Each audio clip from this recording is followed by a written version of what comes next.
Let me grab this and pull this in.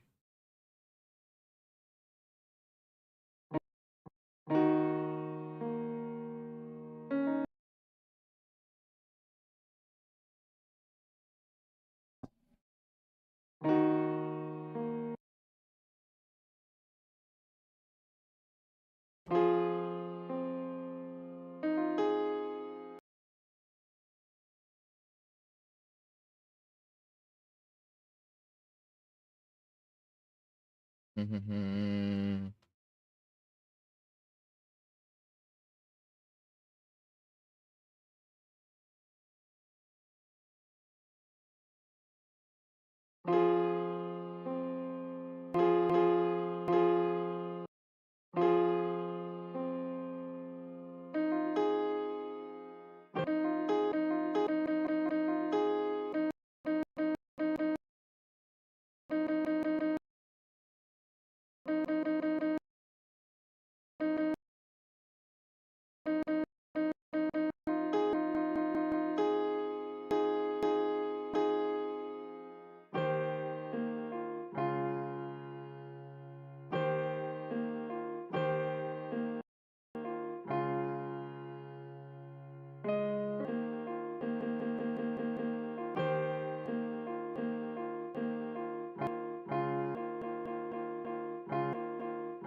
Let's go here, select all.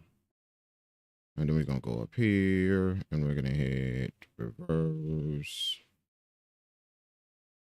We're going to hit.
come on, man. Really? We doing that again? We doing that again? My fingers in the keys. Lotion, man. There we go.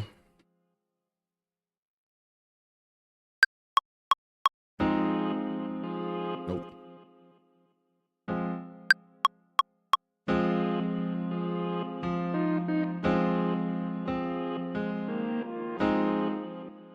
Mm-mm.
Shout out Columbus, Ohio in the building. What's happening, man? What time is it out there, man?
$120. Oh, man.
kind of got it. I kind of got it. I kind of got it.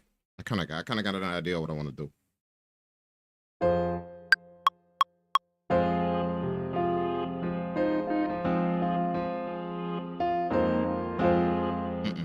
Too much.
Excuse me.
Yep, there we go.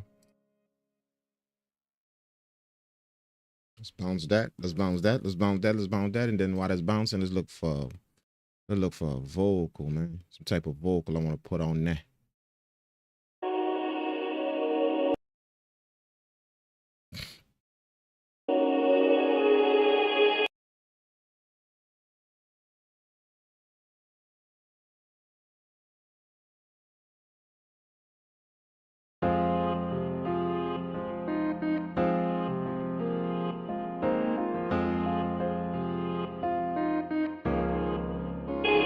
What I'm in? G? I'm in F. I'm in F. I'm in F minor. I'm in F minor. Let's do F.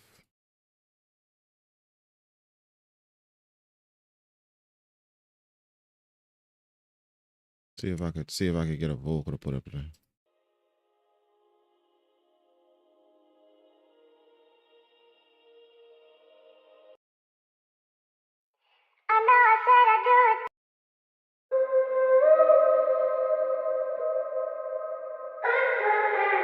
You back streaming? Damn, makes music 24/7. Yeah, bro. shout out to Leah there, Lydell. Yeah, man. Yeah, I'm back, dog.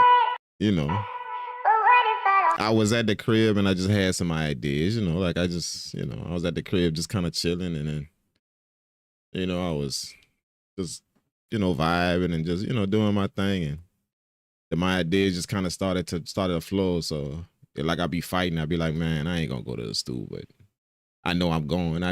You know how you know you're gonna do something before you even do it, but you be trying to kind yourself out of it. Like, nah, I ain't going. But I already know in my mind I'm going. I'm like, yeah, I'm gonna go to the stool. So, you know. Then the vibes on the ride here, you know what I'm saying? The vibes on the ride here, like in the car, we just had some vibes going, and you know, just listening to some old beats and shit. And I'm like, ooh, yeah. So, yeah, by the time I got here, I was ready. I was ready to go. You know what I'm saying? It be like that sometimes, though. You know, like can't really stop the process. You know, whenever it take over. You know, when music is in you like that. You know what I'm saying? Like you can't stop that shit, dog. Like. That's kind of why I can't really be nowhere else, though. You know, like I got mad respect for people that go.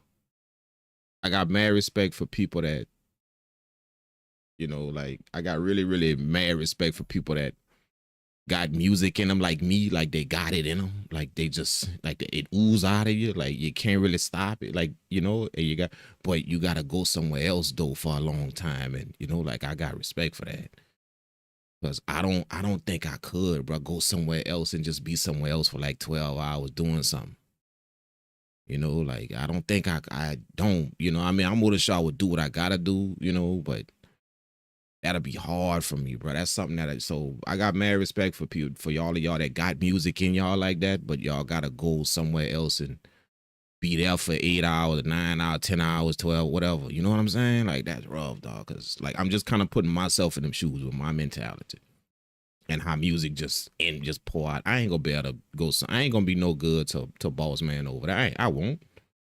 I don't care what that is. I ain't gonna be no good, man. My mind gonna be all over just music. Like while he talking to me, telling me something, I might have a drum pattern playing in my head. Dog. So I ain't gonna disrespect nobody going to their job like that. You know what I'm saying? Like I ain't gonna be no good to boss man at the job, none whatsoever, dog. Like just none, bro. You know what I'm saying? So that's why I say I got mad respect for people that do that you know that, and they got music pouring out of them. You know, like and they go somewhere else for all them hours and just cause, dude, I can't, bro. I ain't gonna even bullshit. I can't even hold you. I can't. It's just in me, dude. So we gotta make a way. You know what I'm saying? like my boy said, we gotta make a way. We have to. We got to make a way, dude. We have to. You know, like it's not a choice no more that, oh, let me see if I could do this for a career or a living. It's not a choice no more. Like we got to make a way. We have to. Like it's going down, period. You know what I'm saying? That's how my mind is going down. Cause I just know I ain't gonna be a service to no dude. No matter how much I try and play it off. Like, you know, like I'm over there and I'm interested or I'm whatever. I'm ready to do it, or trying to be a team player at the job and all. I ain't, nah. And it's just because the simple fact, like, this just in me, like, you know what I'm saying? Like, that's all I can, it's just in me. It's part of me. Like, I ain't gonna be able to shut it off for 9 hours to go here and do that. I'm just not gonna be able to. It's gonna be all on my mind coming. I'm gonna be tapping on shit. I'm gonna be humming shit all the time. I'm gonna be, you know, like, that's when music pouring out. Yeah, you gotta understand what I'm saying. When music pouring out of you, you feel what I'm saying? Like, when it's just, it's no way to stop it, like, to shut it up. It's just no way. You understand? Like, I don't know if y'all feel what I'm saying, you know, because most people just like music and love music, and that's a little bit past love. Like, you know, like, that's not just, oh, I love to make music. That's something else. That's something on, that hit different. That's on some different shit. Like, you know, when you can't stop it from happening, you know, like, yeah, dude.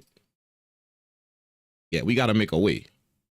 We gotta make, you feel what I'm saying? Like, you understand what I'm saying? Like, y'all feel me on that? Like, we gotta make a way. We gotta make a way. We gotta make a way. We have to do it. We have to. You know, to where this is what we do when we wake up. Now I go somewhere and do, no, this is what we do when we wake up. So let's get on it. We gotta make a way. We have to. However long it take, whatever we gotta do to do it, whatever, you know, I don't care if we gotta run ourselves ragged and literally drive ourselves insane with this shit because we do it so much. Whatever we do, we got to make a way. You feel what I'm saying? Like, it got to go down. That's what I'm saying. You feel, if you can understand, if y'all can understand what I'm saying. Like, that's how it is to me. Like, it just pour out of me, dog. Like, I ain't gonna lie. That's why you see me like this. That's why, you know? I ain't gonna be able to stop it. I can't shut it off for 8, 9 hours and do something. I can't. It's just not possible. It's gonna come out of it regardless of if you or I like it or not. It's gonna come out of me. Like, when you telling me when I gotta sit down there and listen to you, I'm gonna be tapping my foot under the desk.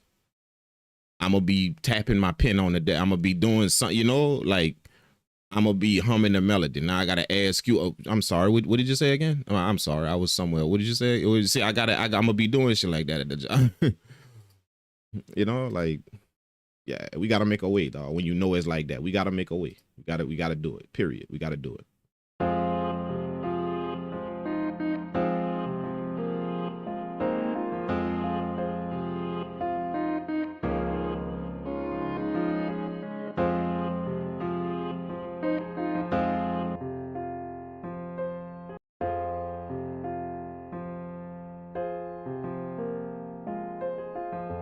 So for everybody that do that, you know, for everybody that do that, and, you know, that's the way you gotta roll right now because of what of a situation you in. Well, everybody that do that, bro, mad respect, dude. Like, I'm talking about the utmost respect to you. Because when I put myself in that situation, so however you doing it, I ain't got that. That's why I'm saying mad respect. However you doing that, you know, knowing music just oozing out of you, but yeah, you got to go over there for 8, 9 hours and no music, no nothing, do that. I don't have that in me, bro. It's not in me. So however y'all do that, dog, respect, bro. Like for real, respect.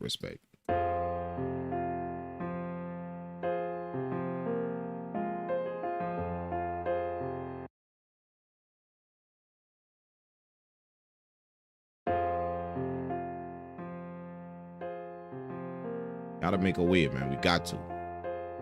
We gotta go down. We gotta make a way, bro. We have to. You know?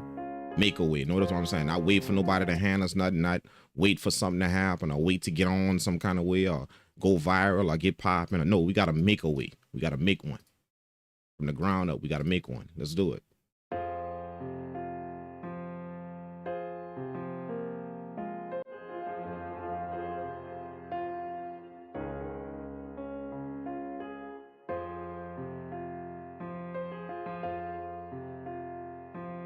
That's what y'all see, man. You know, that's what y'all see whenever y'all want. Damn, that dude be making music all the time, bro. It's no option. It's no other option. There ain't no choice. There ain't no other option.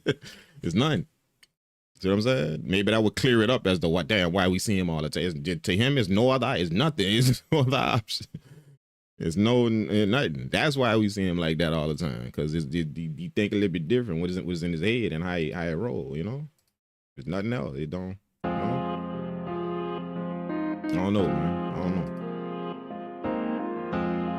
I didn't met people like this though. You know, that's how I know I ain't crazy. You know, because like I honestly, I thought I was kind of something was wrong with me. You know, that I can't do nothing. No, I can't. I thought something was wrong with me until I started meeting people. Like they like, yeah, that's bruh. Like I can't. And I'm like, you too. You feel you know? Yeah, man. I had to do something though. I had to because this it's something. I was gonna go crazy being somewhere that ain't no music happening or ain't no nothing going on. I'm gonna literally go. I'm gonna hurt somebody. You know. So I was like, damn, for real. I thought something was wrong with me. You know, like, but until I started meeting people like that, that just like they just all about this shit. It's just in them and it's pouring out of them and they can't stop it. You know. It helped me to understand. Oh, I'm not alone. You know what I'm saying? So I thought something was off with me. But you like that too. So that's actually a thing. You know? Yeah, dude, that's a thing. Yeah, bro. 100%. That's a thing, dog. You're not just some lonely dude out there by yourself that think kind of crazy. Nah, that's a thing, kid.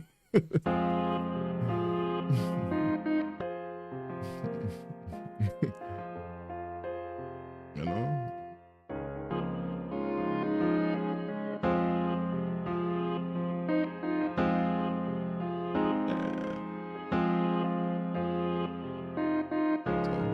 We make a way, man. That's how we do. We make a way. We make it.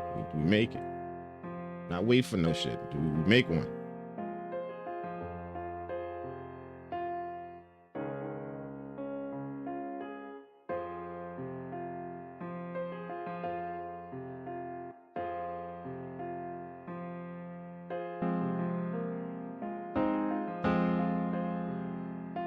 I want to pan this to the left a little bit. Let me solo this real quick.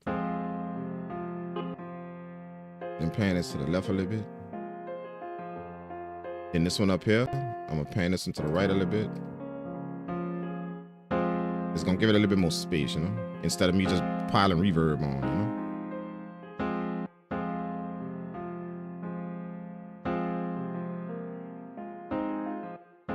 Matter of fact, let me add a little bit here and I'm gonna take it down over that.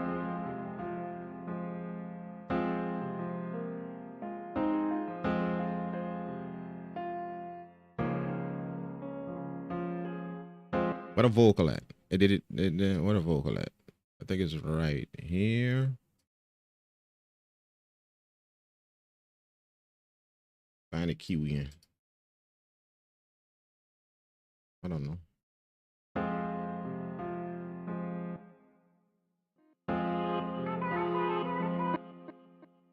Let me see. Pitch it up 2, I believe. Either 2 or 3, one of them.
I'm just arranging the track real quick before we do anything else to it.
could switch these parts around right here. Like I could go like this, switch this like that.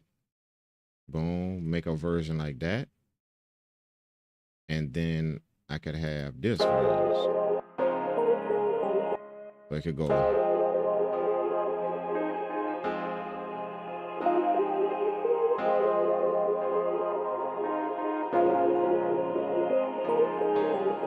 See what I'm saying?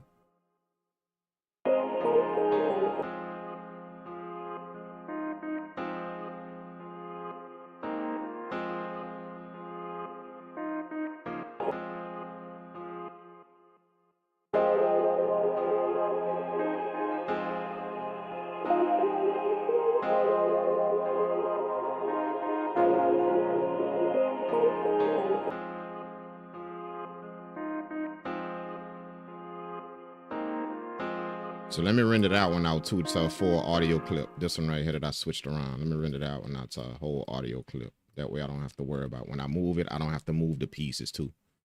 It could be one audio clip. There we go. All right. So I think I'm going to do this one first. This one right here. Come on, bro. Really good. Bam.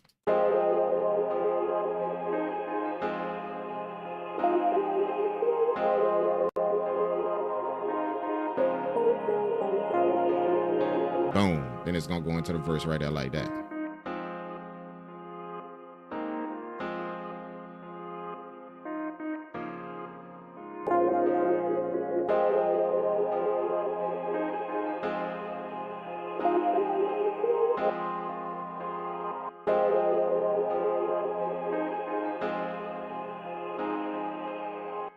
All right. I'm hearing a top melody too. So let's do that. Let me play a top melody too with the piano. We're going to play a little top melody, you know, like so just tinkle on some keys a little bit, you know, kind of give it a little vibe on the top end.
Damn, I was on it. I was on it. I was on it. I was on it. I was on one now. I was on one. I was on one. I was on it.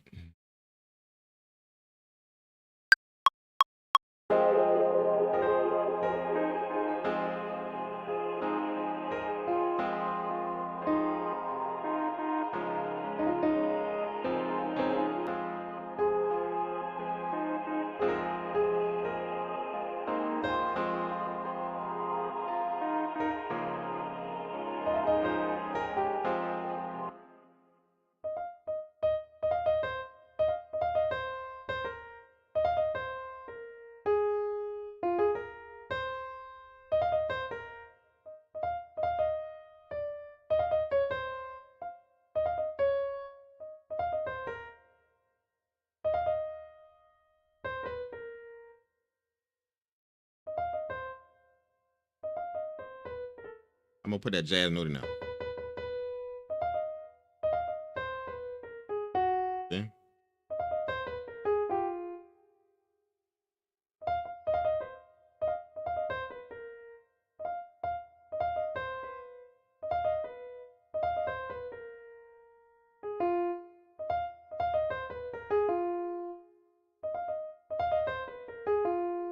know what I'm saying? At the end. Let's go.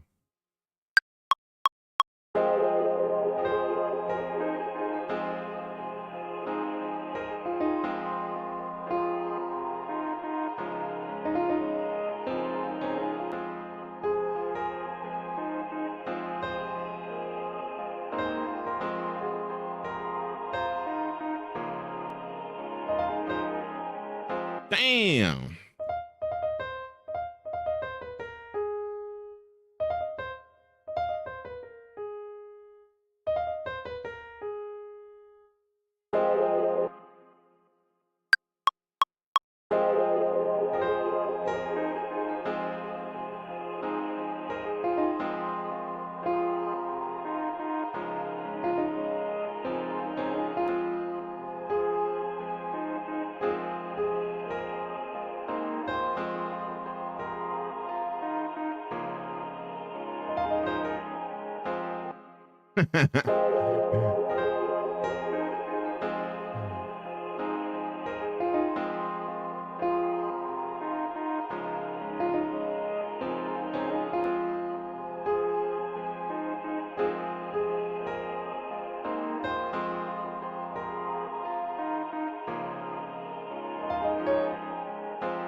I'm just lowering the velocities down, you know, kind of mixing the velocities up a little bit, making some stuff soft, hard, you know.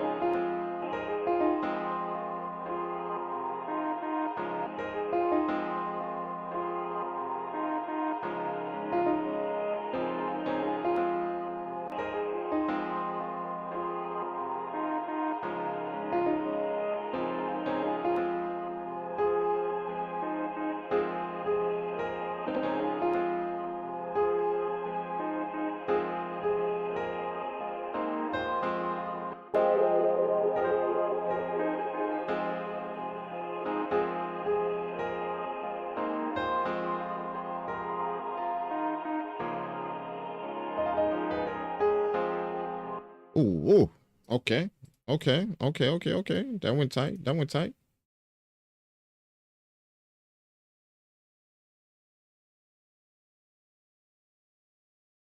Put that up here. Let's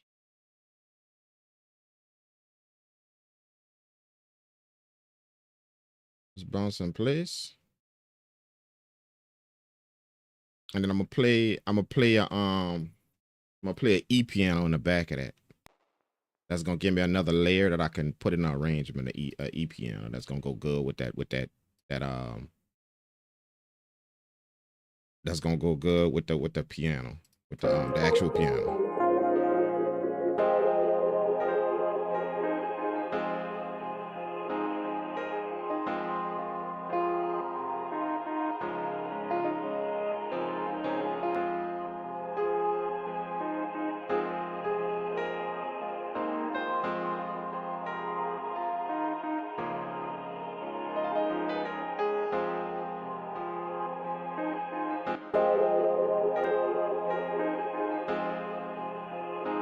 Not that one, not that one, not that one. I need this one. I'm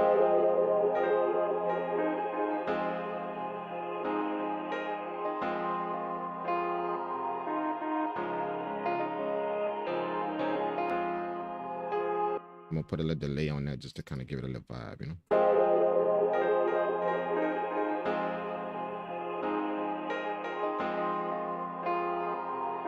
Just slight in the background.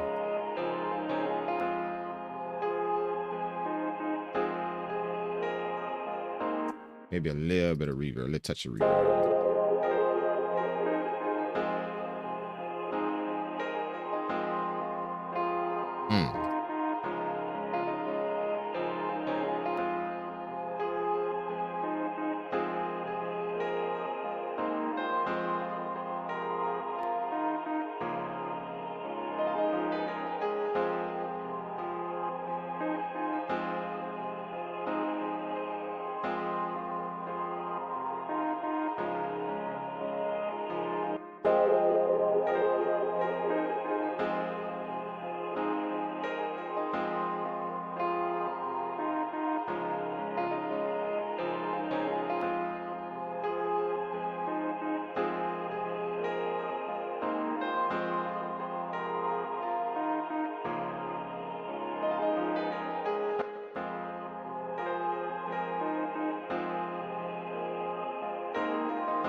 This is the verse. This is the hook right here. So I don't need this part. I got one too many parts. That's why it wasn't making sense. Okay, this gonna go here. Bam. Then the little piece gonna go here.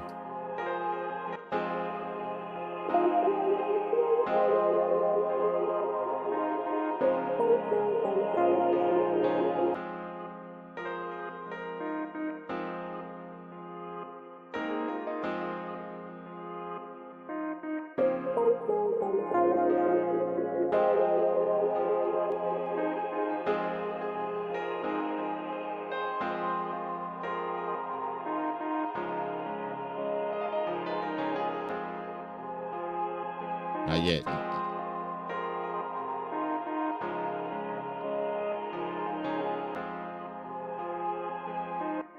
Bring back in this right here. Right there again.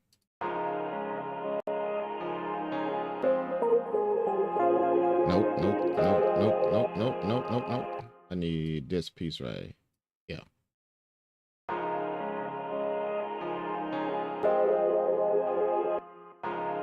Take this out.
Boom.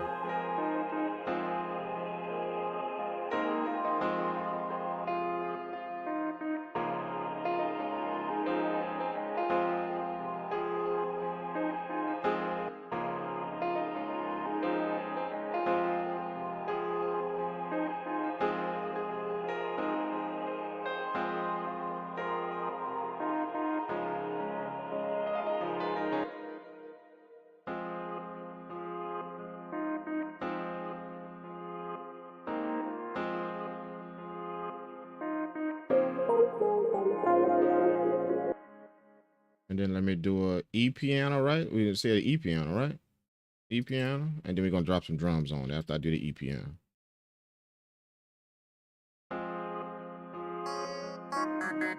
Not that one, not that one.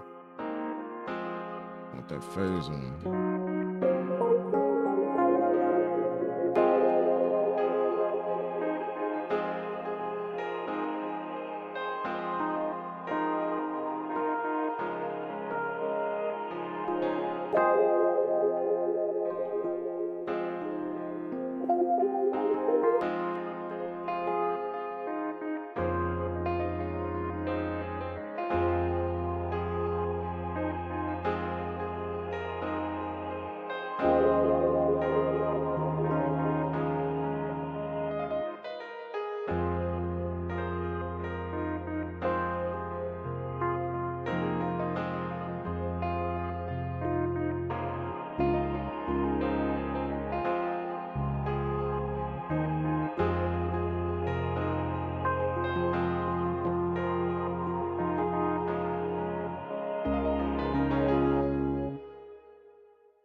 I just want to hear the piano. Go on the door.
Man, what am I doing? What am I doing? Why am I doing that, bro? Let's just play that shit over again, dog. Like I'm in here fixing that shit like I can't play it. Come on, man. We're not doing that.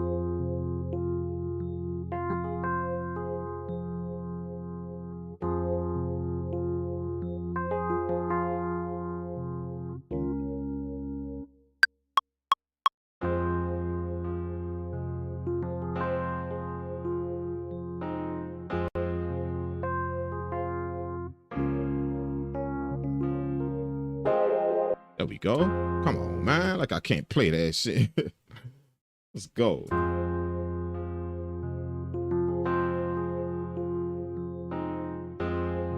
Ooh. Ooh.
Let's go. Bounce. Bounce.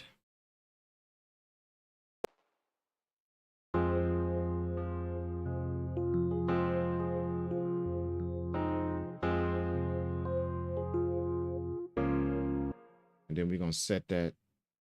I'm gonna use my little 2 EQ kind of trick right here. I'm gonna boost it up right here. That way I can get the melodics. I'm gonna boost that really, really loud.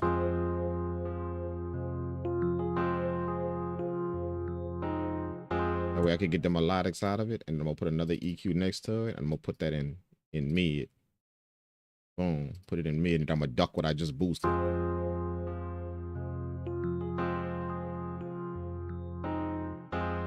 So you can still hear it, but it's soft.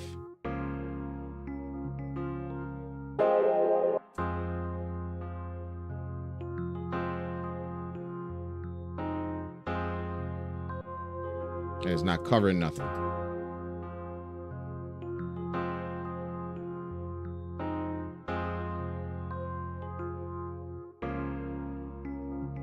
And I'm gonna put the delay after the reverb, because in this piano melody that I did, the top melody, I put the reverb before the delay. I mean, I put the reverb after the delay because I wanted to blanket the delay. I didn't want too much delay, so that reverb blanketing that delay. In this piano melody that I just did, the E piano, I want the reverb then the delay, because I want the delay to delay the reverb too.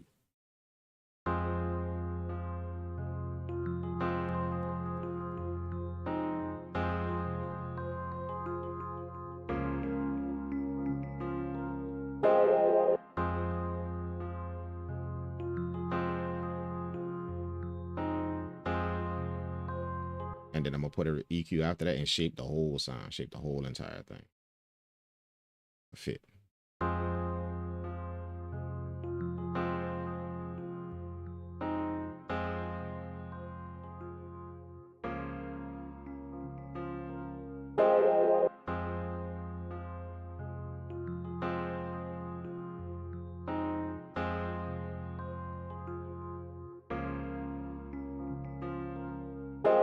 Woo!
Oh.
Cerebral drum kit.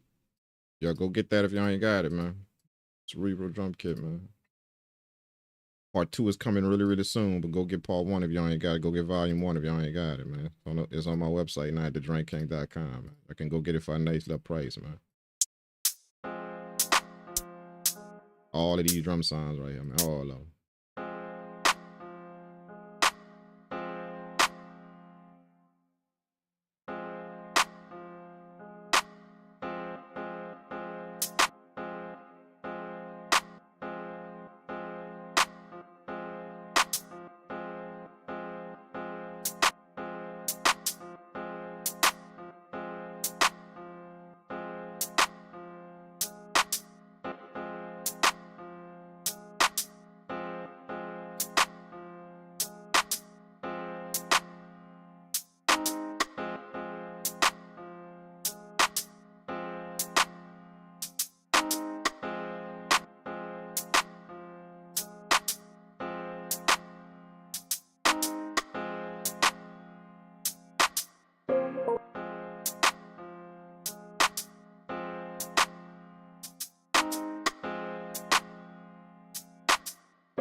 Shout out to Jones on the beat. Shout out to Ice, man. What's happening, y'all, man? What's going on, peeps? How's everything with you guys, man?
Ooh, jeez.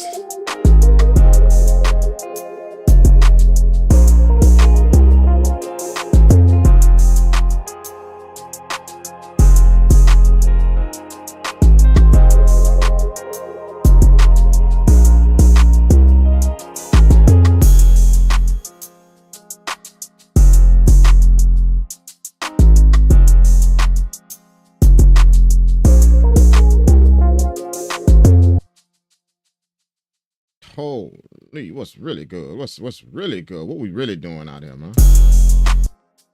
Huh? What we really doing out here, bro?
That's this Jones on the beat. That's my cerebral drum kit, the one that's on my website.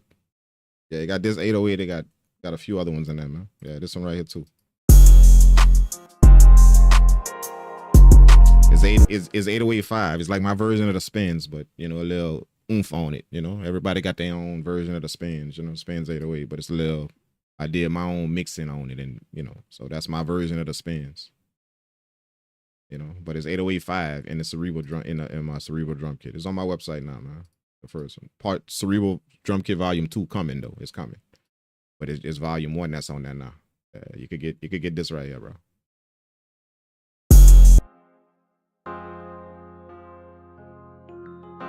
It's on sale too, so you know it's on sale too. So grab that shit now if you know. Should be on sale.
You just got it? Appreciate that, man. Appreciate that, man. Let me know how you enjoy it, man. Let me know, bro. For real. I like to get y'all feedback on the kits I drop, man. So let me know how you enjoy that thing, bro. If you make something with it, then just tag me on IG. Tag me on IG so I can hear it, man.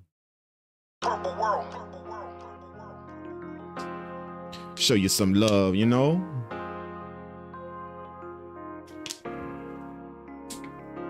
Thank you as well, man. Thank you, bro. Thank you for that, man. Thank you for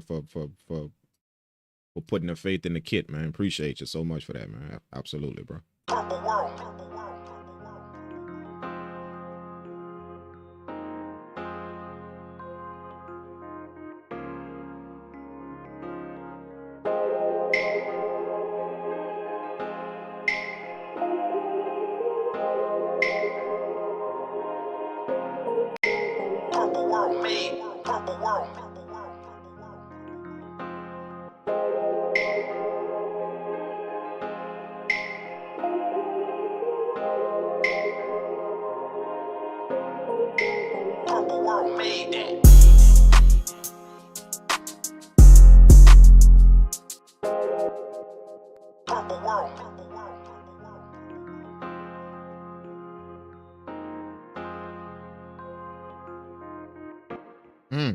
What we gonna name this thing, man?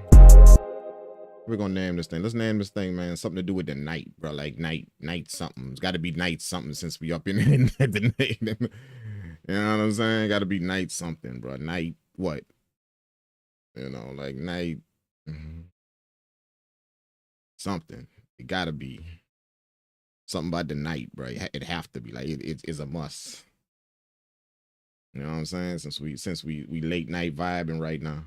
You know what I'm saying?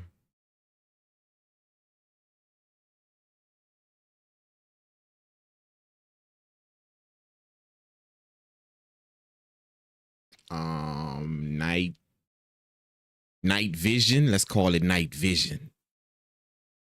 W's in the chat for night vision. Night vision. Night vision. that's kind of chill, you know, kind of give it a little groove ass name, night vision. Yeah, I think so. Call that shit night vision. You know what I'm saying? Call it night vision like that.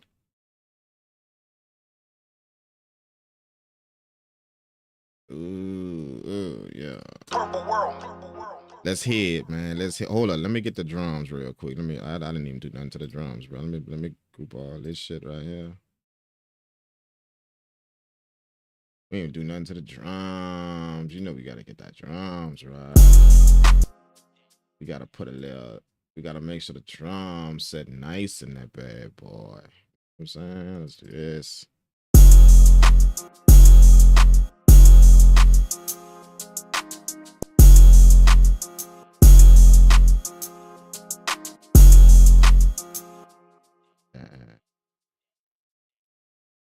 Yeah.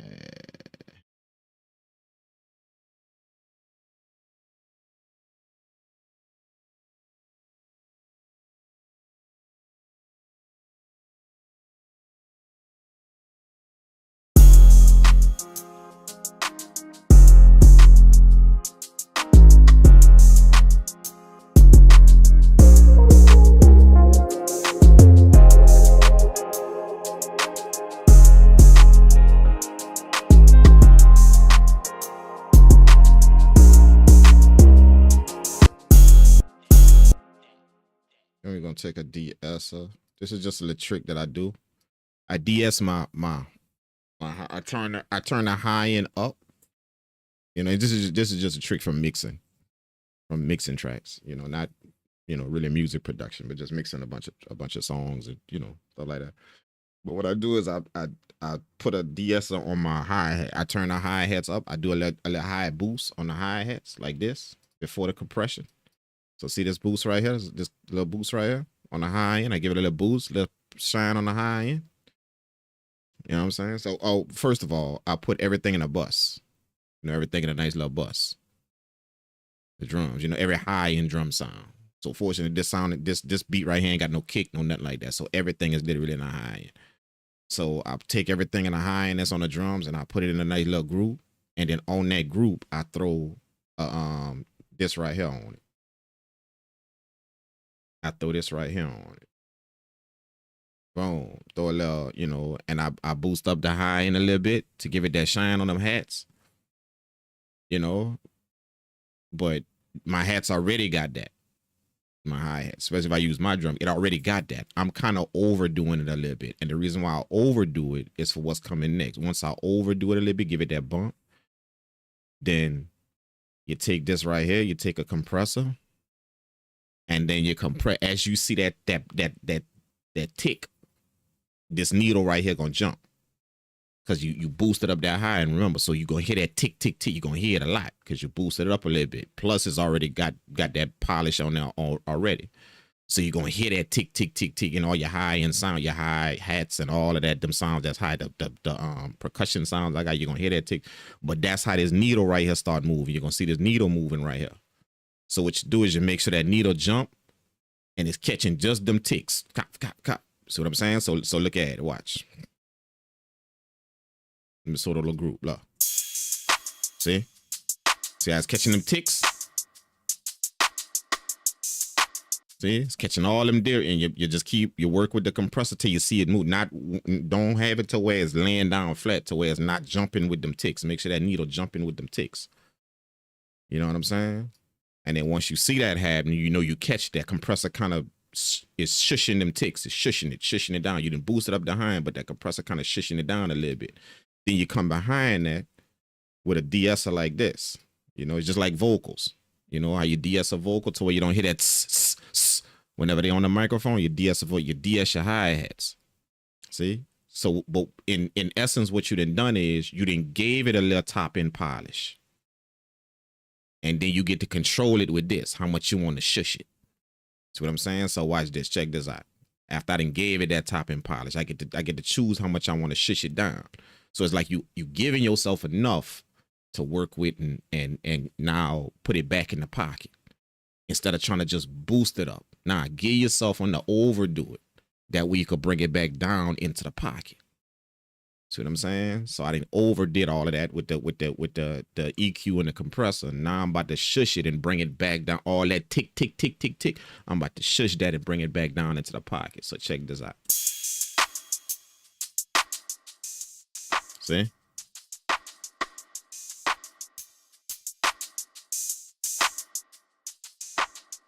See how it's dampening it?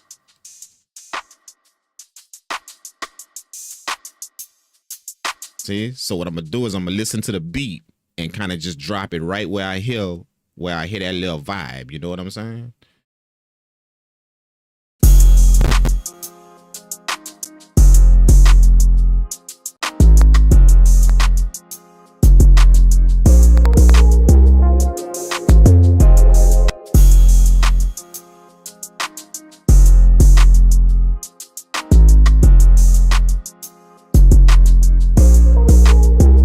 And if you want to hear what you're de-essing with this de-esser right here, with the waves de-esser, if you want to hear what you're de-essing, then you can hit the audio button right here, put it on chain right here. Now you're gonna hear only what's being de-essed. That's what it's touching. See? You get to gauge it. See, that's only what is de-essing. That's not the actual hi-hat sounds. That's what it's de-essing. That's what it's bringing down. And if you switch it back, you're gonna hear the actual sound. See?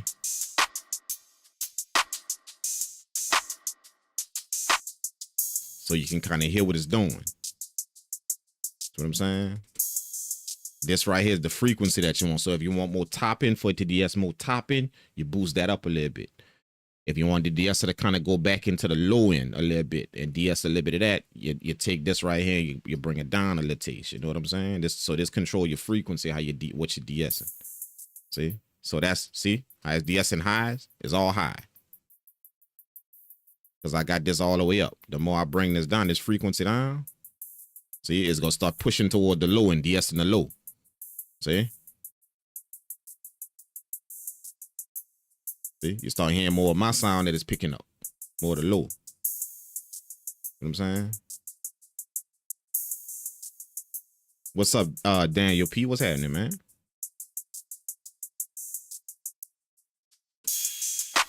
So you can kind of bring it back in the pulpit. You got to listen to the beat. Don't do this while you're listening to the drum, Listen to the beat before you start bringing it into the pocket. You know what I'm saying? So you move the whole beat and you're going to hear all that top end shine over your beat. Just start bringing that back into the pocket. You know, if you can hear, you know, you got to hear this. You know what I'm saying? Like, don't just think that, you know, yeah, I could do, you got to hear this. Like, literally, like this, you know what I'm saying? So just be careful about this. You know, you got to hear it.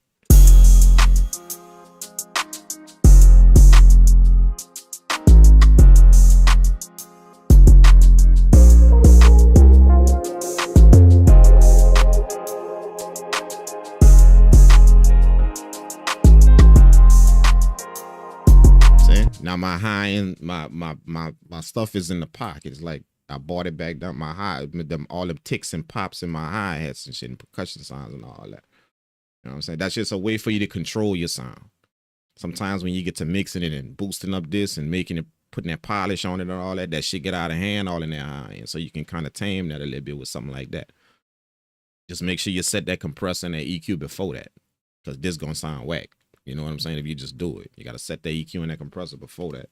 Make sure that's good. And then when you de-ess that, all that's going to be going into that de-esser. You're going to see what happens. That, like I said, that's just from, you know, how to, you know, mixing vocals for years and years and years, how to get that sibilance off your voice. You know, whenever you on the mic and you go start going ham and shit, you know, you got to know how to get that out of people's voice, you know, put it back in the pocket, you know.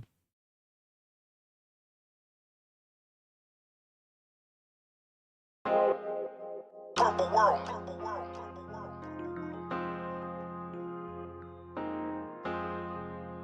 A de-esser is a form of compression, just in case it's a form of compression. It's just de-essing just them high, and you get to control the frequency of it. You know, you can also do that with mid-side compression. You can de-ess vocals with mid-side compression. You know, but again, the key is what you do before going into the de-esser. That's the key. You know, if you set the EQ and the compressor right, and you could get that vibe out of both of them, that's gonna go into that de-esser nice. So when you start pulling it down, shit, right in the pocket, dog, right in the pocket. You know, now you could do what you want to somebody vocal. If you mix it, you could do what you want. Like you can brighten it up. You can and you ain't gotta worry about that hiss and that yang yang on the top, and you ain't gotta worry about that. You know what I'm saying? The biggest telltale sign of a amateur mixer is, you know, messed up low end and too much high end. That's the biggest telltale signs of an amateur mixer. Messed up low end and too much high end. And the reason why both of them happen is because, number one, to deal with low end, you have to know a few things. Like, you have to. That ain't just an EQ carve out some shit and then no. You got to know a few things to put that low end in the pocket. So it still come through. It's not over anything. You don't have no phasing issues over your instrument, all of that. You got to know a few things. Like, literally, you have to. You know, and I ain't saying people like that can't do it unless they know some stuff. Nah, you're going to hit on it every once in a while. But if you want to be consistent with what you're doing, like literally consistent, pumping out good mixes to people, then you got to know what you're doing with that low end, especially if it's different kinds, a guitar based low end, you know, a sub low end, you know, you got to know how to make that come through in speakers, you know, like you ever tried to get a low end sub to come through in your cell phone speakers? I ain't talking about no 808. I'm talking about a low end sub to come through in the laptop speakers. That shit quiet as hell. You ain't going to hear that. But there's a way to do it, though. There is, to where you literally hit that low end. You hit it with no grit, no distortion, no none of that. Try and get it to come through. None of that. You just hit a warmness of it through, you know, minimal speakers, laptop, cell phone speakers. That's what I'm talking about. You gotta know how to do that. So that's one of the telltale signs of an amateur mix. The low end messed up and the high end too shiny. And the reason why the high end get messed up for an amateur mixer is because to an amateur mixer, high end equates clearness. So they keep boosting that high because they thinking that's clarity. Just because they hearing more of that top end. It's getting clearer and clearer and clearer. So you end up having a mid that's just shiny all over the place, just bright as shit. You know, the vocal bright, this bright, the whatever bright, the guitar bright, this bright, just because the amateur mix equates that top end with polish, with some type of, you know, clear sound. But it's just tricking you. You got to know how to deal with that high end to where it's not tricking your ear, to where you're thinking that's clarity because it's nice and shiny. It's clarity. It's not clarity. That's bringing some high end frequencies to your shit. Clarity is being able to go in and do some other things that now make the high end shiny. You didn't do nothing to the high end. You went to clear up some other shit in there, and it's gonna make the high end shiny. That's how you do in long and short explanation. All of you mixers out there, you see what I'm saying? Is what you do before all of that. Now it gives the perception that at the high end is very clear and you didn't boost nothing. So you need to understand how to clear up your mix in the mids and in all without thinning it out. That's another thing, just thinning the mix out, because you really didn't know how to get clarity out of your stuff and still keep it full. See what I'm saying? So you clear up all of that stuff in there, and then it's gonna give the perception that something happened in the high end. See, this is the thing about working in EQ or just mixing in general. You have to understand it all connects. So what you do over here to an EQ affects over here. Just because you didn't touch nothing in the high end don't mean you didn't affect it when you did something to the low end. It's connected. That audio is connected. So I could, if somebody said, hey, give me a bit more top end polish, a little bit more top end polish. First thing an amateur gonna do is go to the top end. Boost that up a little bit. Or okay, cool, but no. I'm gonna go to the low end and I'm gonna clear some of that up. And it's gonna give the perception that the high end just got shiny. See? And I didn't have to boost, crank nothing up while I adding shit to my mix. I didn't have to do this. See what I'm saying? You got to know them type of thing. What you do over here affects this. And that's everywhere in your mix. What you do here affects that. I can do something over there at a high end and make it seem like the low end just got heavy. Now, if somebody say, hey, give me a little bit more of that low end on that, the first thing an amateur going to do is go to the low end and boost that up or do something to that. No, man, I could do something to the high end of the mix to make sure that the low end is perceived as more full. Your audio is connected. It's connected. As energy, it's connected. So whatever I do here gonna affect this over here, and that's the clincher that a lot of people that's mixing can't really understand. They thinking just because I'm touching this right here, that's all I'm touching. No, you didn't. You touched something in the mids that messed with the low end and the high end. It did that. Did you drop something out the mids, or you see what I'm saying? So you gotta know how to not only what to do with the mids, but you gotta know how that's affecting my low end and my high end. How that's affecting when I do what I just did, whatever that is you decided to do. You got to know that. How is that affecting this over here? Because it is. You see what I'm saying? It is. It's all connected. You can't just touch that and then boom, that didn't touch nothing else that is connected too. Clearly it's connected when you see that wave file. It's all connected. Oh, I didn't touch nothing. Yeah, you did. You know, you dropped out that mids. Now it gave the perception that your low end just got very, very, very, very dull and bland. Because you decided to do something in the mids of your stuff, in the middle of your, you know what I'm saying? Now your low end just got very dull and bland, simply because you decided to touch that. And your high end got super shiny, just because you decided to mess with that with the mids. See what I'm saying? So it's like I train people in here, the interns in here, like the biggest thing that they train on, that they understand, is that how to be aware of the full mix, the whole entire mix. You see what I'm saying? It's how to be aware of the whole entire mix. Not just the high end you messing with. Not just the low end you decided to go mess with.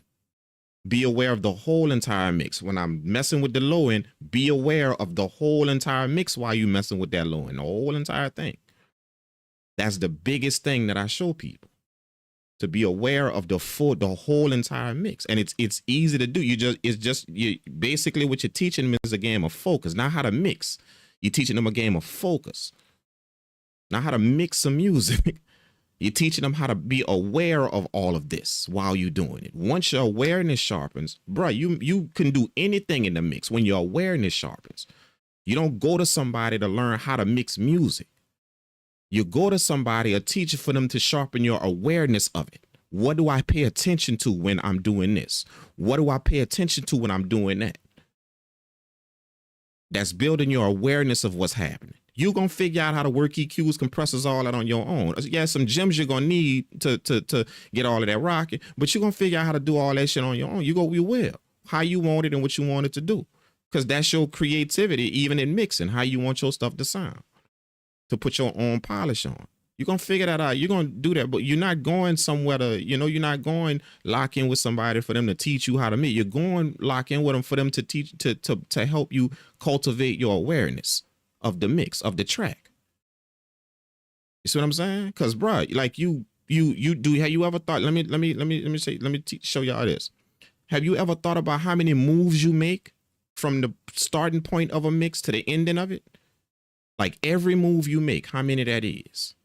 How many moves that is? I'm talking about when you turn a fade, when you pull down a fade or turn a knob on a plug-in, you boost it, every single move you make, pan this, do every single move. You could easily end up with 2,500 moves in one little mix. I'm talking about every move everything. Mute, solo, this, that, every single move. That's a move you're making in your mix. It take a level of focus to know to keep on track from move 1 all the way to move 200. See, because I could easily forget all of that shit I did with move 1 through 50. I could forget that. And then when I'm all the way in 200 in the middle of my mix, move 200, doing whatever, I just then canceled out what I did with 1 through 50. I canceled that out. I literally did because that was 200 moves later. You feel what I'm saying? If that makes sense, though, it's a game of focus. That's why you go lock in with people, not to know how to mix. And that's the reason why people don't do it. It's because they think that oh, I know how to mix. I'm sure you do. You know how to mix or get your sounds right. But see, your awareness might be off a little bit of what to pay attention to. Now you even better at what you're doing because you already knew how to do it. Cause I wasn't I wasn't see this what I'm telling you right now, my boy. You're the real one for dropping this info. See, like think about it, Daniel P. What you hearing right now making you more aware of something. See, that's why you go lock in and learn from them. I ain't talking about on no YouTube. I'm literally talking about like go learn from them. That's what I show people on my one-on-one help sessions. That's the type of stuff I show, like how to be aware of your shit. You're not pulling up on me to learn how to mix. As a matter of fact, I don't really touch that because that's your creativity. I don't ever want to mess with your creativity. You gonna bring your own pilot to where your mixing sound like this. You know, there ain't one way to mix a track. Everybody got their own way they mix it. Now you can go haywire with that shit if you don't know what you're doing. But see, the way this mixing engineer mix a track is not the same the way this mixing engineer mix a track. But they both professional mixers. It's just that he bring this type of shine to his stuff. He bring this type of polish to it. He bring this type of polish. So they both professional mixers, and they both got a different type of sound. It's just like a beat, just like music. Now, don't think that just because you out here mixing music and you're not knowledgeable about what you're doing, you can con somebody and believe, well, that's just my polish right there. No, that's you not knowing what you're doing. That's what that is. Don't think you could do that, especially to professional people. No, that's you not knowing what you're doing. There ain't no polish you put on that. That's you not knowing what you're doing, though. You see what I'm saying? So you got to be aware. That's the game of focus that you show people, or somebody that you locking in. That's what you want to get from anybody you are training with, or getting some game from, or whatever. Locking in with, whatever. You want the awareness.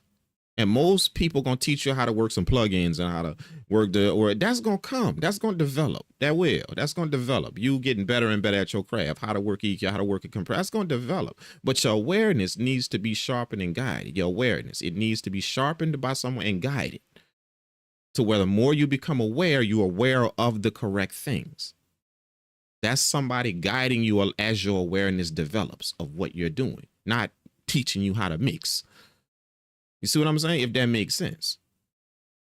That's why I get a lot of clients, a lot of people that not only want us to mix their music here in the studio, but they want to learn how to do it. Because it's something different that they being shown from wherever they went that was showing them how to work a compressor and how to work an EQ. If I could build your awareness for what you're doing, you're going to go in there EQ yourself and go be aware. See, you're going to know. You're going to go, man, I'm aware. I heard this and I heard that, and I knew to pay attention to that. You're going to go mess with that EQ on how you want. See, if I could build your awareness of what you're doing, make you very aware of what's happening in your music. Different aspects of it. How, what, and as difficult as you think that is, there ain't nothing but some repetitious things. Put in the reps. That's what that is. Repetitious things. Simple, small, repetitious things. This, repetitious. This little small thing. This little small technique. Repetitious. Show it to me. Show it to me again. Okay, let's pull this in. Show it to me with this now. Show it to me. See, repeat it. That little simple technique you learn. Just show it over and over. And then this little simple technique. Show it to me again. Oh, okay. Here's these sounds. Show it to me again. Show it to me again. Show it to me again. See what I'm saying? And then all of a sudden, these two things you learn, when you put them together, your awareness just grew. It just grew. Your awareness of what's happening just with them two. Now just imagine if somebody gave you 10 of them things. Repetitious. And you learned one by one, 10. Your awareness is off the charts when it come down to your audio. It's almost like you over here doing something, but oh shoot, see, I heard it. I heard it over there. See, I wasn't paying attention. I was over here doing something in my audio. But as soon as I did that, oh, wait a minute. I heard, see, you're very aware of what's going on, very aware. Not just working over here, and I'm not even worried about what I did 100 moves ago. I'm not even worried about it. Because that was like 100 moves 30 minutes ago in my mix. So I forgot. I kind of forgot what I even did, or didn't. Not realizing what I'm doing right now, 30 minutes late, is affecting that thing I did 30 minutes ago. Is affecting that. You're very aware of what's happening. If that, I don't know if that makes sense to you. You see what I'm saying? Your awareness of what you're doing. That's what you want somebody to lock in with you to do, to sharpen your awareness of what's happening in your audio. Your awareness will build how you operate with your plugins. It's going to build it. And they're not going to have to show you how to mess with no plugin, because you're going to be aware of what's happening. You're going to know to go get that EQ, because I'm aware that this is happening. And I know exactly the tool to go get to you to do it. If you're not aware of it, I don't give a damn how much you know how to work an EQ and compressor. If you're not aware of what's happening, see, you're stuck. I didn't even hear that. Or did you hear that? Did you hear this in your mix? Look at that. Let me solo this. Let me carve this out. Look at that. Look at this buzzing right here. You didn't even hear that, man. You know, oh shit, damn. I didn't even, and it's there. Somebody show it to you. It's clearly there in your stuff. You know, let me drop this out, drop this out, drop this out. You see that? You see that? You see that tinny sound right there? That tinny sound. You didn't even hear that in there, man. See how you aware of that? That's what you sharpen, your awareness of what's happening. And I promise you, all of the mixing shit gonna take care of it. So I promise you this. This is 9.5 years of me teaching people, 13.5 years of me mixing music in 4 different studios, my own studios, 4 of them. You know what I'm saying? Like, I'm serious. I'm not bullshit. You show people, you guide people's awareness. Awareness of something is going to develop on its own. Your awareness of what's happening. It's just that your awareness, if it's not guided when it develops, your awareness can be aware of that. Totally missing that over there. It's going to grow on its own. It's like a plant. It's going to grow on its own. But if you don't put that stick next to that plant that's growing, see, it's going to grow like this. It's going to grow sideways. So you put that stick next to it when it come out of the ground as a root. You put that stick next to it, and you see that stick gonna guide that to grow up like this and straight. Now you remove the stick, the plant on its own is growing, is doing its thing. That's what that's like. You get that person, that way you could boom. Now as my awareness grows, it's growing like this. It ain't growing like that because I'm not even paying attention to that over there. I didn't even know that existed right there. I didn't even know that existed in the mix. I didn't even know that touched that whenever I did that. I didn't even know. You see what I'm saying? Your awareness of what you're doing. And I promise you, the rest is going to take, that's going to be 85% of your shit. The rest is just you and how well you keep doing, how much you keep doing it, and how much you lock into what you're doing. But 85% of your troubles and what you can't do or what you don't know how to do will be taken care of simply because somebody guided your awareness, not gave you awareness. Notice what I said. Awareness is going to develop on its own. It's just how it develops. That's the question. How is it going to grow? Is it going to grow like that? Is it going to grow like this? Is it going to grow like that? It's going to grow on its own. And a lot of people have not gotten that, even by making beats. They have not locked in with anyone. They just tried to watch it everywhere. And he didn't have no stick next to it. So as such, you're not aware of things that's happening in your music. You're not aware that this can happen if you do this. And if you reverse this and put this underneath it, this can happen. You're not aware that it did. You see, it's not that you don't know how to make beats. You're making beats. You are. But it's a bunch that you're not aware of. See? Now, the fact that you making beats means your awareness grew on its own. The fact that you making music, but when you listen to somebody else, it's like, holy shit, damn. It's because his awareness is a bit, it was like, see, it grew a certain way. Yours kind of grew a little this way. It grew, but it grew a little this way, and it grew a little that way. So you make sure you put that stick next to it. Whoever that is you deem necessary that can show you something or kind of get you a little, you know, that's that stick next to it. And now you grow with that stick next to it. Now when that stick is removed, man, look, you grown, you just like that. Not here, not here. Now you very aware. That's what that does. That's what mentorship does. That's what help does. That, you know, just from the right people that know what they're talking about. And you know what I'm saying? That kind of know what they're doing with this type of shit. You understand? And not only know what they're doing, but can explain it to you. See, that's the big part about a teacher. Like, they can know what they're doing, but they can't get the point across to you.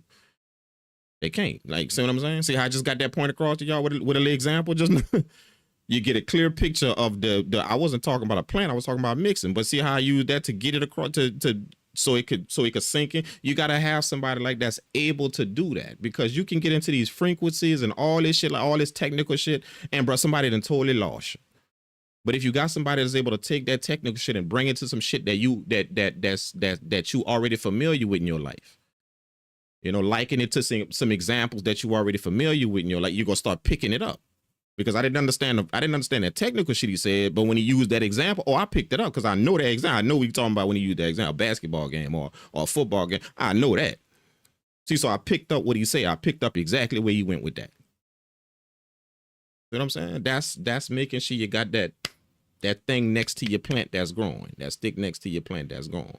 The earlier you could do it, that's the better. See, you can't bend a big ass tree once it didn't grow. Once it grew. It's harder to bend a big ass tree once it didn't grow. But when that thing a little small stem coming out of the ground, you could bend that how you want it to grow. And then boom. You see what I'm saying? It's like children. How they tell you how to raise children, you know? One of the better ways to raise kids, you bend that stick, you bend that at the root. You bend it at the root. So that means the discipline come early. Not the way what do you do? You're not going to McDonald's. No, you discipline that kid early, because they ain't gonna stay like that. That's why a lot of kids don't like to discipline their child, because they think that's gonna stay like that. No, you get that out the way early. If you hit that hard and quick, 3-4 years of that, now you ain't got no 9-year-old that's cussing you out. No 10-year-old that don't want to do something when you tell them to do it. You don't have, because you bent that early. You hit that really, really hard, very, very, and you made sure you put that stick next to that stem. And it was easy to bend because it was small. But see, some of y'all looking at a 12-year-old that you gotta ask them 65 times to do something. See? You hit that discipline early. I mean, I'm gonna rank your ass early. Really, I'm gonna rank your ass early. Literally. You see what I'm saying? You do that right at the right time, 3-4 years of that. Now you got a 10-year-old, 12-year-old that understand, yes, ma'am, yes, sir. They understand that. They understand that for the respect shown in this crib, I'm only supposed to have to ask you to do something once. For the respect of this crib that you in and what you do here. The benefits of what you get here, just once. And it's because you bent that stem, you bent it at the stem early, you bent it, and you hit it hard, you did it. See what I'm saying? But if you don't do that, good luck telling a 12-year-old or 14-year-old some shit like, good luck. You know, while they eating your food in your house. You see what I'm saying? While every benefit they got is from you. Everything they got is from you. They telling you how they gonna deal with it.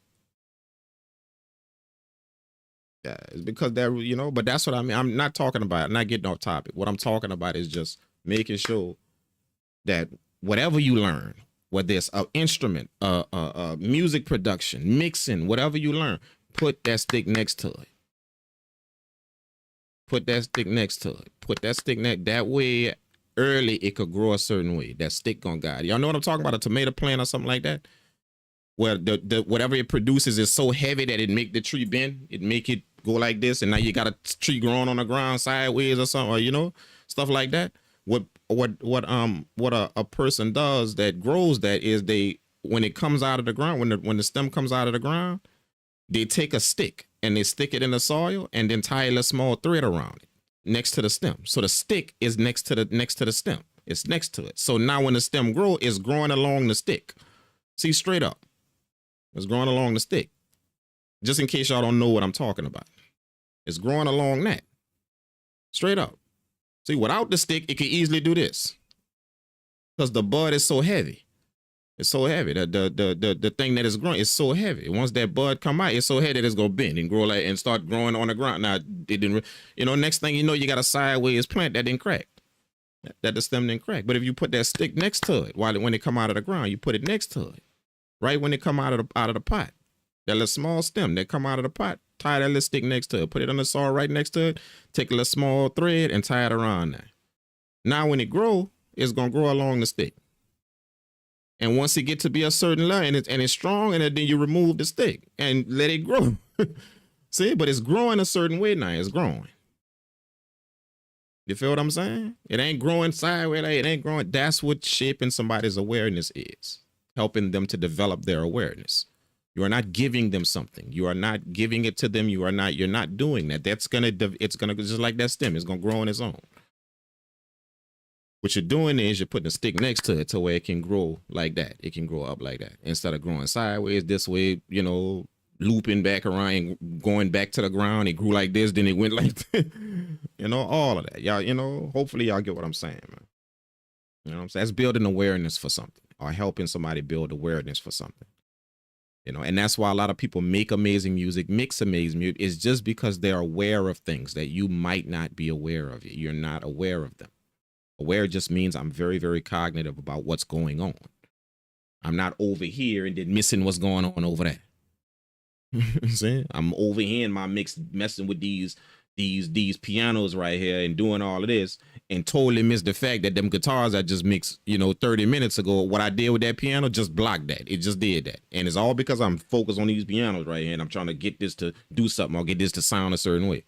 And I'm literally canceling out what I did with the guitar just a little while ago. See, stuff like that.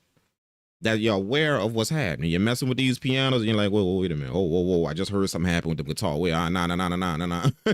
Something just, or you're dealing with the piano, literally listening to the guitar. See? Aware. I'm not, just because I'm on the piano don't mean that that's what I'm listening to. Just because I'm mixing the piano sound. I'm listening to both at the same time. I'm listening to that piano sound, but it's like, you know how with your vision, you could be looking somewhere, but really what they call it, your peripheral vision is over there. You're very aware of what's happening, but you're looking over here. See, just like that. Your peripheral vision, you're looking over here, but you're very, very aware of what's happening right there next to you, but you're looking over there. You know what I'm saying? That's what that's like. You dealing with a sound, but you're very, very aware of what's happening to the rest of the thing while you're dealing with that.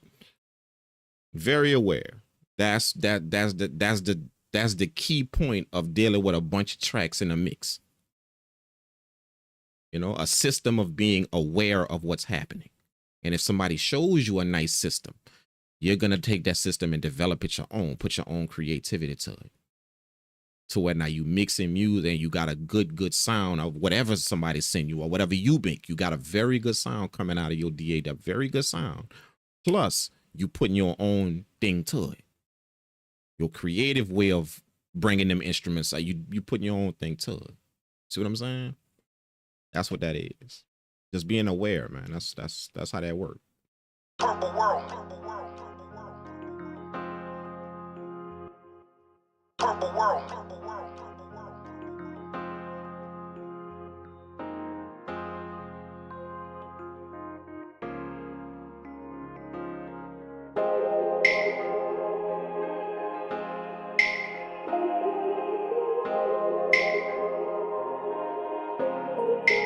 Purple world made that.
It's crazy right here. This is a good sound right here, bro.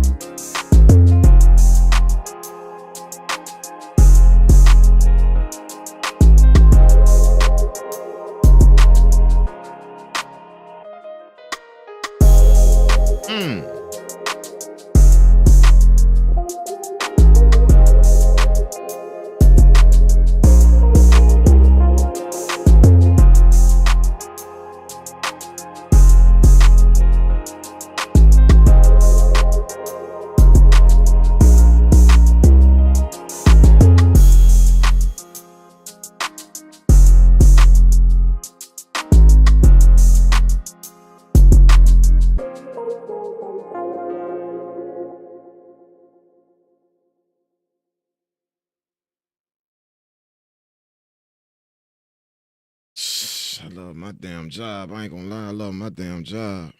No bullshit. I love my damn job. I do. Do.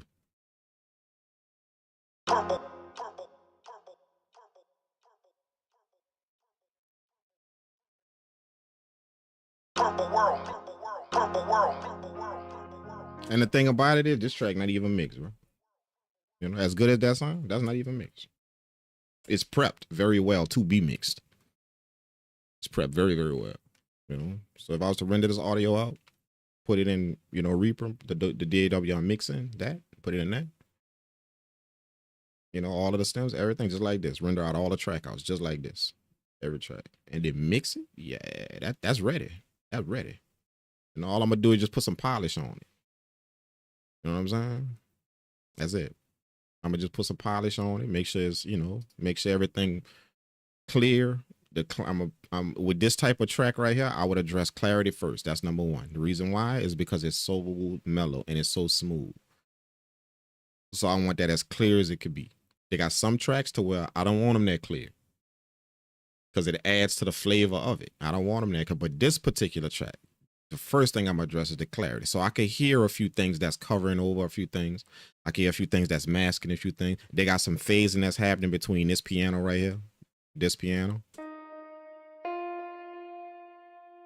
and this E piano right here.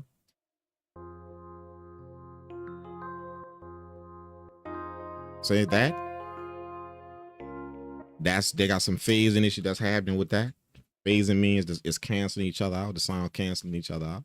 So I fixed that.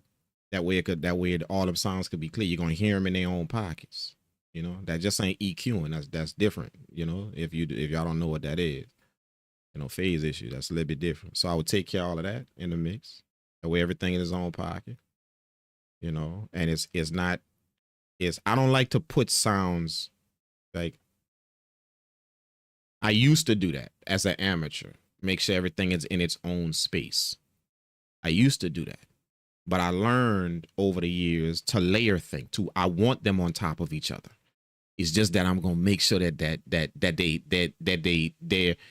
complementing each other when they're on top of each. See, because I can make this sound add to this sound. It's giving it what it's missing. See, so a low end piano, that even though it's melodic, this piano come in and give it some high that the low end missing. See, I don't want them in their own space. I want them on top of each other. I don't want them in their own. I want them on top of each other, but I got to know how to do it to where it's almost like you're listening to one instrument. They moving so well together that one just complemented it gave it what the other one missing. It gave it that. You can't do that by putting shit in its own space. That's taking it away. Now you can hear them both separate, clearly. I don't want that. I want both of them laid. See? So again, the amateur mind is, you know, put everything in his own space. I want everything in his own. No, your shit gonna come out thin. Think about it. Just concept based. Just think about what I'm saying. If I got something in the middle, let's take something and put it in the middle, okay? And then I start taking things out and putting this here and putting this here and see how I'm putting things in its own space out of the middle. What's gonna happen to the middle? Eventually, what?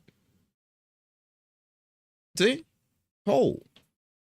Because I put everything, so your shit gonna come out real thin unless you know how to take this right here and put it on top of this. That way, no matter what I put in its own space, I still got this full thing right here. That's gonna take you being able to put shit on top of each other, not just put everything in its own space. I'm gonna have to know how to put these things on top of you, but they're not clashing. They are literally on top of you, but they are not clashing. See? I'm gonna have to know how to do that. I'm gonna have to know what to use to do that, what to look for when I do it, what issues to look for when I do all of that. You know, it's how you get a vocal very, very full, able to layer, not put it in its own space. I don't want the vocal to be in its own space. I want this to be on layer, on top of each other. And I want one to complement the other one. Now you got this full, rich vocal of somebody that sounds very, very full, but yet it's complementing everything in the track. Every time they say something, when the piano come in, they vocal complement it. When the guitar come, they vocal complement. You see what I'm saying? It's because you learn how to layer, not separate shit. I learned how to layer these things, put them literally on top of each other, and they are not clashing. See? Just think about it, one in the middle, and you start putting everything in its own space. Everything. Look, what's going to eventually happen to that? Eventually. See? And if you're telling yourself, oh, well, you just got to know how much to take. Well, whether you're moving it a little bit like this or moving it a lot like this, you still move. It's still not in the middle. It's still not there. Whether you're moving it just a little bit like that or a lot like this and putting it over there, still not there. What's going to end up happening to the big ass hole in your mix? It's going to sound hollow. It's going to sound thick. And that's what I hear in a lot of beats, because some YouTube video put in your mind that, hey, space, you know, everything got to have its own space. You got to know how to layer a few things. I don't want them to be out here. I want them to be on top of each other, complementing each other. See, I don't have to sidechain a kick in the 808. That irks me when I hear people saying, just because of what I know about mixing. It irks me when I hear, you know, that's if you don't know how to mix, then do that. But think about what you're saying. I want my kick to leave so my 808 could play. Or I want my 808 to duck out a bit so my kick could play. I don't want shit to leave I don't want nothing to leave. I want them to shake hands and play well together. So I'm going to learn how to mix them so I don't have to duck one out when the other one play. To me, that's if you don't know how to do that shit, then do that if you don't know how. See? Think about what you're saying when you say that. I'm a sidechain. I mean, I want a sound to get quieter and leave so this one could play whenever you do that. When I sidechain my kick to my, I don't want nothing to leave. Especially a kick in the 808. I don't want them shits to leave. Nothing, none of them. I want them to shake hands, be on top of each other, shake hands and play well together. See, learning how to layer things and put them right down the pipe and shake hands and play well. When both of them hit, they shake hands and they play well together. There is a way to do that, contrary to popular belief. There is a way. There's like 6 different ways to do that. See? But when somebody say I'm a sidechain, I'm like, what? I don't sidechain. What have y'all ever saw? What video or wherever on whatever you watch, have you ever saw me talk about sidechain anything? In any mixing video I get, in any music production shit, in any beat I made, when have you ever heard me say some shit about sidechain? Sidechain, you kick the 808. So, man, you ain't never heard me talk about that. But that's a common thing and that's cool. But it's if you don't know how to mix them, then you have to do that. If you don't know how to get them to shake hands and play well together, you have to do that. That's your option. One got to leave so the other one could play a little bit, you know. Duck one out so when the other one hit, it play. I ain't ducking shit out of my mix, man. Come on, bro. I'm not doing that. Now I'll do that in some trans track for an effect, to get a pumping effect or something. You know, you could do a sidechain something to get a pumping effect in a dance track I'm making or something like that. You know, every time the kick hit, it's sidechain the rest of the end, so you get that pumping effect. In them dance tracks, you know, them 4 on the floor track, you know, that's an effect to do. I'll use sidechaining as an effect somewhere in my stuff. But I ain't using that as no mixing technique. What is that? I'm not doing that. See? And that's just common sense I told you just now. And it make very, very, very good sense. Do that if you can't mix it together. If you can't put them 2 things together and make them shake hands and play well together. Then go do all that you want because you don't know how to do the other one. You don't know how. See? But there's about 6 different ways you can get both them sound, the 808 and that kick, to literally shake hands and smile at each other while they both playing.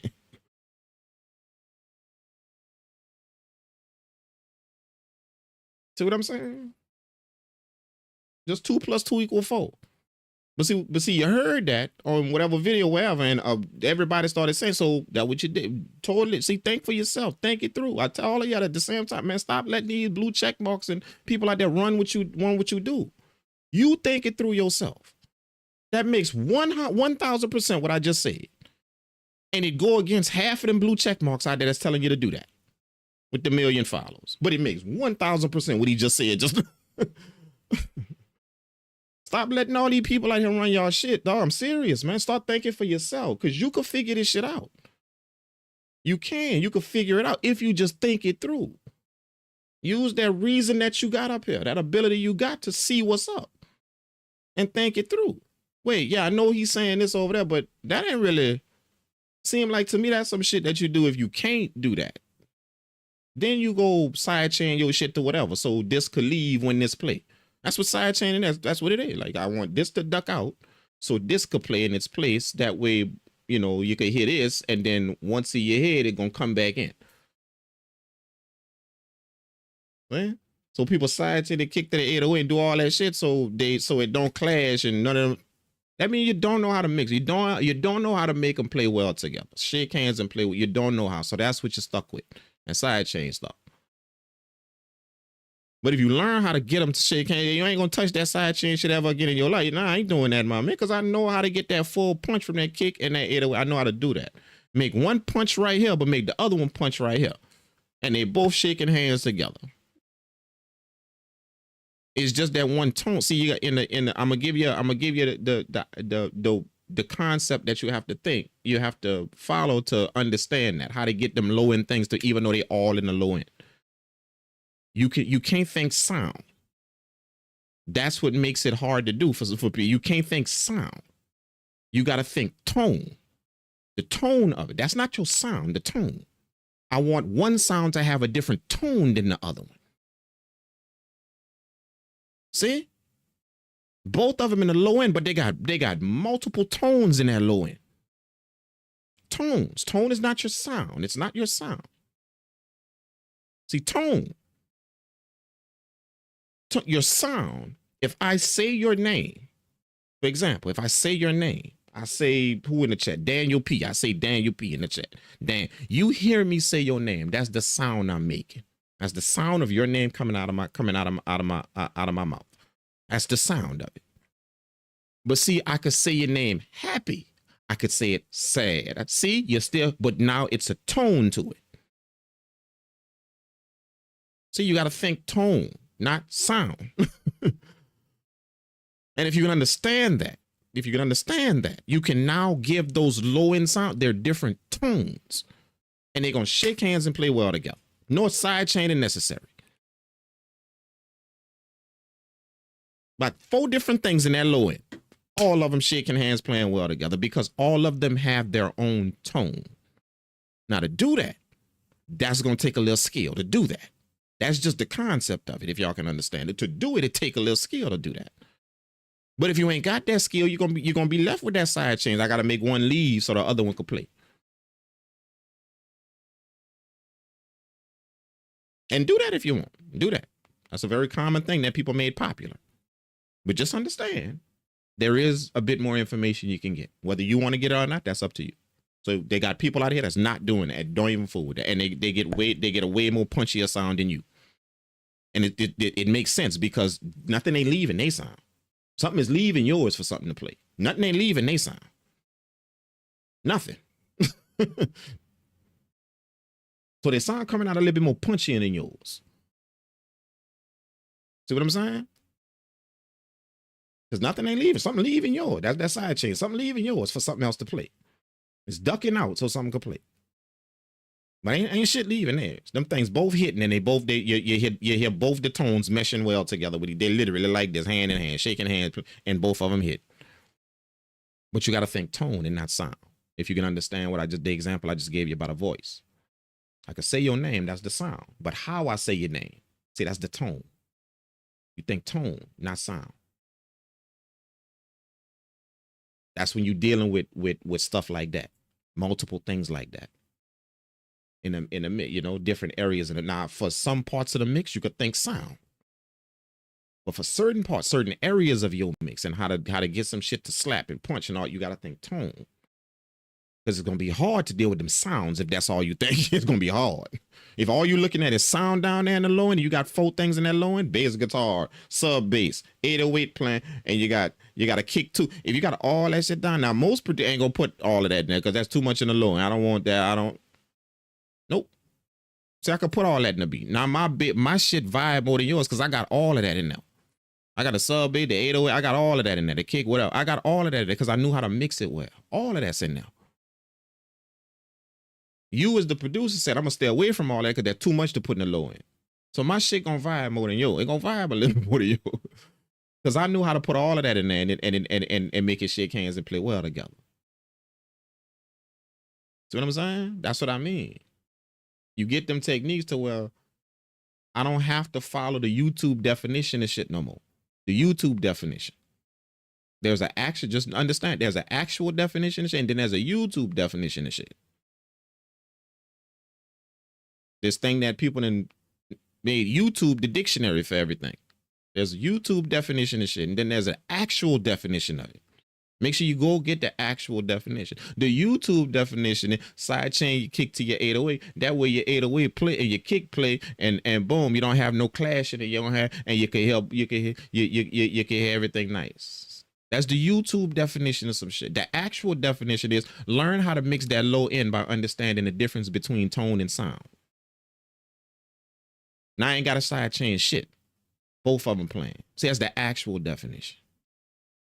So again, be careful about this platform. Y'all gonna always hear me say that whenever I pop up here. You're gonna be careful about this platform. It isn't that people are serving you the wrong information. It isn't that people are trying to lead you somewhere. It is because they firmly believe that, and they do that in all their songs, and they got hits out there doing that sidechain stuff. See? So it doesn't make it wrong. All I'm telling you is there is a way better way to do it. That's gonna enhance your knowledge of what you're doing. Now you don't have to do like that. You don't have to no more. See, it doesn't make what they did wrong. I don't think in terms of who's wrong and who's right to do something. I just think of something efficient.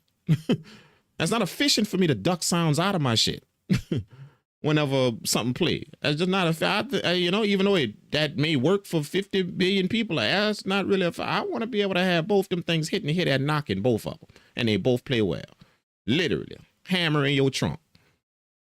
When you put that beat in your car, it's hammer in your trunk, dude. Because you hear that kick, you hear that 808.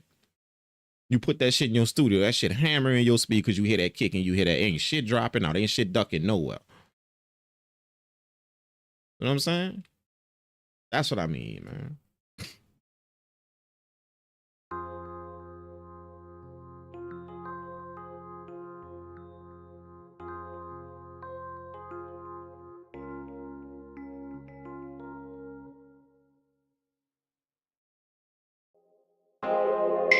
Yeah, when I mix this, it's gonna be over the chain. When I actually mix this, and one day I'm gonna do that, man. I'm gonna jump on here, and I'm not gonna make beats. I'm gonna just pull up beats and mix them.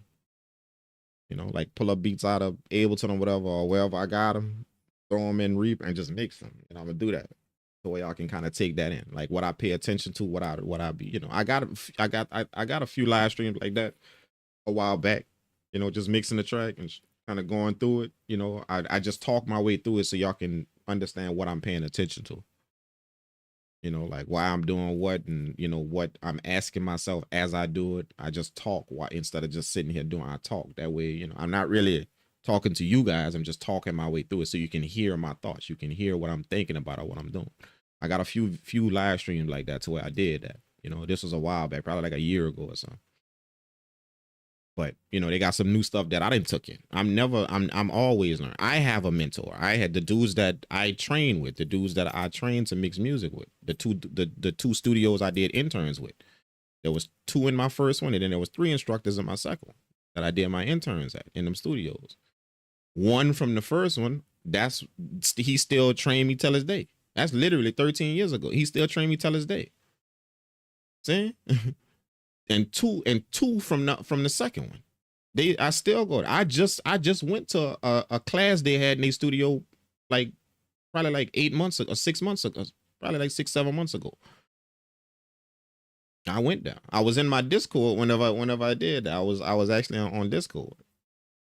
I went to their class. You see what I'm saying? So just because I've been doing this for a while, I don't consider myself I know everything. No, I'm still going to get game all the time. Because I ain't going to be stupid enough to believe that, them dudes train me 13, I'm good. No, bro, them dudes getting smarter just like I'm getting smarter. So I want to know what you done got smarter about. And I know it happened because you trained me. So I know it. I know you got smarter. So what you got smarter about? What? Let me know. See, I ain't gonna just believe just because I've been doing it for so long. Oh, I'm tight. I'm good. I'm just no, hell no, bro. You crazy? And you know, and if you think about your beat making like that as well, just because you've been doing this for a while, you good. No, bro, man, you go get gang. You go lock in someone and be like, man, I know you didn't got smarter, dog. I know you have. What you didn't got smarter about? And then you share your game, what you didn't got smarter about with them.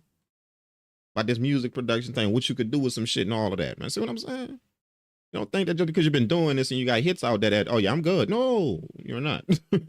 They still got something else to do. They got it. They do. This is an ongoing thing. They still got something you could take in. Still. Me, I got hits out there. Still got some shit I could take in. I still be locked in with people, man. Show me how to do that little reverse thing that you did with that little with them things right there. Show me how to do that. Or show me how you did that, how you made that top line melody like that with whatever. Teach me how to play the guitar. You know what I'm saying? Shout out to my boy Desi. Teach me how to play the guitar. See what I'm saying? They always got something to do. Just because you big dog out with hits and shit. Like, bro, go lock in with some people, man. Make sure you know. The producers y'all watching doing that indirectly. They doing that indirectly. They're not calling it help. But they're doing it. You watching it. See when they all get together in the studio and they making beats? One dude sit in the chat and the other dude will get up. See? They just not calling that help. But they all learning from each other. What he did, what he did, what he did. All watch. Look, they peeping game. They just they're not doing it on a YouTube video though. They literally locked in with people. And they peeping game as to how he did that. Then it's his turn to sit in the chat. Look, they stand in the back. Look, all of them just bobbing, peeping game on what he do. Oh, shit. Oh, I see that plugin he used. Oh, I see how you reversed that and did. See, they all taking game in. They just don't call it help. Y'all watching them do it. That ain't what they calling it. Help. We helping each other. No, we cooking up. But that's exactly what it is. They helping each other. Now, all them dudes got hits. But they all helping each other. That's what they doing. That's why they keep getting better and better and better. See?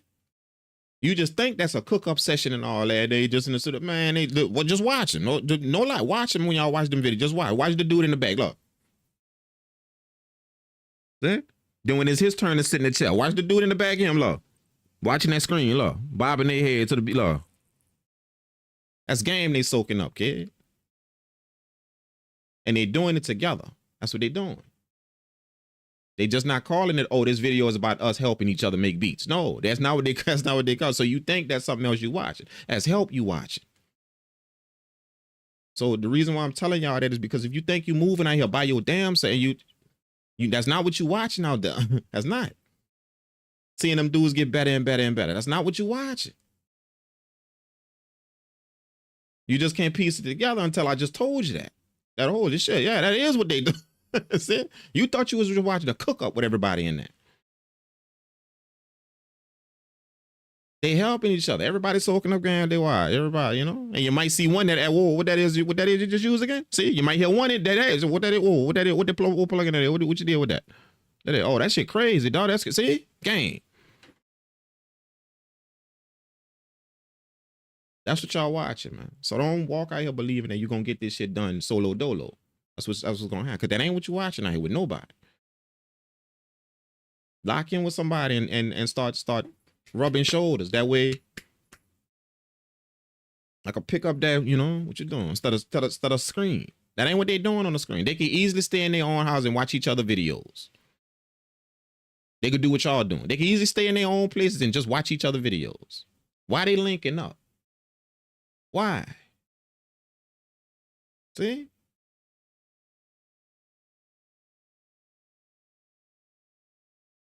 That's what I mean, man. We always cooking up in the Discord, in my Discord. Literally, it be about 6 of them, 8 of them. They're just making beats.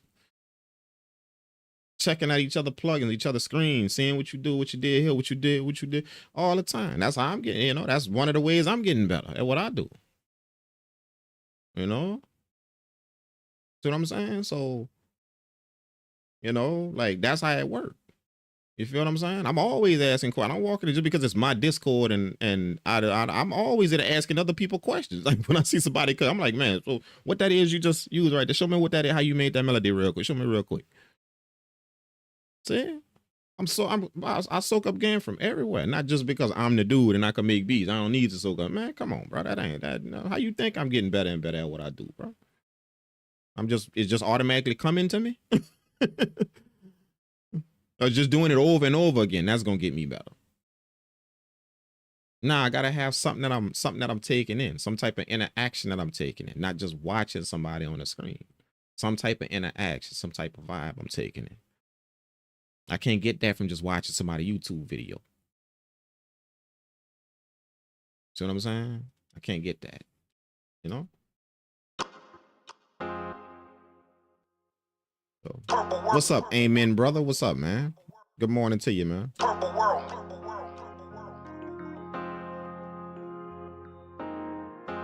This is the beat we made already, man.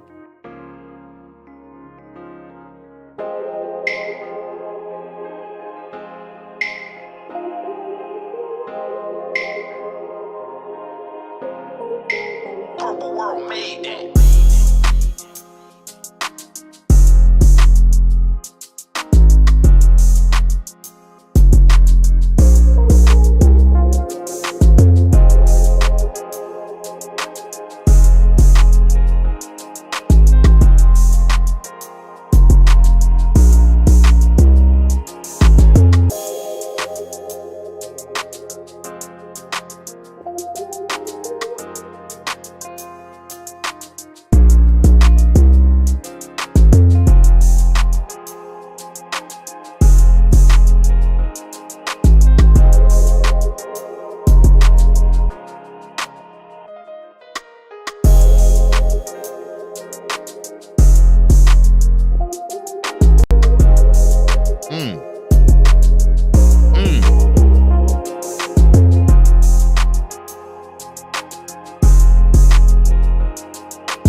Nah, man. Nah. Hold on, I'm gonna be back in a minute, y'all. Hold on.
Oh, I've been muted?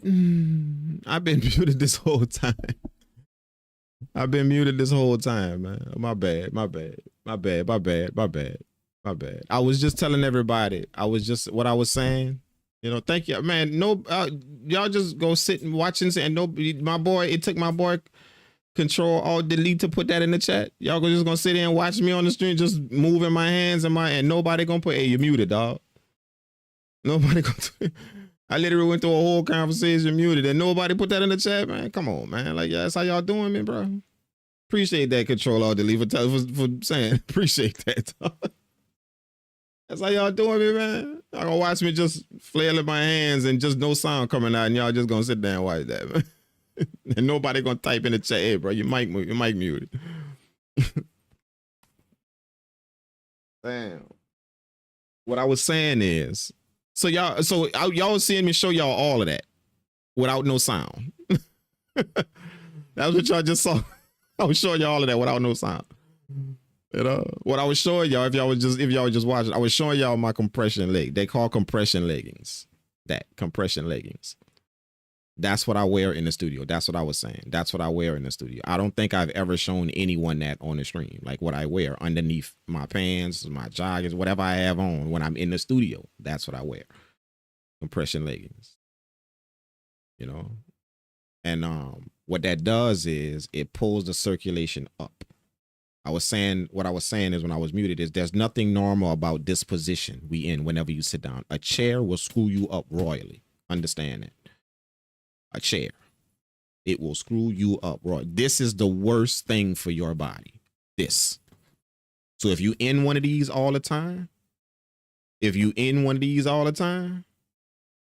then this will screw your body up. I'm talking about one-way ticket to screw upville, sitting in a chair for a long period of time.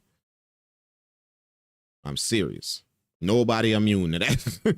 This is the worst thing for your body, to sit in a chair for a long period of time. Worst thing. So knowing that, if you're in that position to where you have to be in a chair, see, I'm in the studio. You know, you see what I'm saying? I could stand up and do some shit. I could, but for the most part, I'm gonna be sitting in a chair. That's my career. I'm gonna be sitting in a chair. So me knowing that, I went above and beyond to take care of a few things while I'm sitting in a chair. See, like I was telling y'all, I switched this chair up. I had the racing chair. See, this is a new chair. See what I'm saying? Y'all remember the red and black chair I used to have?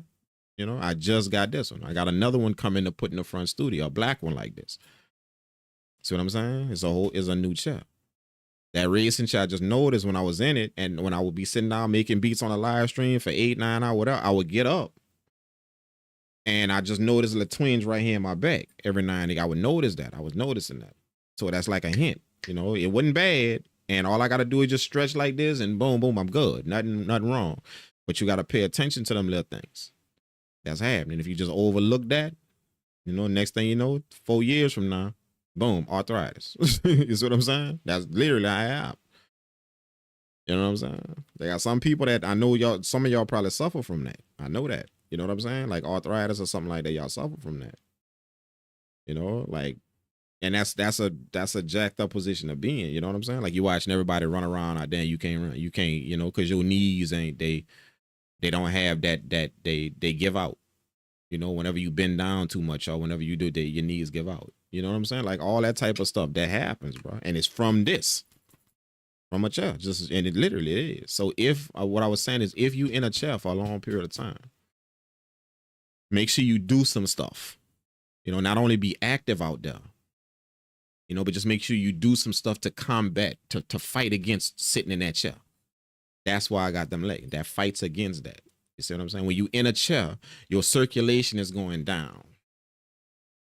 You know what I'm saying? Your circulation going down when you in a chair. But see, what compression leggings do is it brings your circulation back up. See what I'm saying? That's why you see basketball players wear them in the game. You know, y'all see that. It's like more of a style thing now, but you see what I'm saying? They wear the compression sleeves. You see them might have a compression legging on, you know, like one on their leg. You know what I'm saying? See what I'm saying? it keep your circulation moving, and they're very good for that. Like I'm talking about really, really good for that. Like these things right here that I got on, that I just showed y'all, them things. Yeah, dude. Like when I take these things out, it feel like I'm walking around on air. I'm serious. Like I could run a mile when I take this off. These compression leggings. I feel like I can run a mile, dog. Like literally, it's almost like I'm just skipping. Like when I'm walking. You know what I'm saying? Because that circulation is there now, you know, versus, you know, you standing up and your circulation going down all the time. It's, you know, it's fighting to come up. It's fighting. This help it. Compression stuff. Anything compression. Compression leggings, compression socks. They got compression anklets. They got compression elbow, compression shoulder pad, you know, all of it. Anything compression. Compression socks y'all didn't heard of, you know? So I wanted to show y'all this just so y'all can know that when you do it, when you got something like this gonna help. You know what I'm saying? Especially if you in a chair for a long period of time. Thank you, man. Thank you, controller, for the super chat, man. I gotta run to say for real. Just appreciate the grind, bro. Appreciate you, man. Thanks so much for being here, bro. Yeah. And thanks for letting me know I was muted, man. Them dudes probably in the chat would have probably had, I could have probably sat up here for 30 minutes and nobody would have said nothing, bro. That's wrong, man. Y'all know y'all wrong for that, man. But appreciate you so much for the super chat, man. Thanks again, bro. I appreciate that, man. You know? Yeah. Yeah, compression, bro. Compression stuff. Just a little game for y'all, man. You know, like sometimes as producers and as, you know, we don't really talk about the physical aspect of it. It's just all about the beats and the, you know, the mixing and the music and all that, you know. But they got a physical aspect to what we do as producers as well. In a chair all the time, you know, slumped over a keyboard, you know, you're always in a position like this over a keyboard. You know, look my back, look. You know what I'm saying? Like that'll screw with you like that. My back, we ain't doing this like this at a key, you know, and don't we all, you know, y'all see producers like this slumped over a keyboard, you know, y'all see that. That's the physical thing about what we doing is, and if you don't watch that, all that shit could screw you up after a long time. We just pay attention to the beats and, you know, the music and all that, you know, but they got a physical aspect to what we do about this as well that will screw you up if you don't watch it. It will, especially if you're doing it for long periods of time, if you in this shit in it. You know what I'm saying? So just be careful, man. Stay active. You know, like I'm in this chair for long periods of time. Y'all done seen me in this chair for like 7, 8 hours on the live, 9 hours just cooking up, 10 hours cooking up. Y'all done seen that before. So obviously I'm in this chair. If I do that on the live stream, just think about what I do on my own time in this chair. See, if I do that on the live stream, you see what I'm saying? So y'all done seen me in the chair quite a bit. But the thing is, you best believe, like I got a treadmill. I got a weight room at the crib, you know, a small weight room at the crib. You know, literally the benching with everything. You know what I'm saying? So I'm active. You see, like I fight against all the time I gotta spend in this chair. I got something to fight against that.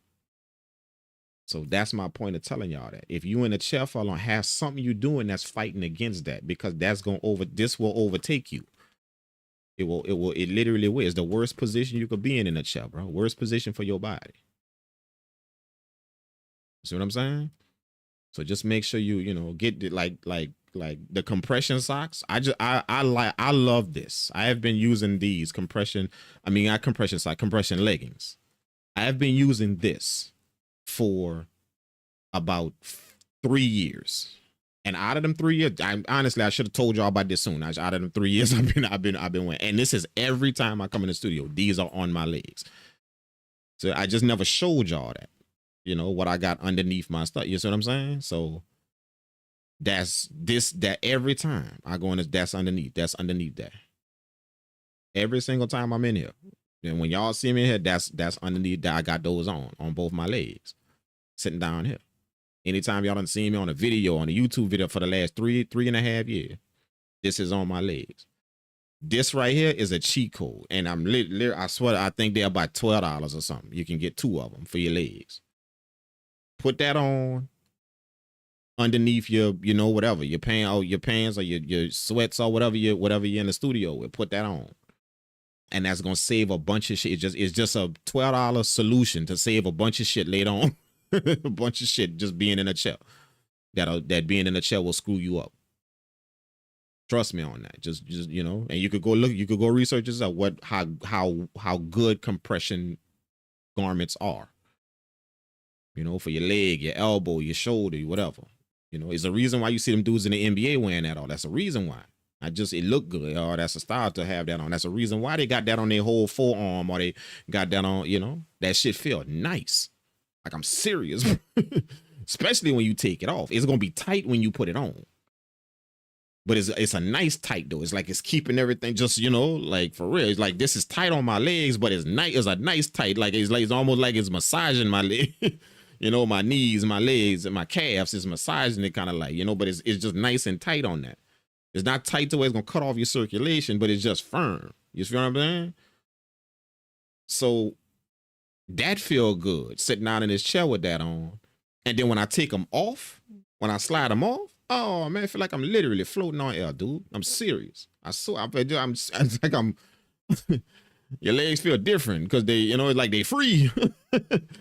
So, you know what I'm saying? So, you know, that's like a $15 solution, $15 solution for anybody that's sitting in a chair for a long period. Even if it ain't beat you, man, you gotta go to our office and sit in the chair for a long time.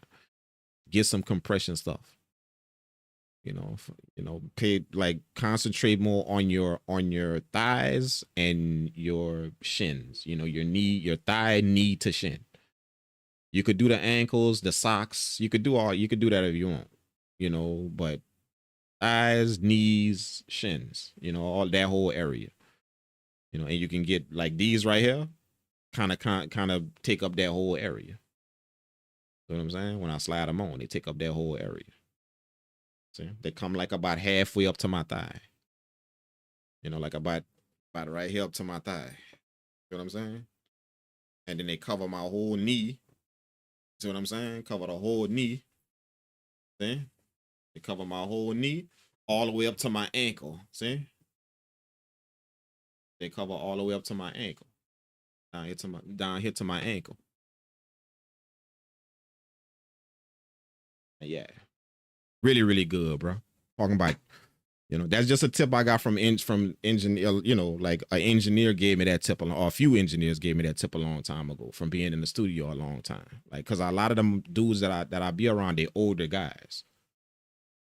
So they tell me all them stories of shit they didn't pay attention to. Like, you know, now they kind of slow getting up and they still in the studio doing their thing, but at 50, 55, you know, they still in the studio doing whatever they got to do, but they be getting up slow and they be like, man, look, let me tell you something, bro. Save yourself from this right here. You're going to be in that chair as an engineer, man, get you some compression stuff. See, they gave me that game a long time ago because shit be happening to them. You know what I'm saying? So I just took heed to that. You know what I'm saying? Because I know I'm going to be in a chair as an engineer for a long time. Or even doing this, producing music, man. But yeah, that's just some game I'm just to pass on to y'all. I didn't mean to preach to y'all nothing, but just hopefully maybe that might help you guys out there too. Because if you're gonna be in the studio for a long period of time making beats, and you know or if you're an engineer and you're at a desk for a long period of time, all of that. Yeah, this chair right, don't play with this chair right here, bro. I'm gonna reiterate that this is the worst thing for your body. This sitting is the most detrimental thing to your body. Holy shit, I can't even begin to express sitting. You know, it is the most detrimental thing to your body. There's nothing normal about this. We just do it. We just do it because it's sitting. It's normal. It's sitting. We sit here. We sit here. We sit here. But if you look at the position, like look at yourself when you sit. Look at yourself. There's nothing normal about this position. You got an angle from your back to your legs. That's an angle that you crunched up, and then from your knees to your feet. That's angled. That's crunched up. You see what I'm saying? That you literally in an S shape. you literally in an S shape if you look at yourself when you sit. You literally folded up in the S shape. You see what I'm saying? So being in a chair, the worst is one of the worst things for your body, bro. You know what I'm saying? So just like I say, have something to fight against that. Don't just do it and just let the chips fall where they may if you're in the chair for a long period of time. Nah, have something that you're doing and fight against that. Not only exercise, some type of movement out there, even if it's just going walk. You know, I walk on the treadmill and I run on the treadmill. But even if it's just going to take a walk, go and do something. Have something that you're fighting against with sitting in this chair for a long time. Go do that to fight against it.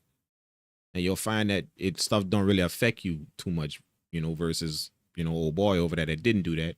Now you got arthritis at 40 in his joints and his knees because he was sitting out in that chair and his knees is always folded. He had no compression size or no nothing, no compression legs on no nothing, and he did that for 20 years. Now he got arthritis in his knee, dude. Done. He can't even stand up no more. You see what I'm saying? Like, can't even get up.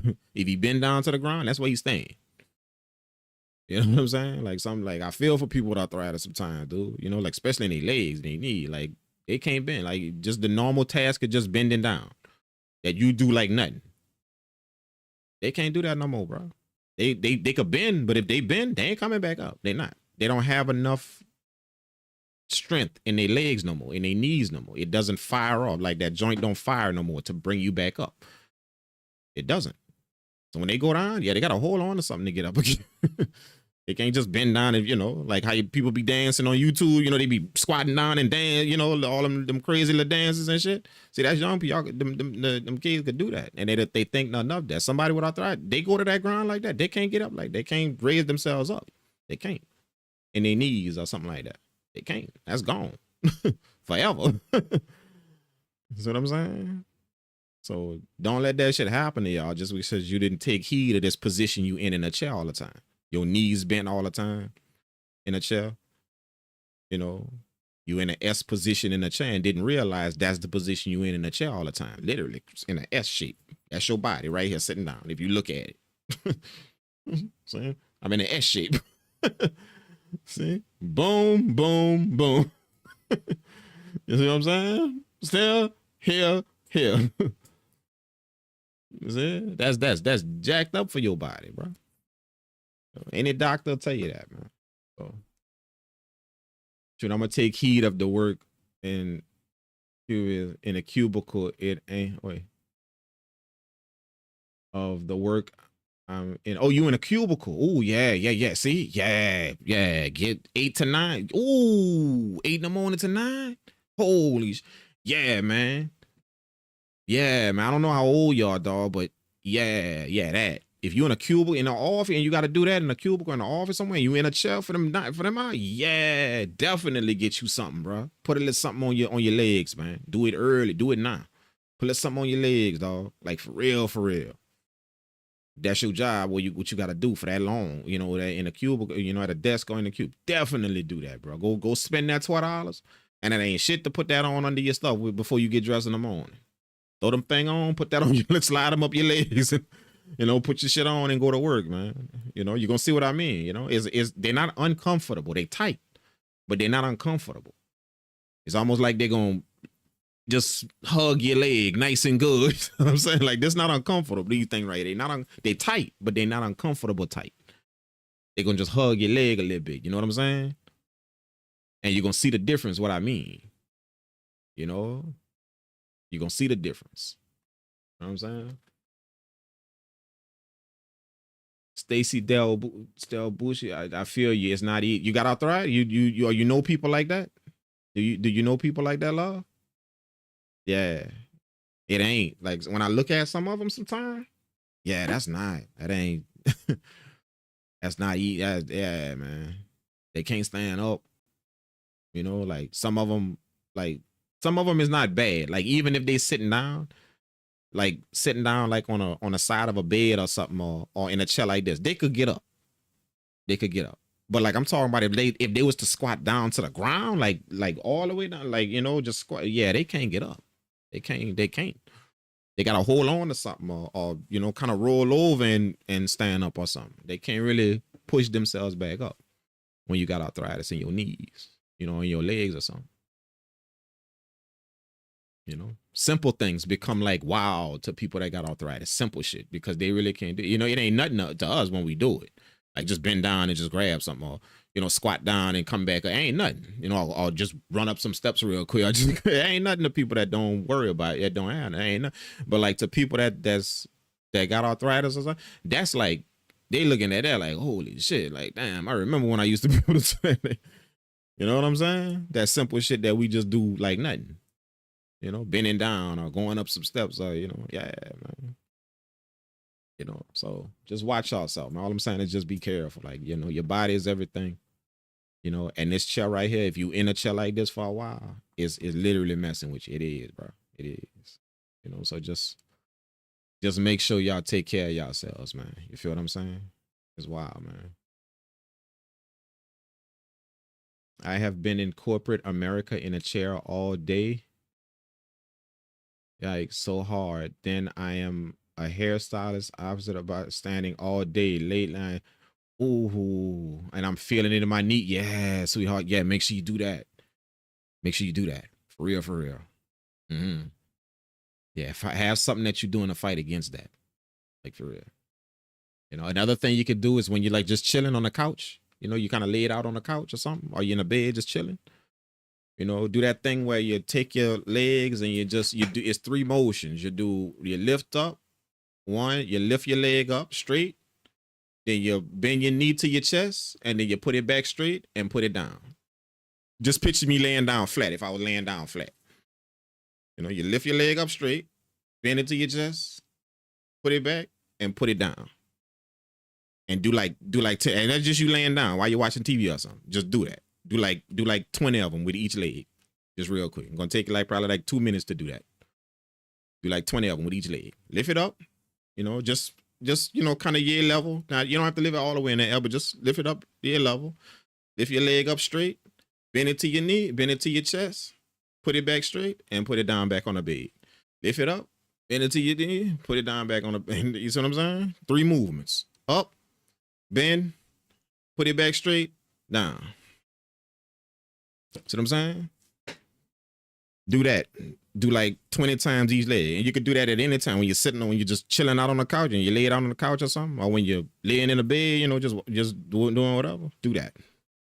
That right there, yeah, you know, when you're gonna notice when you go to work and when you gotta stand up, you're gonna notice them little pains not there no more. You see what I'm saying? Them little things that you know gonna come whenever you're gonna know they're not there no more. If you do that for like, you know, a month straight or something, you're gonna just notice it. Like it's not there no more. You know, just that little simple exercise. I'm serious, like no joke. I'm serious. You're gonna notice it.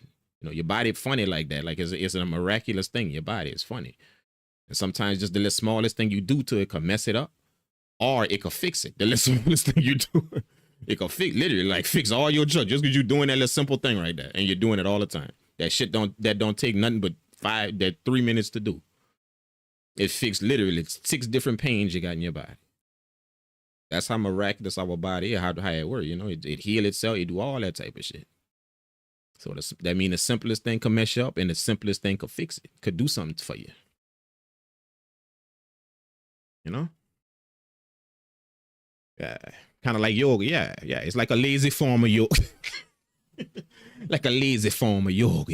We ain't really getting there and doing no, you know, all that, and you know, that's not really what we doing. But let's just say it's just a little lazy form of yoga, you know, for the person that don't really like to, you know, get out there and do too much, you know. So you could kind of just lay there and do that. But that's a real big exercise that a lot of people use, you know, just for your legs when you're laying down. It's easy to do, it's quick, and it's maximum impact for your knees and your legs. It's maximum impact to do that.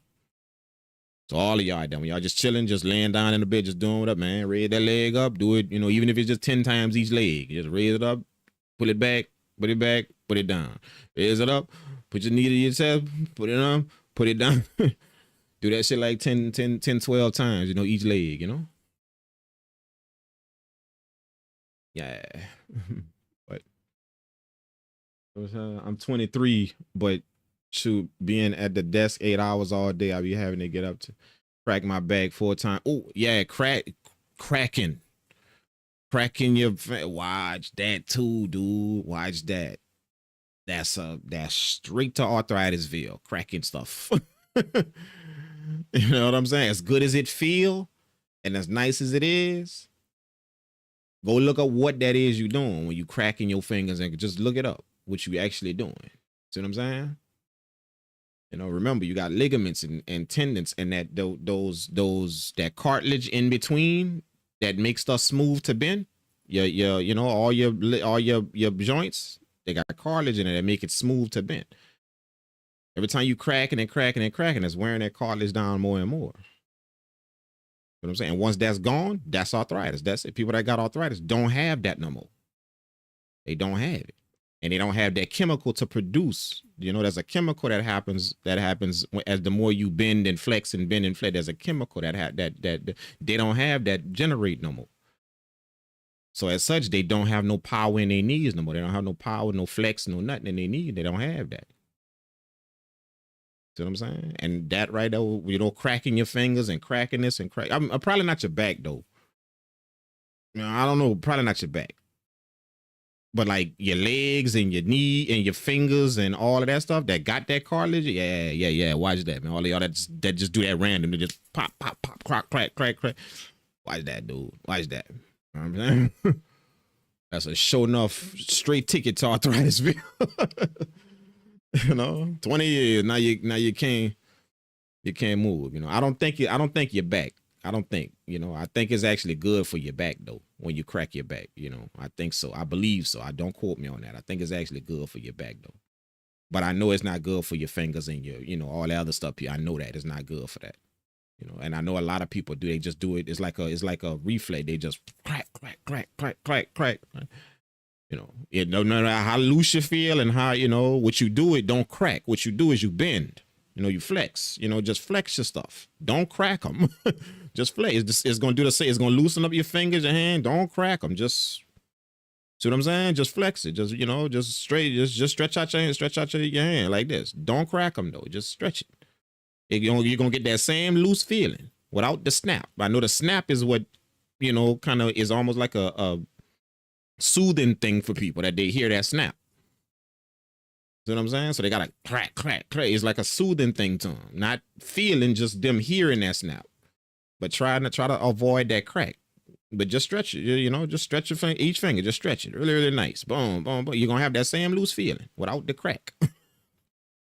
That crack is bone on, but see, it's snapping that bone on bone. So it's eating, is your bone, cartilage in the middle, bone. So bone, cartilage in the middle, bone. When you snapping that, it's rubbing, it's piercing that cartilage and rubbing up against that bone so you can get that snap. See, it's piercing, it's poking the cartilage, rubbing up against the bone. See, so if you keep poking that cartilage and rubbing, sooner or later, you ain't gonna have no more of that cartilage. That thing that's needed to get that joint to flex. You feel what I'm saying? So just stretch it. Same exact thing. You know, instead of cracking your shit, stretch it. Just, you know, just stretch it. Really, really nice. You know, your wrist, stretch it. Don't crack, just stretch it. You know, you're going to get the same loose feeling that you would get if you crack your shit. Same exact loose feeling without the messing up my cartilage in my shit. You know what I'm saying? If that makes sense. I don't know if that makes sense to y'all. You know, I'm not no therapist or no physical therapist or nothing. But I have had my share of doctor's visits. You know, it seems like you're always telling me something about my body, bro. You know what I'm saying? I'll be like, hold up, doc. Just today, look, before I sit down, before he gets started on my physical, I gotta tell him sometime. Okay, listen, we're gonna limit it to 4 things this time, not 9. The last time you did me dirty the last time. Do 9 things on me, all at once. Yeah, before we start the fit, just keep it to 4, bro. That's all I can handle for right now. You know, even if it's 8 things, just pick 4, the best 4, and that's what we're gonna deal with. Whatever that is, we gotta work with.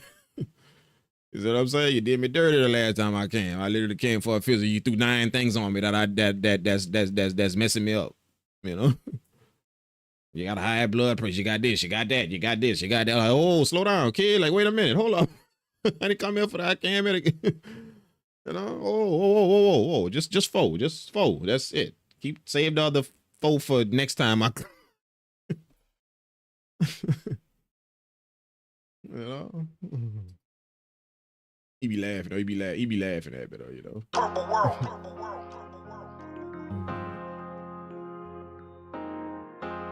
I'm gonna play the beat one more time, and I'm gonna get up out of here, man.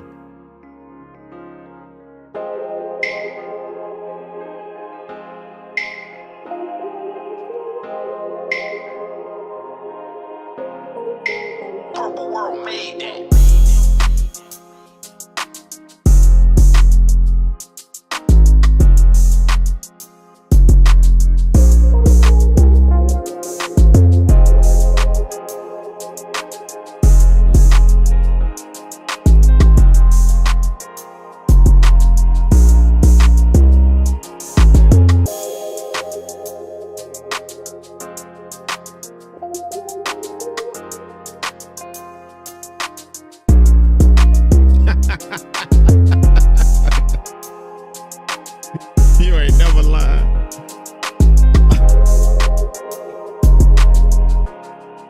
You ain't never lied. That's crazy. Oh, we gonna talk about that in a minute. We gonna talk about that in a minute, bro. What you just said, yeah. I got a story about that.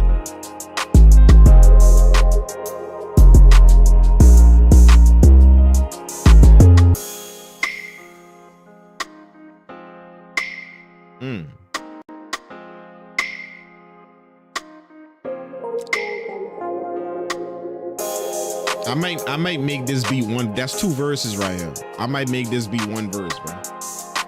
Just 1 verse, cause it's so slow. Just make it 1 verse and then outro.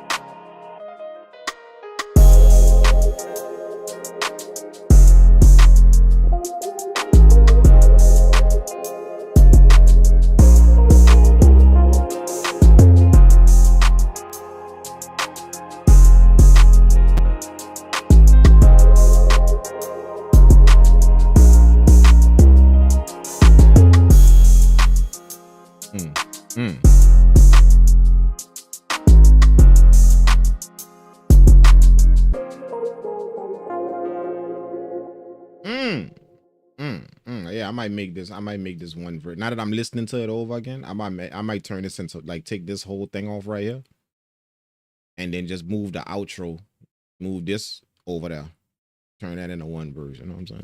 I don't know if y'all noticed this, but most of the songs that's out there now, they just 1 verse now. They're not 2 verses no more, or even 3. They're not. They 1 verse and like 3 hooks. You know, opening hook. You know, then a verse. You know, whatever the verse is. Then like maybe a break. You know, some kind of changer, and then 2 hooks after that, and that's the song. I don't know if y'all noticed that about the beat. You know, people that's rocking on beats nowadays. So, you know, you don't really need to be dishing out no 3 minute and 3 minute and 2 second beat, or, you know, 302, or, you know, 260, you know, all that type of stuff. You don't need, you know, minute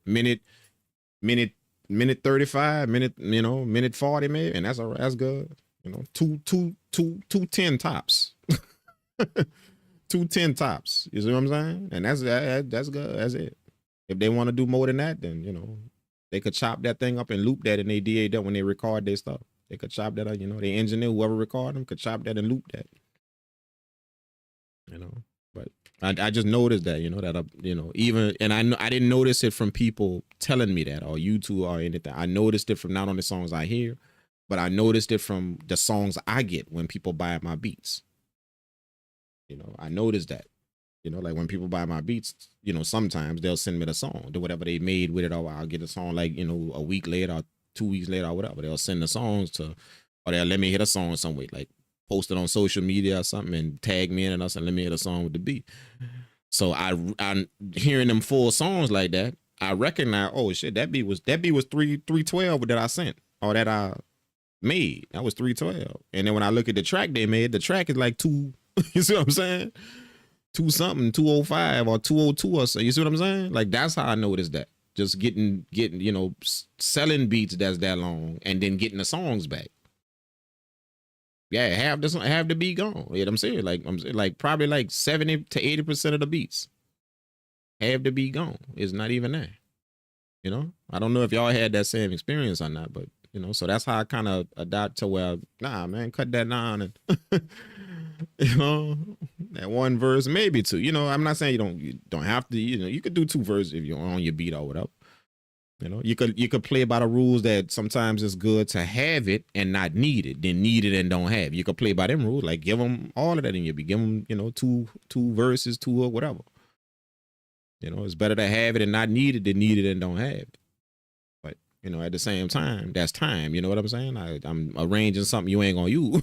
You know what I'm saying? So, you know, let me just give you that right there. And you loop that over if you want another. You see what I'm saying? You could play it that way. It don't matter. Yeah, but what you said about the medicine, the side effect worse than the medicine. Long story short, I went to the hospital.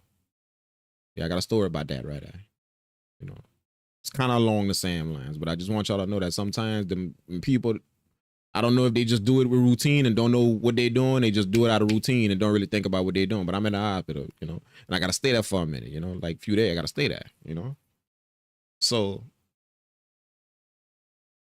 I got to take medicine every day, whatever they giving me, you know, the antibiotic, whatever they giving me to get better. I got to take that every day. So they bring me, you know, they bring me the food, whatever, and then they bring the medicine, you know, whatever I got to take. They're just giving me a shot, and then it was giving me some medicine to take. All right, so check this out. She come in the room, the nurse come in the room. I'm asleep in the room, literally sleep, knocked out. Okay. She wake me up out of dead ass sleep. Wake me up, you know, to take my medicine. So I'm cool. All right, yeah, what I'm taking, you know. And I noticed what she gave me is different than the medicine that she normally give me. You know, she was like, yeah, them pills coming later on today, but you got to take this right now. You got to take this now. So I'm like, cool, okay, what is this? What is it? Look what she gonna tell me. Oh, it's just something to help you sleep.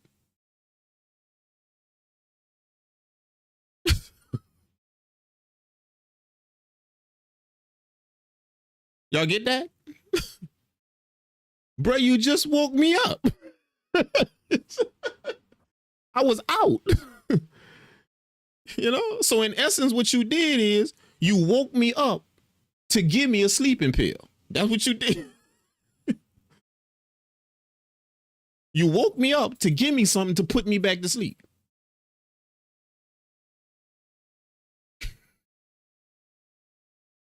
You know, I didn't tell her that I just took the pill, but when I thought of when she left and I thought about it, I'm like, well, what? I was out cold. What you, you woke me up to give me a sleeping pill. That's what you did. You understand what I'm saying? I'm already asleep. What you do? What you doing? What you doing? You woke me up to give me a sleeping pill. Like think about that. You woke me up to give me a sleeping pill. That's what you did just now. Like, come on. I don't know if they, you know, because sometimes you could do your job like so routine to where you don't even think about what you're doing. You know, you're just so, okay, I got to bring this patient this. I got to bring this patient that. You're just doing it so routine that you don't understand. Oh, yeah, I just woke him up to put him back to sleep. That's what I just did just now. You know, like, really? You know, and look what she gonna tell me. She said, oh, yeah, you take this, you're gonna be out probably in another, you know, yeah, I give it about 10, 15 minutes. You're gonna be out. Yeah, you're not gonna be able to fight it. I'm like, really? So you woke me up for me to fall back to sleep in 15 minutes. She did. That's what you did just now. Woke me up to go back to sleep in 15.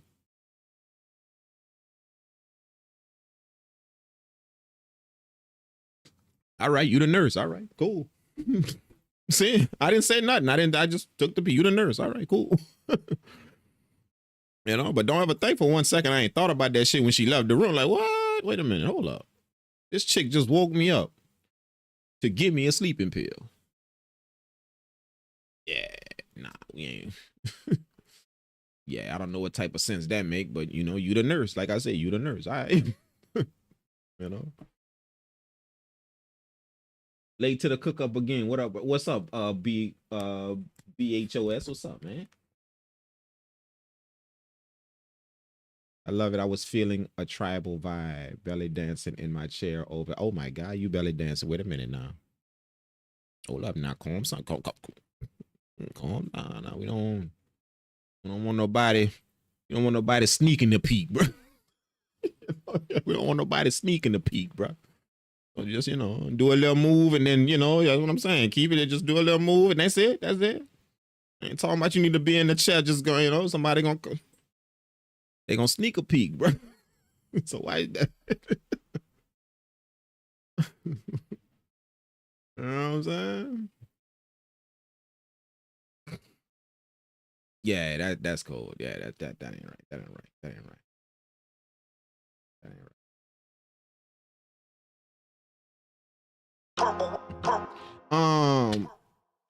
I want to make another. I do. I want to make another beat, but I gotta go get some rest, bro. I gotta get some rest. I just literally turned on his live stream this morning because I was at the crib, and like I said when I first got on the live, I was at the house, and I was listening to some music. You know, the music was just playing at the spot, like it, you know, kind of pretty much like it always is. And this old classical joint came on. You know, like I got all type of shit that's playing at the crib. You know, mostly jazz and classical stuff, but I got hip hop, so I got all of that. You know, playing, and it's just always playing in the background at the crib. You know, through the surround speakers. It's just playing. You know, lightly in the background. So I'm at the crib. You know, everything quiet, chilling. And this melody come on, you know, it is on this classical joint. This melody come on, and I'm vibing to it. I'm like, you know, I'm hearing it. I'm like, you know. So from that, I start humming my own melody to kind of complement that as it's playing. And it's just me at the crib. I'm humming my own melody. And, you know, the next thing you know, I started hearing them drums. I started hearing them. I'm like, yeah. So now I'm no longer listening to the music that's playing in the background. I'm no longer listening to that. I'm now listening to my own melody. You see what I'm saying? And that's kind of what you know. So in my head, while I'm chilling at the spot, I'm telling myself, nah, I ain't going to the studio. I gotta go. I gotta get dressed, then go ride there. I'm not going to the studio. I'm not going. I'm gonna just wait. You know, knowing already. You know how sometimes you be bullshitting yourself. You already know you're going to do it. You know you are. You know, but I'm just sitting there bullshitting basically. But I know I'm going. I know I'm going. I am. Like, that's music. I'm going. I'm going. I'm going. So that's what happened. I was just sitting there and I was telling myself, nah, man, I ain't gonna go. I'm gonna just kind of just chill. And then the melody start again. The next thing you know, I'm dressed in the car on my way here. Let's roll. Let's get it. So I got here and just figured, let me turn on a live and just, you know, and I just went live just earlier, you know, just earlier today. Why not make it on live? Why not make the beat on live? So, yeah, man. But that's how music is to me, though. You know, like we was talking earlier when the live stream first started, man. Like, music just pouring out of me, bro. I can't contain it. You know, I like music. I like it, but you know, like when it's time for me to create, creativity just come out of me. Like it feed through me. You know, I'm not making creative. I'm allowing it to come through me to just and come out here, whatever. You know what I'm saying? So what that mean when you say I'm allowing creativity to pass through me, not I'm being creative. When you say I'm being creative, that means that you coming up with stuff. You coming up with stuff. You coming up with stuff. But when you say you allowing creativity to flow through you, stuff out here is giving me them vibes. I don't have to come up with it. It's all around me. Out here is giving it to me. Everywhere. You know what I'm saying? I could be getting out of the car and I hear a ambulance coming down the street with that siren. I start hearing drums to that. See what I'm saying? So I don't like to say I'm being creative. I like to say creativity is I let it come through me. I let it flow through me. You know, being creative meaning I'm not worried about none of this stuff out here. I'm just coming up with stuff.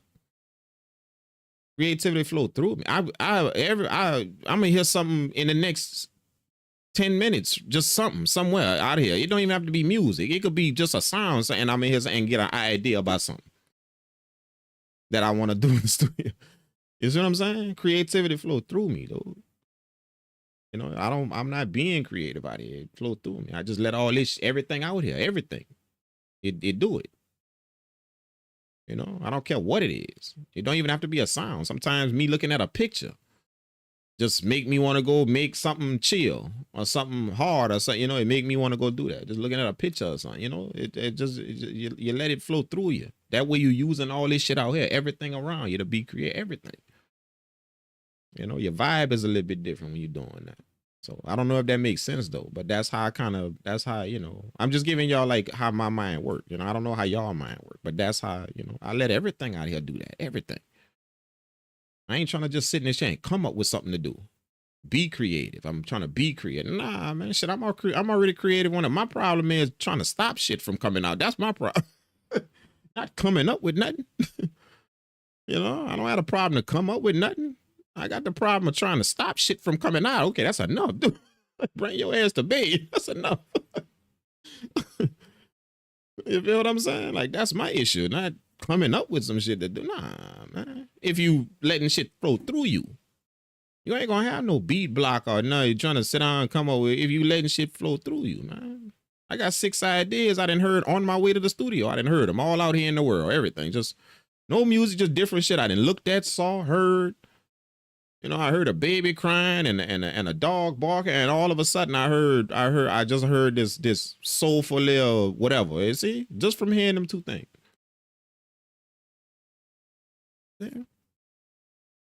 That's how these ears work, man. I'm not sitting in the studio trying to be creative. I'm gonna let the creativity flow through me.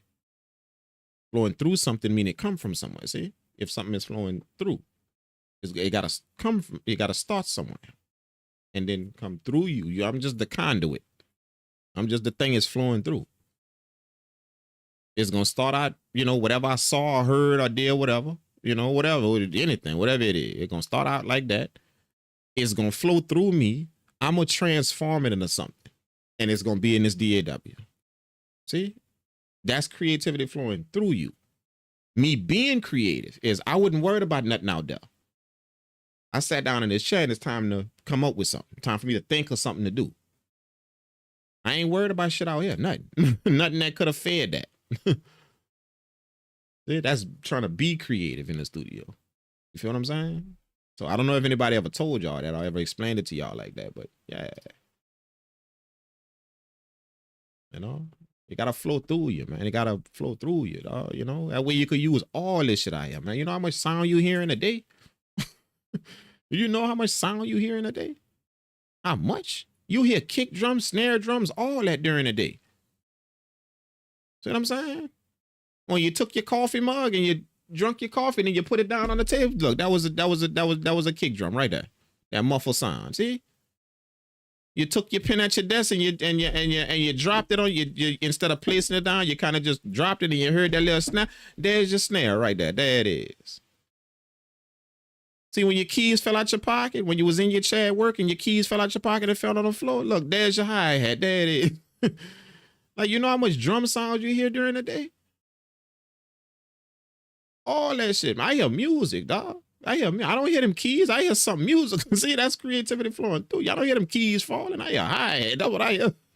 And it's hard for me to shut that off. That's what we were talking about earlier when I first got on the live stream. How I was telling everybody how I respect people that gotta go somewhere and when this is in them like that, but gotta go somewhere else and do something else. That no music is there. Or no creativity is there for music. You know what I'm saying? They gotta go somewhere else and get their money for 8, 9 hours. I respect that high because, bro, this brain don't think like I'm not no good to nobody if I go sit at a job right now. No, I'm a piss the employer off. I'm seriously gonna piss him off, bro. I gotta be in this chair I gotta be in this chair doing this, bro. This where my living gotta come from. It have to, cause I'm a piss the employer off, bro. Cause I ain't gonna hear shit he said, nothing. I heard something, but it wasn't what you said. And it ain't no, I'm not being disrespectful. I'm just being truth. I didn't hear nothing you said just now, dog. That whatever you wanted me to do, I didn't hear nothing. I heard, you know what I heard? I heard, that's what I heard.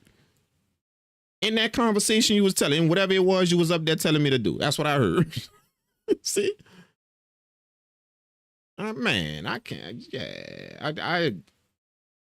I got mad respect for you that y'all could do that. Like some kind of way, shut that off and go do that for however long until you get back to whatever you're doing, back to your studio or wherever, and now you could turn that music back on. You could do, man. Telling me to shut that off, to go somewhere and shut that off. That's like telling me to stop breathing, bro. Oh, it's coming out. No matter who job I'm at, what desk I'm sitting at, oh, it's gonna be some music. Oh, it's coming out. I'm gonna start tapping on that desk, stomping my foot. I'm gonna start humming something. It's coming. It is coming. Now imagine me sitting in somebody's board meeting. You know, we in a meeting, you know, and everybody in there paying attention, and all of a sudden you hear me in the corner over there. Everybody just turn around like, what the hell are you doing? See, that's me. And I ain't gonna, when they turn around and look at me, all I'm gonna be, oh, my bad. I didn't even know that came out. I had no, my bad. I didn't even know. It just happened. My bad. I am so sorry. I didn't even know it came. I'm serious. I didn't even know it came out. Did y'all hear that too? Because I thought I was humming it to myself, but y'all actually heard me. See, that's me. It's gonna come out. See, I'm serious. I ain't got no way to halt that or to stop it, or I don't have none. No way, bro. So the other option is, okay, shit, if I'm gonna be at wherever that is out there, whatever job or whatever company that is out there, if I'm gonna be doing, man, I'm probably gonna piss them people off, like seriously, or something. It's gonna be an issue. It's something gonna happen. Just imagine that, like, you do, just every time you pass by my cubicle, you hear me just. Every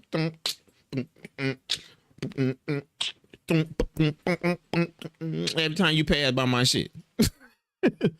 And I don't give a damn. You know, you see what I'm saying? It's almost like I ain't even trying to hide it.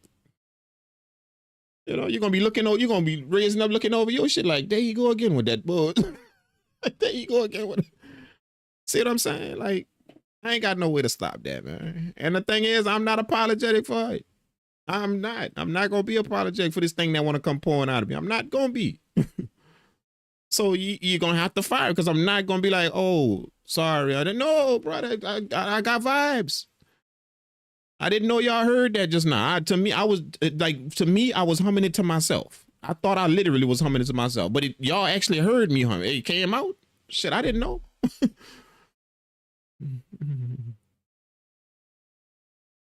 You know, so, bruh, I ain't lying. I'm serious, man. So I got mad respect for that, bro. Like, for real, because this kid, yeah, it's gonna be an issue over there. It will be.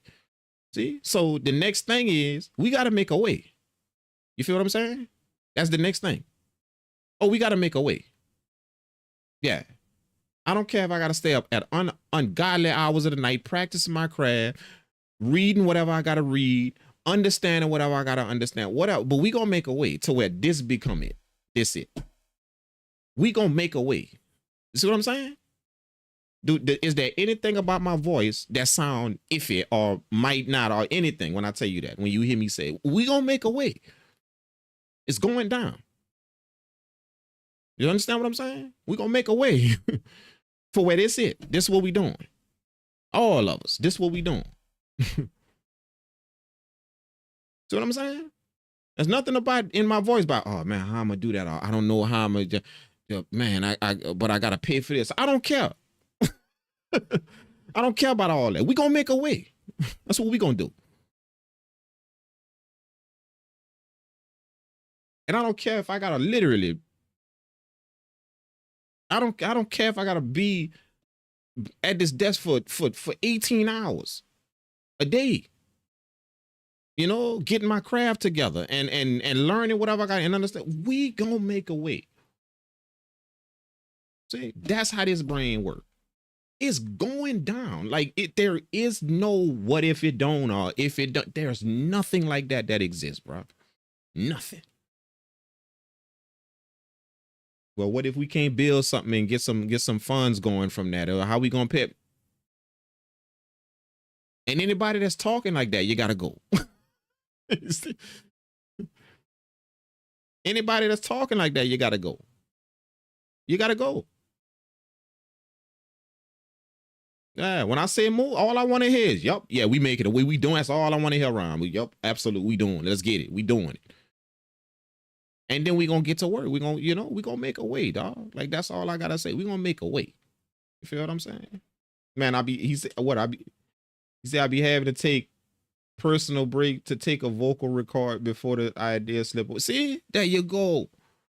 You understand what I'm saying? Like, you get what I'm saying? Like, you be in that chat, like, some kind of way music gonna happen. You know, whether it's on the sneak, on the cool, on the it's gonna happen. You know, whether it's I gotta go run to the car, make this beat real quick. Act like I'm going to take a 10-minute or 15 and go to the car, you know, go to the car, grab my laptop out of the back seat and, you know, flip that thing open and get on them hi-hats real quick and a little melody right quick and then go back in there. Yeah, it's music gonna happen, dude. It's gonna happen, bro. You feel what I'm saying? My problem is, like, I respect that what you're doing, but my problem is I can't even do that. That shit gonna come out at the desk. I ain't gonna be able to hold it in until I get to the car or until I get to wherever. It's gonna come out at the desk. Right there. And the thing is, I don't know how loud it's gonna come out. Cause to me, I'm gonna be in my own little world. You know, to me, literally, you know how sometimes you say something and you don't know you said it out loud? Y'all didn't have that feeling before? You don't know you said it to yourself, but the other person like, damn, what you said? And you're like, oh shit, did I say that out loud? See, that's how I'm gonna be. You know what I'm serious. That's how I'm gonna be. It didn't happen already before, you know? Not at work on it, but like in places before to where they like, you know, like I'll be at the store or something, buying in the line or something. And to me, I'm humming to myself. I got some little melody with some drums going on to myself. And I'm like, and I'm in the line just, you know. But to me, I'm doing it to myself. Like, to me. I don't know that I'm actually, you could hear it out here. You see what I'm saying? And then the lady behind me be like, you're sure happy today. And I'm like, oh, what you mean? She's like, you know, you know, singing music. And I'm like, oh, you heard that? She like, yeah, she said, I'm more than sure half the line heard it.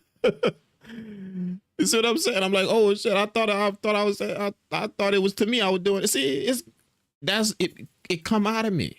You know, there is no way to stop it, bro.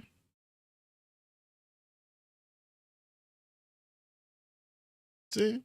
You can't stop it. Like you could tie my mouth up, you know, put a tape over my mouth, tie me up like this, and you know, to where I'm literally stiff as a board and can't move and can't talk and can't do nothing.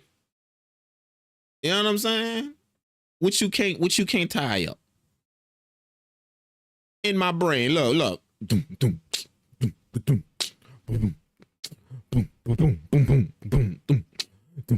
All that shit going on in my brain. I'm literally up there like this, looking at you like this. Can't move. See? You can't stop it no kind of way, bro. So before I go lay up at somebody's spot, you know, somebody's job somewhere and do that to them, I'd rather make a way, man. We gonna make a way. We gonna make a way. We gonna make a way, bro. You feel what I'm saying? That's it. Yeah, and when I say that, I ain't bullshitting. I'm talking about we gonna spend hours upon hours upon hours upon hours pushing to this thing right here that we got to do. And if you ain't with that, then we ain't gonna hold you. This ain't the train for you, bro. We ain't gonna hold you, man. This ain't the train for you though, because we finna spend all type of ungodly hours, bro. I'm talking about bags under the eyes hours, and we gonna make a way.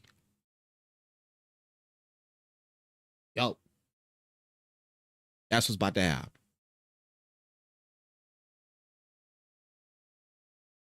See what I'm saying? I know the concept of if you ain't get it, you ain't wanted it enough. I know that. I understand that. If you ain't got it yet, you ain't wanted it enough. You know, whatever you doing out there, something else got your attention. Something else taking up your, it could be people, it could be, family, it could be whatever, but something else out there got you doing something. So that's where you getting it in. That's where the result coming from, whatever else out there. You see what I'm saying? So if you ain't got this music thing cracking yet, then you ain't wanted it enough. You didn't. You want something bad enough, bro. You gonna make a way. And I ain't talking about just want, I'm talking about you need that shit in your life. You need it in your life. You gonna make a way, bro. It's like air. You gonna find a way to breathe, dog. Look, if somebody covering your mouth with it, you gonna find a way to breathe. Look,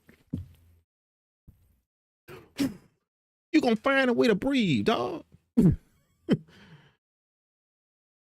Ain't gonna be no if, ands, but, or whatever. You gonna find a way to breathe, bro. That's what this shit is like. That's what this shit like to me, dog. We gonna make a way.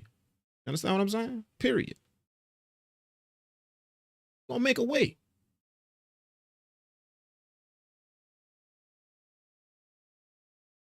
There is no not. You know, there is no not. There is none. It doesn't exist. It's not there. That's me wanting it enough. So it's gonna happen. It will. Living proof. It happens. See what I'm saying? I want it. It's gonna happen. And now, after I say I want it and I put all that emphasis in it out my mouth, watch what I go do to back up what just came out of my mouth. Watch what I go do. Literally, I'm gonna be falling asleep in this bitch. Look. Cause I spent 19 hours straight in that month. You see what I'm saying? I'm gonna be going. You know, people gonna be hitting me up like, man, where you was? Man, shit, I ain't gonna lie. I zoned out in the studio all night, dog. Like I was. Oh, so what you about to do? You about to go home and get some rest? Nope, I'm about to go back. See, I'm about to go back. See?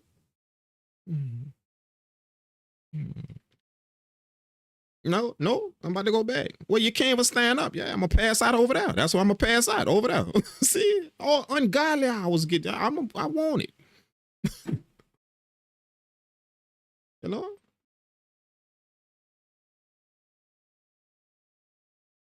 You know, and then you're gonna be in a situation like this. You're gonna be in a situation like this. You know, I'm sitting down listening to, you know, who went to vacation, or hey, we just got back from such and such on vacation, and we went to Italy, and we went to wherever, and we went to, you know, this for vacation, and about 9 people you're listening to.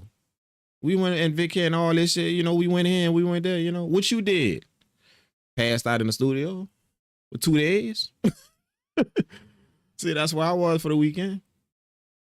And I ain't gonna feel like I missed nothing because I heard everybody going everywhere. I don't have to go, no, man. I'm in a dream, bro. The dream. That's where I want to go.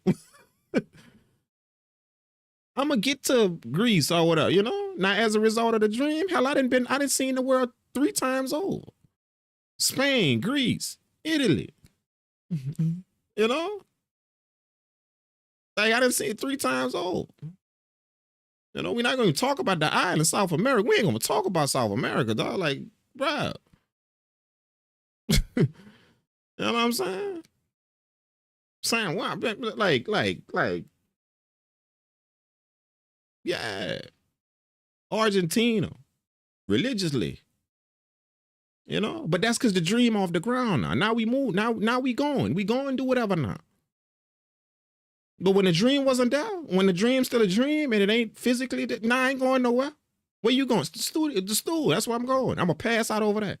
Man, you was over there for 25 hours, bro.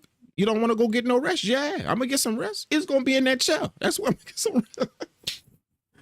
It's going to be in that chair. You hear how psycho I went over that? Do you like, I want it. I want it. So I got it. I want it. You know, that's what I mean by I understand what it means. If you ain't get it, you ain't want it enough.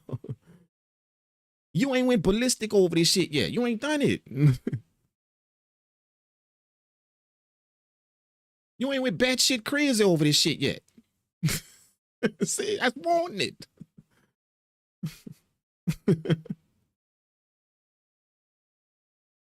You know? Shit, you gonna get all that shit. I'm just telling you experiences you're gonna get when you turn bad shit crazy over. You're gonna get people thinking you depressed. Hey, we ain't seen him in a long time. Somebody check on him because I think he depressed. I think he Nah, I'm just in the studio. Thank y'all for the concern, but I'm in that mug. I'm in there. And that's where I'm gonna be at. Think he depressed. You know, everybody gonna try and put their fears on you. They gonna do that. Just simply because you locked in. You locked in. Like when I mean locked in, you locked in. Beeline, you are literally zoned out in this shit. You locked in, locked in. You know, you borderline losing your mind over this shit. You feel what I'm saying? You gotta want it, man. You know, like just not just want it. You gotta want it, want. Like pass that shit by the out. If this have, ooh yeah, this would be nice. Pass that shit. I want that shit, man. I want to wake up in the morning, and I ain't talking about want fame because I ain't famous. I ain't fame. You know, I that's not what I want. I don't want no fame or none of that. Everybody know me or whatever. I don't want that. I want to make a living from this. I want the business from it. I want to make a living. I want that to be what I go do when I wake up because it's clear I can't go do nothing. You know what I'm saying? I'm a smart dude. Graduated with a 3.6 and 2 degrees. You know, most people don't know that. Well, a few people know that about me, that in the music producer community. Like 2. I'm not stupid. Y'all could tell by the way I talk. I mean, I clown a lot, but y'all could tell that I got something that oh yeah, that dude got more than the average education. He do. Y'all could tell. Y'all can if y'all smart enough. 2. See what I'm saying? I ain't stupid. I could go. I could have went anywhere and got someone and did, but I just can't because I know what's in me. Even though I got all that, I know what's in me. Even though I got all that and could go walk in anywhere and sit down in somebody's job and probably run the company or whatever, you know. Yeah, I'm gonna piss them people off as soon as I hit the door. Yeah, within 5 minutes, I'm gonna be in the chip.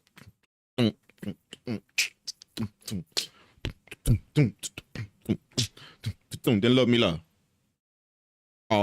Yeah, I just be doing that sometimes, so y'all gonna have to excuse. See, I'm gonna piss the people off over there, man. Just be doing that sometimes, so y'all gonna have to excuse me. Y'all just, you know, that's gonna be me right at the spot. Like it gonna come out. So before that happened, and before I go jumping in people's lane, I ain't got no business being in because I know what's inside of me. Before I do that, let's just make a way, dog. Let's do it. Let's make a way. Let's get it. Let's get it. No, I didn't know nobody to do this. Not know nobody to, you know, make some phone call. Nah, this ground up. It's just wanting it. Just wanting it. Wanting to build something off this to where I can make some type of career, you know, and not only feed myself, feed my fam, feed my team.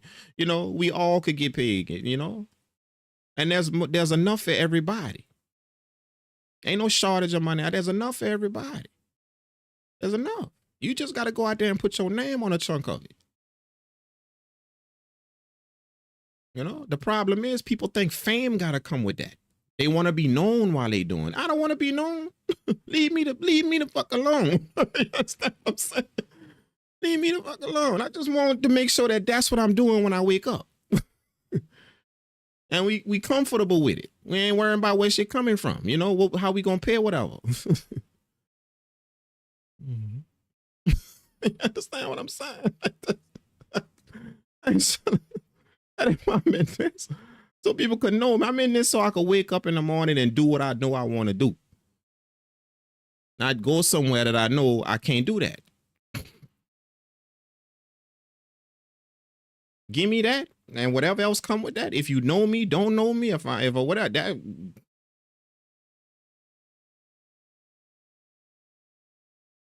You know, I went to Burger King. You know, this happened to me a few times. It happened to me in Burger King one time. It happened to me at a football game. In Atlanta, it happened to like a few times. You know, to where you know, like just from YouTube, like dude, like, hey man, wait, you the drink? You the drink? I'm like, yeah, man. I bought an MPC. I watched your video, dude. Like, you know, like, and that was in a whole another state. Right there in Burger King, the dude behind the counter at Burger King. Man, I watch your videos on YouTube, man, dude. You know? But that ain't what I'm in this for, to be known and shit like that. Man, I'm trying to make a way. You see what I'm saying? Notice what I'm saying? We gonna make a way, not we gonna be famous. Man, I'm in this to make a way. To where this what I could do. Because I'm going to piss other people off if I go out there trying to do something. I'm going to piss them off, highly. They're going to be upset. And they're going to have every reason to be upset. I ain't going to even hold them. They're going to have every reason to be upset if I go to their job. Every reason. I ain't going to even hold them.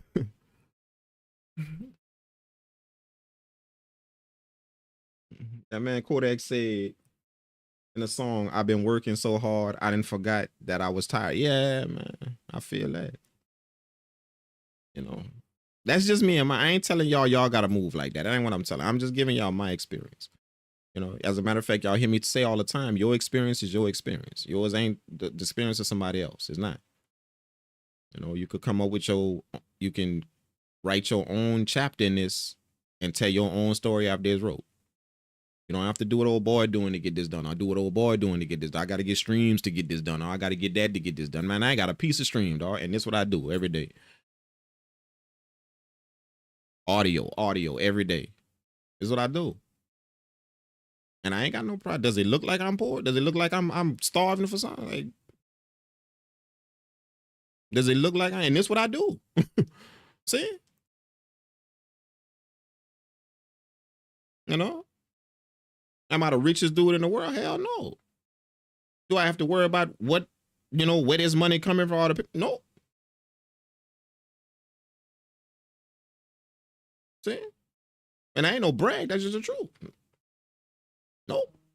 Because something always coming. It's always coming. It's always there. And it's enough to sustain. It's enough work and enough of a payment and payoff financially to keep it generating.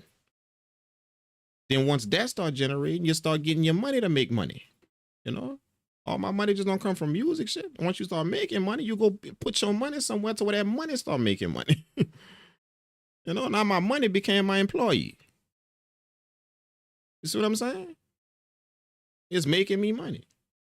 My money making me money. You see what I'm saying? All that shit. You know, but you gotta know, you gotta get, that's what I mean by make a way. Like, you have no idea how many ungodly hours I spent researching and reading and understanding, financial situations and like all of that, bruh. You have no idea how much to understand what to do when you get a little change, when you get about, $5,000 free and clear, what to do with that. To turn that to make that get you another 2,500 to some kind of legally, not illegal. Like, we left that alone a long time ago. But to how you have no idea. That's what I mean by we gonna make a way.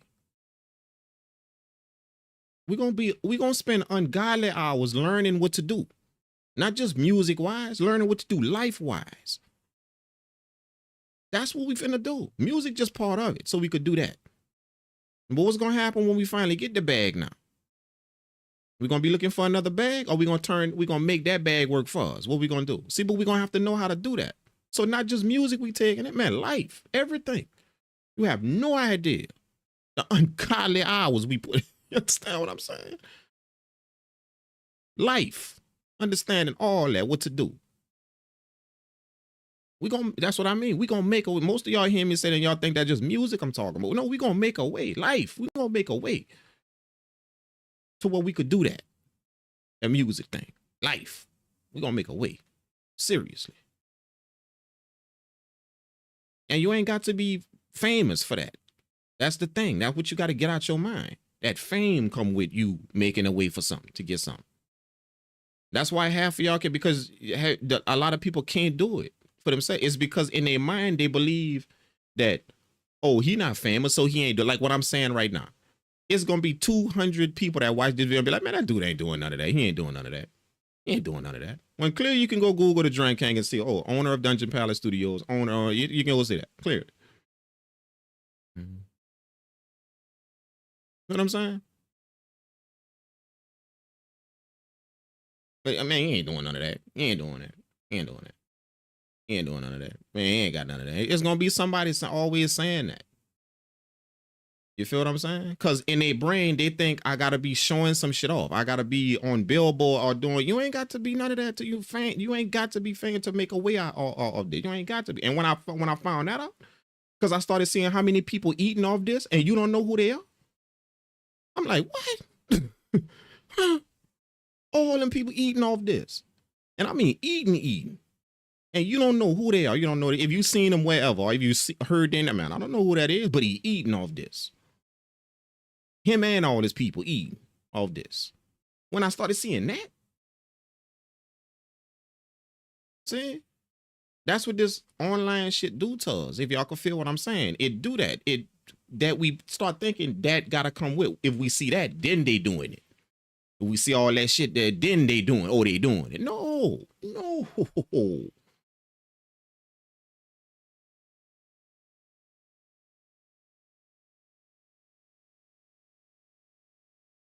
What this social media shit got all this shit we scrolling and watching from people. Everybody posting their wins. We start to associate that with something. That, oh, if he showing off this and showing off, oh, he doing it now. He doing it.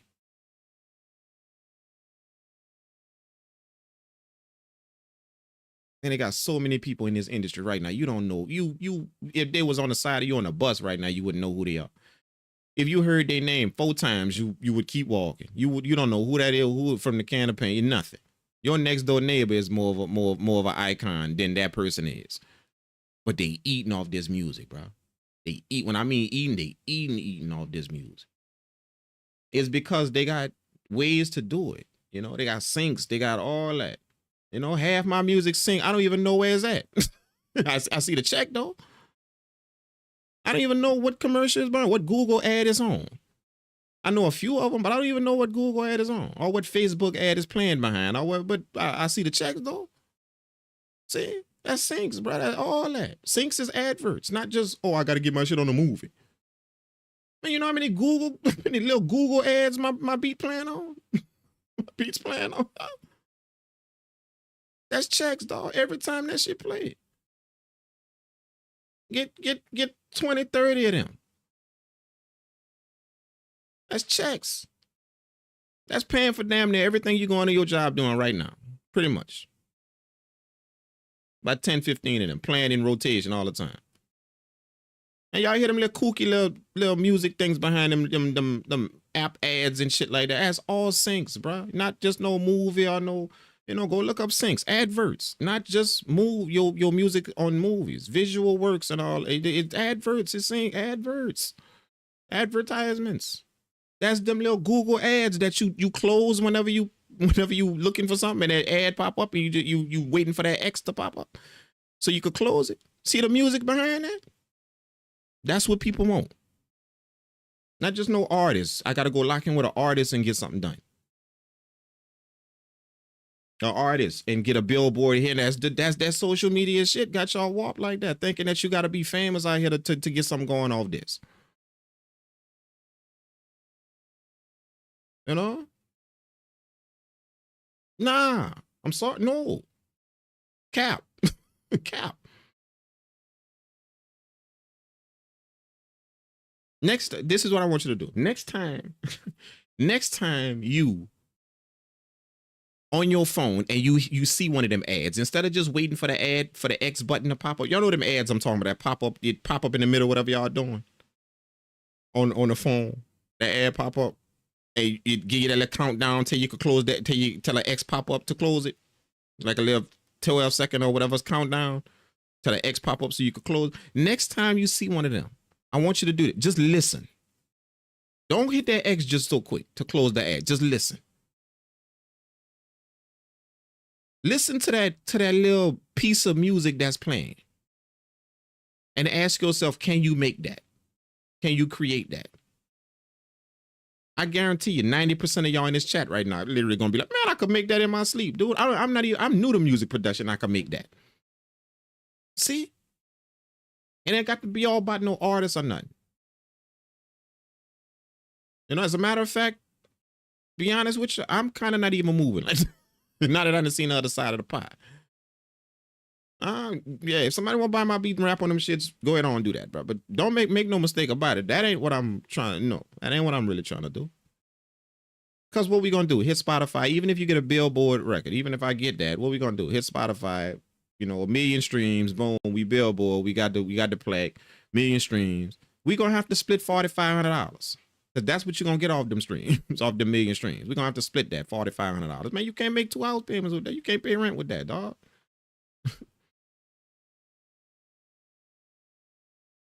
You know, not to down people that's getting that. Get your money and get, you know, it's still money. But at the same time, not the expenses. I can't pay. We got to make a way. other than waiting on 1 million streams so I could get $4,500. Literally 45. Go do the math yourself. Hell, it's all, you ain't even got to do the math. You can just go look at people experience who didn't got 1 million streams. Go look at it. It's all on there. Yeah, all I got is 40, 43, 41, 4,200. It's gonna be in that 4,000 to 4,500 range. That's what you got for 1 million streams, bro. Snoop Dogg, y'all just saw him. He got 1 billion off his, and he went viral with that video. He was like, man, I'm disgusted as to where the money went. I got a D said, man, they sent me something with 1 billion streams, and I'm like, oh shit. Well, what that break? You know, he said I went to my account and I was like, well, break that down. What's the numbers on that? Break that down to me. What's the residuals on that? He was like, what? Are you serious? Because that dude come from an era to where units was being sold. Like you knew what was checking into your pocket. You knew. Your business manager knew. Units, not no stream. You can't track what's streaming out there. That's the luck of the Irish right there, trying to figure out what you're getting from that.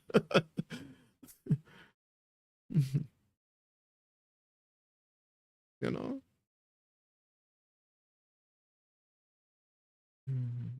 All it take is one plugin, one course, one sound, one pay. It's so many ways. Yeah, man. It's wild. It is so many ways, man.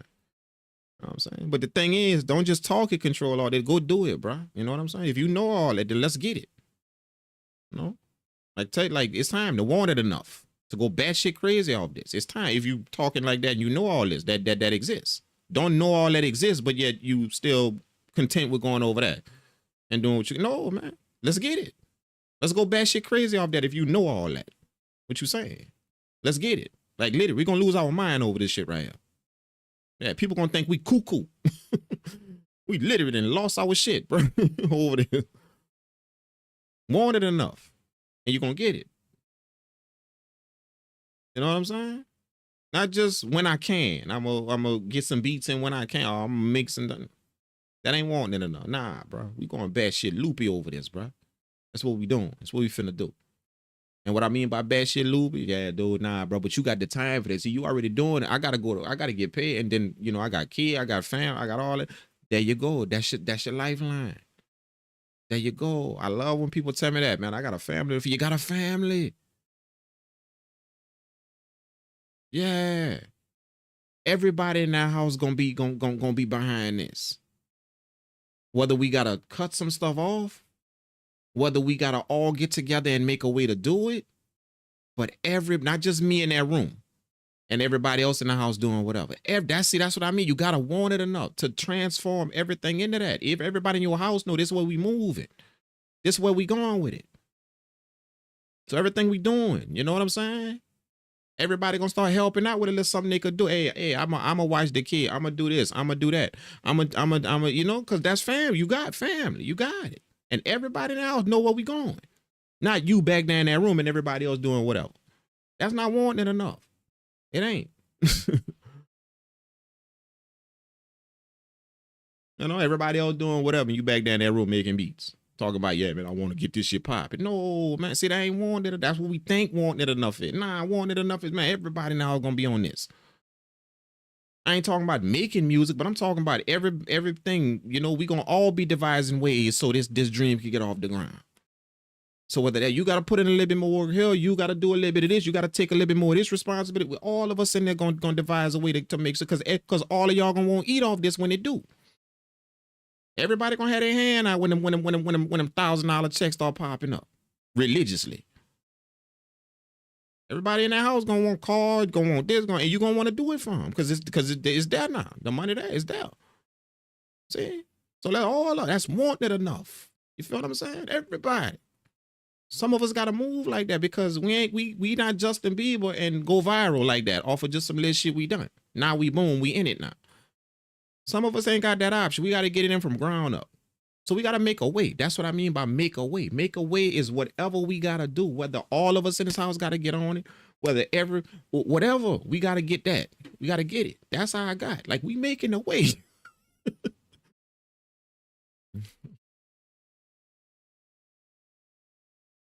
That's how my mom flipped. Like, we making a way. And when you start utilizing all of them tools to your advantage, all of them,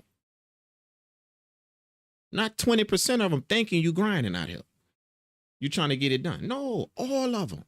All them tools, you know, the knowledge, the information, making sure you spend time on that, your damnedest time, not just on music, but just understanding what to do with the bag when you got it. You know, trying to understand the difference between the social media world and what's really actually going on.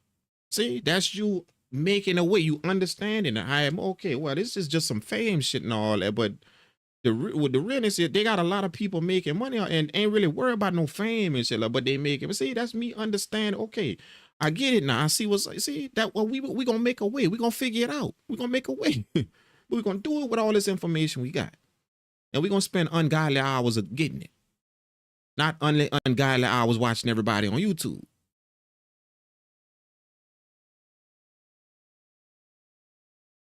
We're gonna spend ungodly hours understanding this info, going knock on the doors of the people that talk like this. Hey, bro, listen.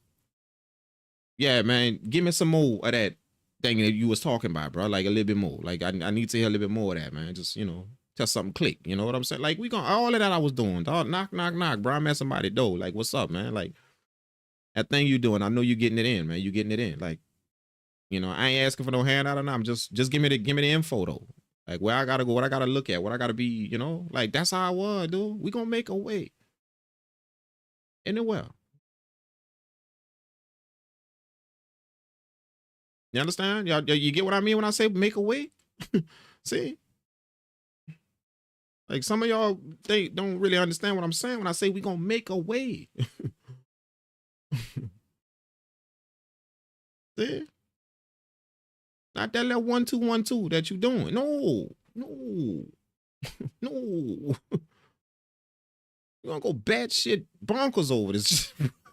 Getting what we gotta get. Understanding what we gotta understand. Getting the knowledge we gotta get.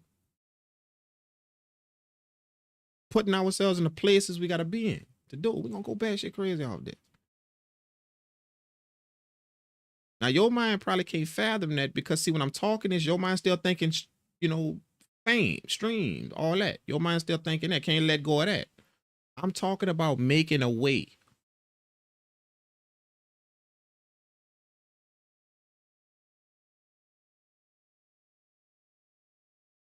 That's what I'm talking. Not being fame, not being on everybody's radar out here. Not that. I'm talking about making a way to where you wake up and this is what you do. And it's enough, substantially enough to feed you, to feed everybody, even pay a few people that want to be on board with you.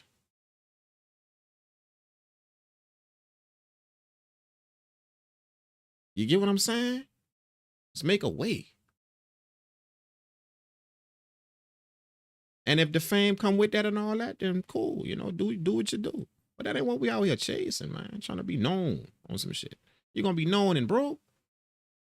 Y'all see them Instagram reels popping up all the time with people that's known. And they telling you, man, we ain't got no money. From signing them record deals and all that, and we got fake. Y'all know us like a mug. Y'all know us. TLC, all of y'all know us. We big. We so, man, we ain't got no money. But y'all know us. We famous as shit. Traveled the world, did all, but we ain't got no money. Y'all done seen that multiple times with different people, bro. So that fame shit don't guarantee you a check. Just because you known everywhere. But if you make a way, that's gonna lock your dollars coming in. To hell with that fame shit. That's gonna lock your dollars coming in. I don't care if you know me, don't know me, wanna know me, whatever. I don't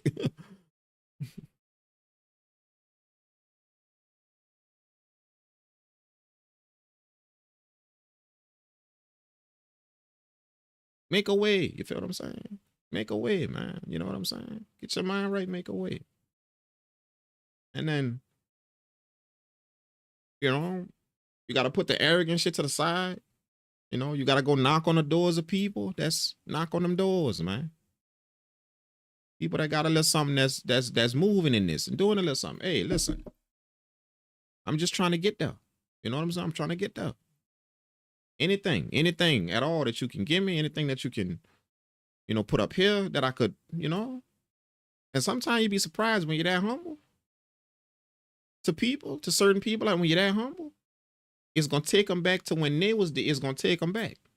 when you that humble, trying, and you in their faith, trying to get something going yourself, it's gonna take them back. They're gonna remember. They're gonna see themselves in you. When they was, years ago, when they was trying to, when they was going bad shit crazy trying to get this, they're gonna remember when they was knocking on the door. And you never know. You see what I'm saying? Trigger. It's gonna trigger them. You know what? Let me see your shit, man. Let me see it. Let's send it. Boom, you send us some hot shit, they're gonna put you in the game. Now you're selling beats with a group of producers. You're getting, you delivering beats. Next thing you know, you got a $1,000 check coming every week from your beats. $4,000 a month. Next thing you know, your beats that made it here. Your song, your one of your tracks that made it to some syncs. You got 4, 5 syncs. Now on top of that $4,000, you got another, another $550 coming in a month. See what I'm saying? But that's $6,000 a month we got rocking now. Then you got another, you grind. You hooked up with another one that was like, okay, yeah, man, we want to get you. You got a client now. You got a sponsorship deal now from some whatever company. I know not no major company, some whatever company. They got a sponsorship deal. Now they paying you to deliver music to them. Now you got another 1,500 coming in every month. You see what I'm saying? Bro, we done made it up to 9.5 for the month. See? But you gotta want it though. Now, all that I just told y'all, does that have to do with anything famous? Not a goddamn thing. And all of that's facts that just came out of my that's happening to people. You can go see it for yourself. Go do the research yourself.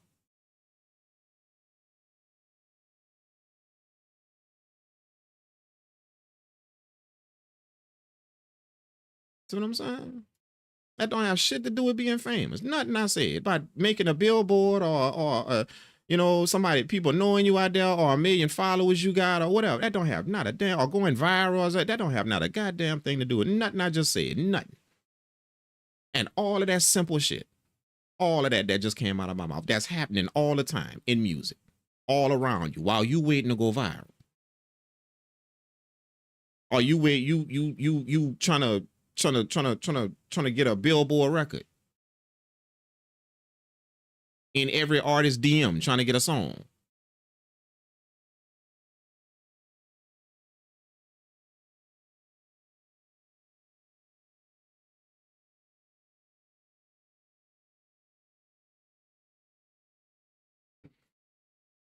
Yep, Stacy, yeah, make it happen. Stacy say make it happen. Yeah, man, you hear what I'm saying? You're right though, man. I never seen an addict say I don't got enough. They do what they have to do, which means wiping when it.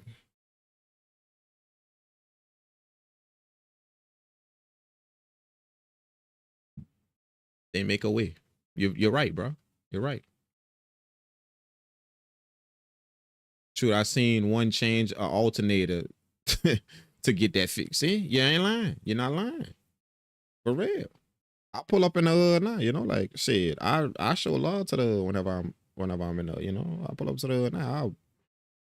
Like now I'm kind of the dude in this, so I'm not gonna say that like the dude, but just people know, like you done been there for a while, and people know what you done out here.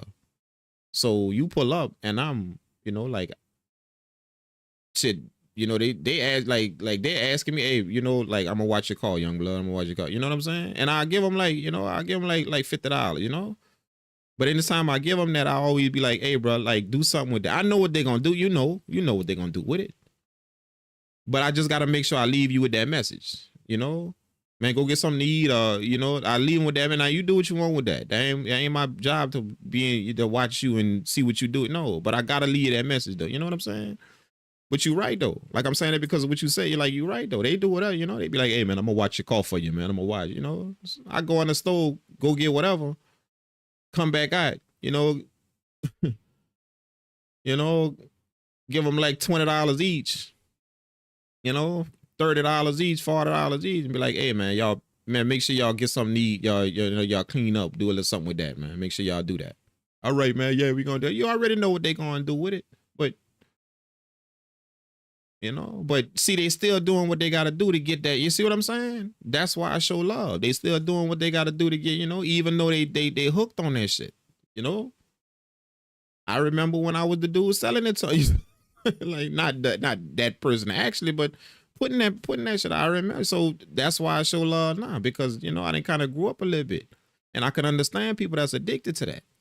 When you the one creating the addiction, you the one that was creating it. I get it. You understand what I'm saying? So I get it, you know, but I also get the fact that you got to kick that. You got to do something about that. You feel what I'm saying? You got to, you know, you can't just think that that's going to get rid of yourself. But you're right, though. They're going to do what they got to do. They're going to do what they got to do to get that fix. You know what I'm saying? So the same shit apply. Like if this addictive to you, if this something you got in you, bro, you gonna make a way. That's all I can say. You going to.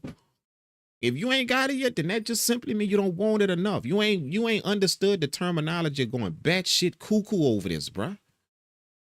Not just trying to do it, or oh, I'm making beats all the time, and I'm putting my stuff out there, and I'm making my videos, and I'm making my Instagram videos, and putting my beats out. I got my website and all that. Everybody doing. I'm talking about it's time for you to do some shit ain't nobody doing out here. Like I'm about to go batshit cuckoo over this.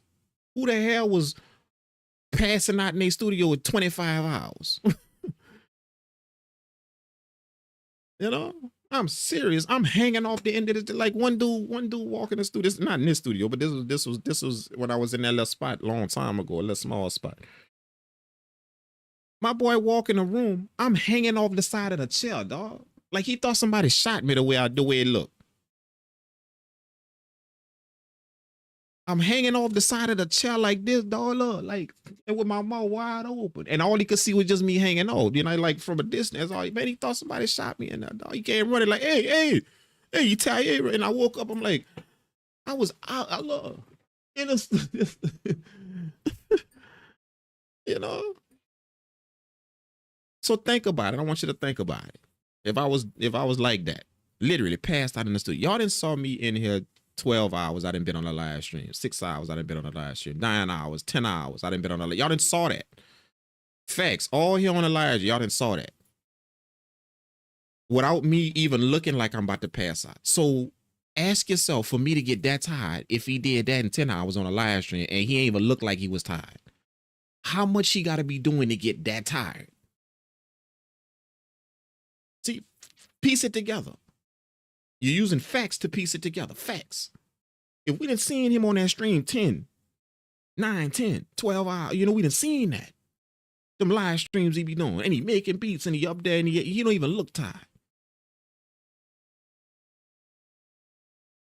How much he got to be doing to get that tired that he talking about? Because we done seen what he could do and he don't even be tired. We done seen that time he put it and he don't be tired. How much he got to be doing to get that tired? See? Piece it together. Bad shit crazy over this, my boy.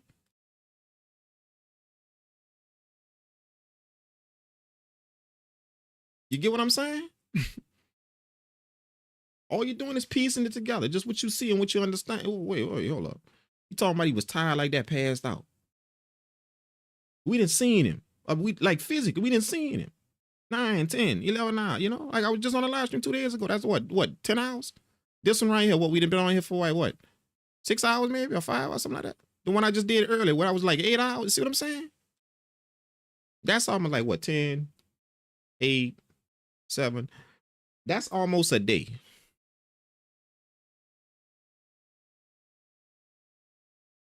See? That's like 25 hours, 22 hours, something like that. See what I'm saying? Just in 2 days, I done spent 22 hours making music. See? In 2 days. So that means in 2 days, that's 48 hours. That means one of them days I was made the whole day. If you calculate them hours up that y'all saw here on the live stream. That's what that means. You see, just do the math. Physical facts, just do the math. That's what that means. Well, that's what we saw right there on the live stream. In 48 hours, we saw that. On the live. We saw that. Him up right there at that show in that studio, vibing. We saw that. So If that was a day ago, that means 48 hours. That means that's 2 days. So if we add them hours up, we see on the live show, we add them hours up. That means that he was in that chair physically for one of them days. A whole day. 20 something hours. Just if we add them streams up. That's what he did. See, batshit crazy over this, my boy. I don't think you're getting it when I say we gonna make a way.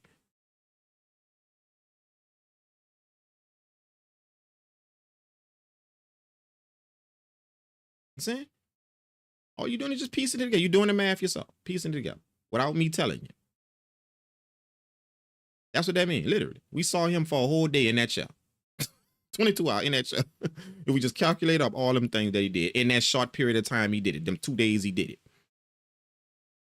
on that live.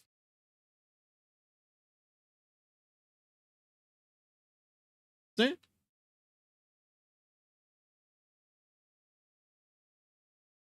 Am I bragging that I do that? Am I there? No, I'm just giving you the idea that, you know, I understand if you ain't get it, you ain't wanted it enough. I understand that. Yeah, I don't know if you do. That the reason why you ain't got whatever it is you trying to do is because you just didn't want it. I get that. I get it. Ding, it clicks. See? Most people say if I didn't get it yet, then they point out there is this because, or if I had that, or if I see it's always something out there. See, notice what I say. If I didn't get, I didn't want enough. It's never out there. It's me. There's never something out there. If I had more money, or if I had this, then I would get. Or if I had that, then I would be able to do it. If I had some time, I would be able to do it. If I had, notice it ain't nothing out there that I'm saying. When I say if you ain't got it, you ain't wanted enough. If I didn't get it, most people, if I didn't get it, it's something out there. See it, something out there they picking that did it. That well, it's because the wife got, you know, I got married. Or I see it's always something out there. It's something that you're gonna conjure up in your mind out there. I got married, or we had the baby, and we had to, you know, it's always something out there. Notice what I'm saying. If I didn't want it enough. But most people gonna transform that. If I didn't get it, something. See, they're gonna change. It's gonna point out that. If I didn't get something, oh, it's because we got into that, or we bought the house, or it's because it's always gonna be something out there. You ain't get it, you ain't want it enough. See? That's what I mean. Me. It's on me. Not this thing, this situation that came up, or this thing that happened. It's because I didn't want it enough. With this situation in play, I should intensify my efforts. I should have done that. No, that situation that just happened, there ain't no excuse for me for a bailout, for me to be like, all right, that's why it didn't happen. No, there ain't no bailout. I should have intensify. I should have ran faster. I should have done that. See, that's me keeping it on me. I didn't want enough. I didn't want it enough. If I didn't get it, I didn't want it enough. Whatever situation that is that came up, that you in your mind thinking that that's what stopped me. But no, I should have ran faster. I should have done that.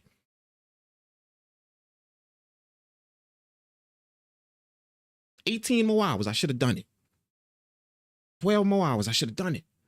Every day I should have done it. Or whenever I should have done it. I don't care. Whatever. When I went to sleep that day, or when I went to this birthday party, whatever day, or when I went to I should have been in there. When I went to the cookout, or whenever I should have been in there. I should have been in there. See? That's why I told you, when you get to them levels like that, when you get to them type of thoughts like that, like people gonna think you insane. Like literally, you gotta know you in the right space. You just focus. I'm locked in. But everybody gonna think something wrong. See, because I wouldn't have to cook out no more. See, I wouldn't have to whatever you going to. I wouldn't have. People's like, hey, where you at? The family reunion, wait, hey, where you at? You know, you ain't got, we ain't seen, man, we ain't seen him in literally like probably like 8 months. We ain't seen him. Have y'all seen? I think he depressed. I don't know. Man, I'm locked in. That's something to do. And that ain't what it is. I'm enjoy that when I'm done. When the dream off the ground and everything. See, nah. Shall I'm the one holding it. I'm the one hosting it. I'm the one buying the park for the cookout now. See?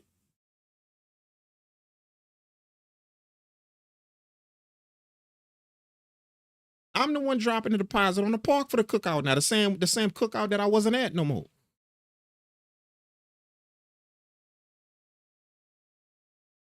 I'm not depressed. I got some shit to do.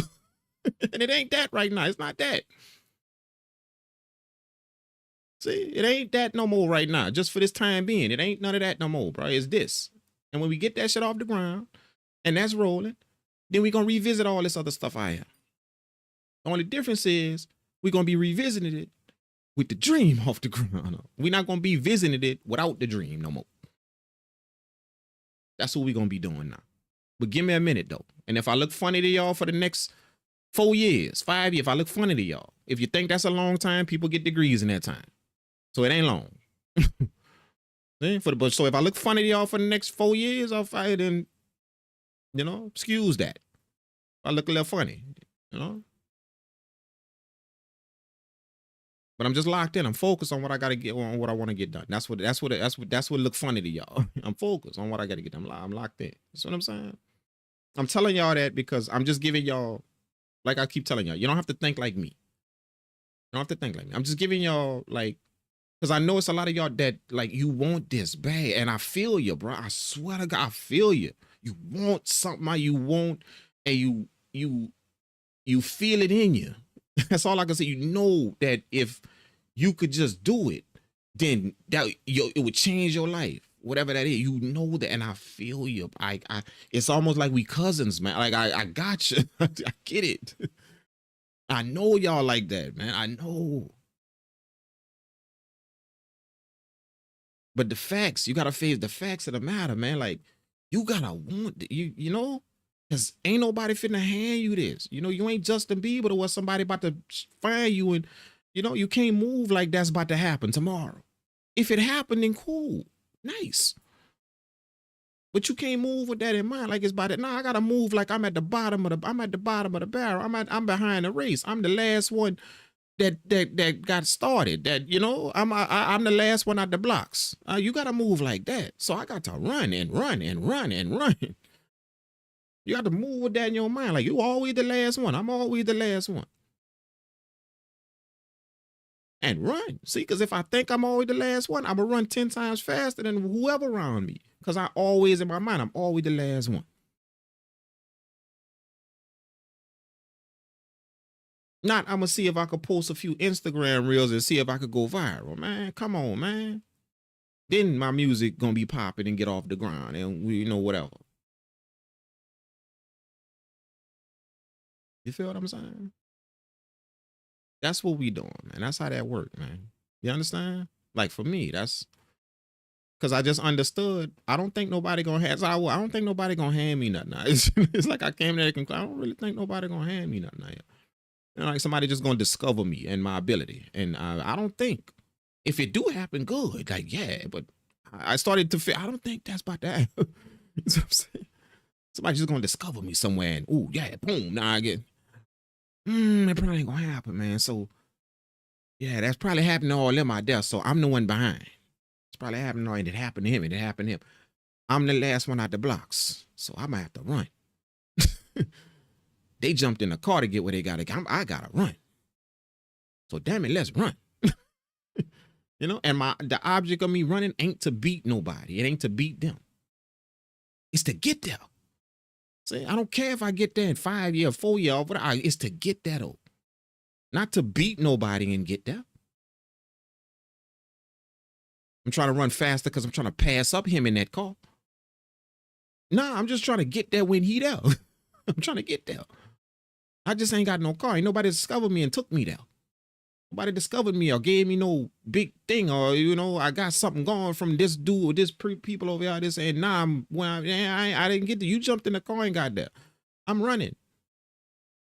So I ain't trying to pass you up in the car. So I'm running. I'm trying to run in there so I can pass you. No, what I'm trying to do is make sure that when you there, I'm there too. That's all. Whether you was there early and I get there a little bit later, but I'm there. You doing it for a living? So am I. See, you're a little late though, dog. Yeah, I'm late. I am late, but I was running, dog. But I'm here though. I got here though. I'm here. See, that's what I'm trying to do. You know, I'm just joking. Like, I'm using a joke to kind of, you know, give y'all an idea of what I'm talking about. You feel what I'm saying? So don't take that for face value, you know. But that type of shit, man. You understand what I'm saying? So yeah, make a way, man. You know what I'm saying? Like if you really want it, if you really want it, and you can feel it in you that this is, you just know that this, you about this shit. You know, you about it, and this is what you want to do, and this is how it's. You know, if you know that about yourself, you know, don't bullshit yourself neither. You know, like I'm talking about the people out there that want it. You know, like this is what you do. You know, like people looking at you funny out there because you always doing it. Like, you see what I'm saying? I ain't talking about the person that just do this and he got a passion for it and all that. I'm talking about the person that, bro, like you literally got people out here criticizing you or talking about you because you always doing this. You are like, that's what I'm talking about. Like, it didn't got to the point to where people think something wrong with you. That's the people I'm talking about.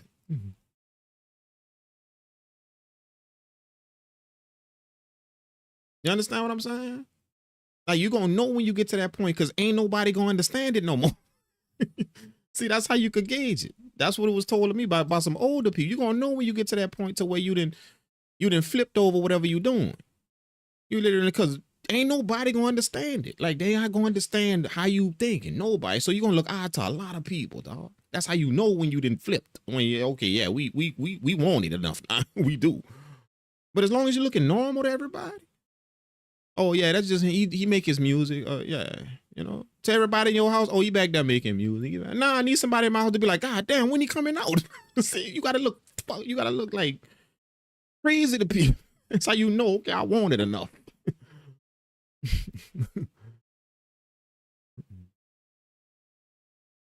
You know, not when you look normal to everybody. Everybody just know that what that thing you do. That thing he be doing. Yeah, that's yeah. He be making beats back there. That's what he be doing.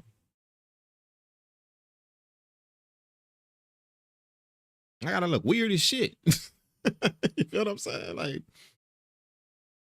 people start questioning my whole entire sanity. Like, bro, you sure you all right though? Like you all, you know, But you gotta be locked in enough to know, yeah, I'm good. You just don't get that I am flipped over this shit. Like it's happening. You don't get that. That's why I look weird to you. You don't get it. Mhm. You get what I'm saying? Like.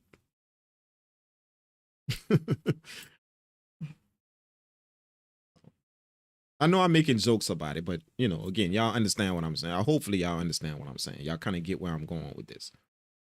You know, if you ain't got it, you ain't wanted it enough. Whatever that is out there, you don't even have to be music. It could be whatever else, whatever you're trying to do. A t-shirt company, whatever, shoes, handbag, whatever you're trying to do out here. If you pushing towards something, you ain't got because you ain't wanted enough yet. You ain't lost your ever loving mind over that dream you got. You know.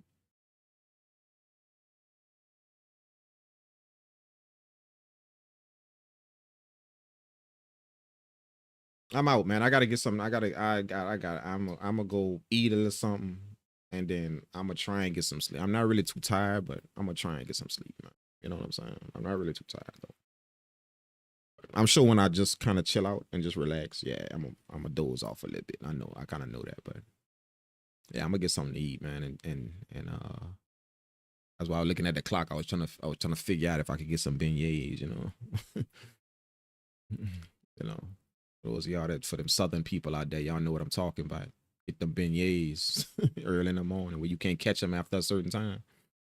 You know, so I'm about to see if I could get that, man.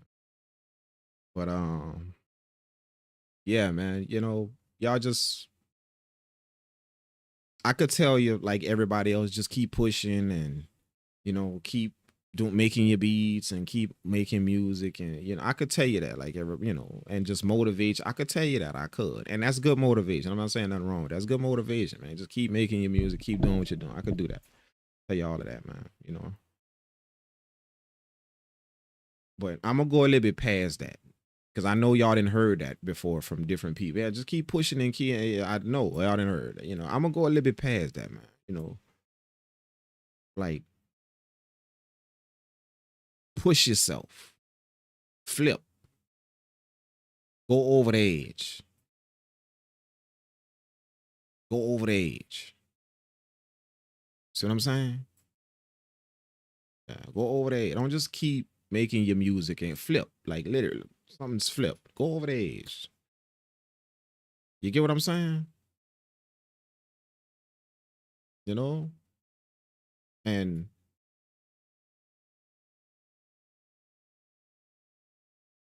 just utilize the love you have around you. Utilize the energy you have around you. If you in a good spot with, you know, you got family, you got all of that support what you do, and are they're ready to whatever it is you decide to do, they're ready to do their part with it. Or, you know, if you have that type of stuff. I know some people may not have that, and that's fine. You know what I'm saying? I know it's a bummer, but that's fine. You still have tools. You still have that. It's just that you have to make the effort to go and get those tools. Those tools will come in the form of people. They'll come in the form of information. You have to make that effort. The person that has, you know, the security around them and all of that to get this started, the person that has that, they're going to still have to go get information, but they're going to have more of information coming to them, things coming to them, because they have this thing around them that is feeding them with motivation and with, you know, with security that you can do this, and you know, and you know, if something goes wrong, they got somebody that can be like, hey, well, I know such and such, they could fix that for you, or they could get that. See, that's going to happen in their world. And you can't think that you're any less because that's not your world. You don't have that type of thing. Just you, or maybe you and somebody else, and you don't really have that type. You can't think that you're anything less. It's just that your information, you gonna have to do it now. You gonna have to be that go get that info and go get all of that to understand. You know, and if y'all notice what I told y'all, making a way, that's not just your music. That's making that life. Music is life. Y'all have heard that phrase before. Life, make a way. It's going to be some things that you not only going to have to improve about your music, but it's going to be some things you got to improve about your life. You got to change up about your life. That way this can become the mission. That means that, you know, you may have to get rid of a few things, a few luxuries that you got. You know, I know everybody got Netflix, but that probably might not be for you for another 4 years. You feel what I'm saying? That might not be for you. You know, cause $20-something a month is something I could be putting towards this dream right here. For them 20-something, I got $100. Now I got a discount on Omnisphere now. See, I got a plugin that I could get rocking with it. See, that Netflix might not be for you. You're gonna have to see. That's what I mean. Make a way. Like life gonna have to kind of change for what you want to do out here. I want to get done, not just. I want to keep everything the way it is, as good as it, and see if I could still get it done. Life might have to change a little bit. You understand what I'm saying? It might have to. I just pulled Netflix out there because, you know, that's just me again clowning. You know what I'm saying? But y'all get what I'm saying. You know what they call that, downsizing? Some, you know how many people do that whenever they trying to buy a house? The way they buy a house, you know, the way they're able to buy a house. See, two people start off at the same time. Let's say two people. Both of them have the goal of purchasing a house, their own home, purchasing it. Okay, two people start off. You got person A that's trying to buy the house. So they're gonna go put in some more work at the job, take on this project over here at the job, and their mission is to stack more residual, more liquid, so they can purchase their house. That's their mission. You got person B that look at it from the other side of the coin. I gotta downsize. See? So what I'm gonna do is, this house I'm in, I'm gonna downsize to an apartment, but I'm gonna still pay bills like I'm in the house. See what I'm saying? What I mean by that is, I'm gonna be in this house with all of these expenses I got. I'm in this house. But if I downsize to an apartment, you know, now I got I'm still acting like I'm in the house. I'm paying the house bit that I was in. See, my expenses is way less. It's half. Let's say your expenses in that house was $2,500 a month. You downsize to that apartment. See what I'm saying? Downsize to that apartment, but you still live like you in the house. You still pay bills like you in the house. See, so my expenses are now $1,000. So that means I got $1,500 free and clear. That ain't you time for you to go to splurging because you got $1,500 free and clear because you downsized to the apartment. You still have the mentality that you in the house. So see this $1,500, I'm gonna put that here like I'm still paying the house bills, but I'm in this apartment and I'm gonna do that for 5 years.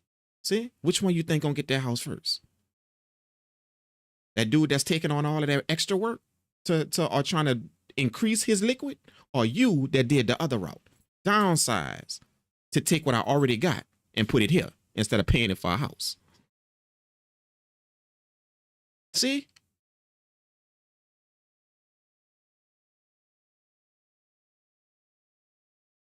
So sometimes, my point of telling y'all that is sometimes you gotta change up the light. You gotta change up life a little bit. And sometimes it ain't the decision you want to make. It's not. But it's for the point. It's all for something bigger than you. Because life gonna change when the dream open up. It's gonna change. Forget downsizing and shit. You feel what I'm saying? Facts. I could speak that very, very, very proudly and powerfully. Absolutely.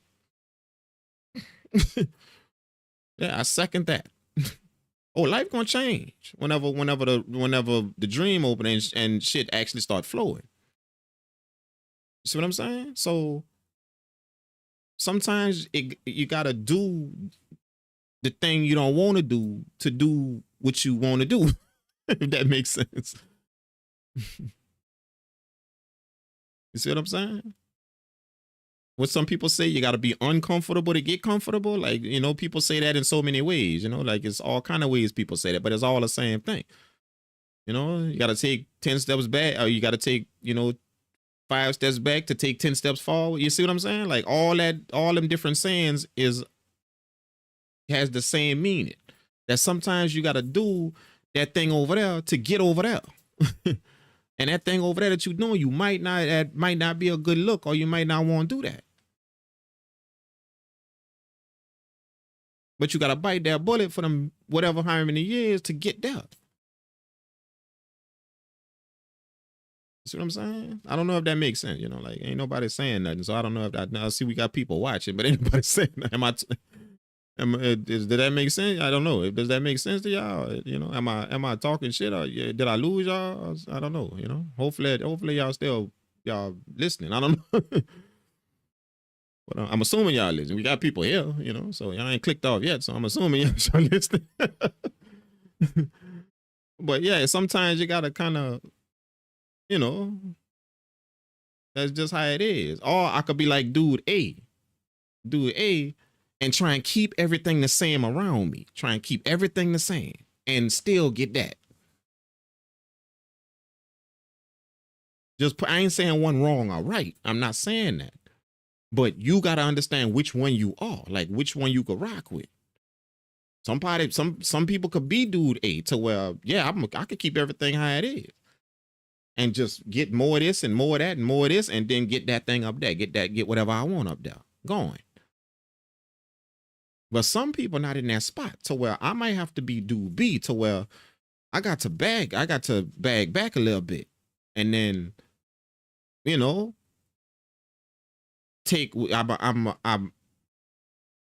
I'm make sure I'm a back up a little bit, but I'm still act like I'm still up there.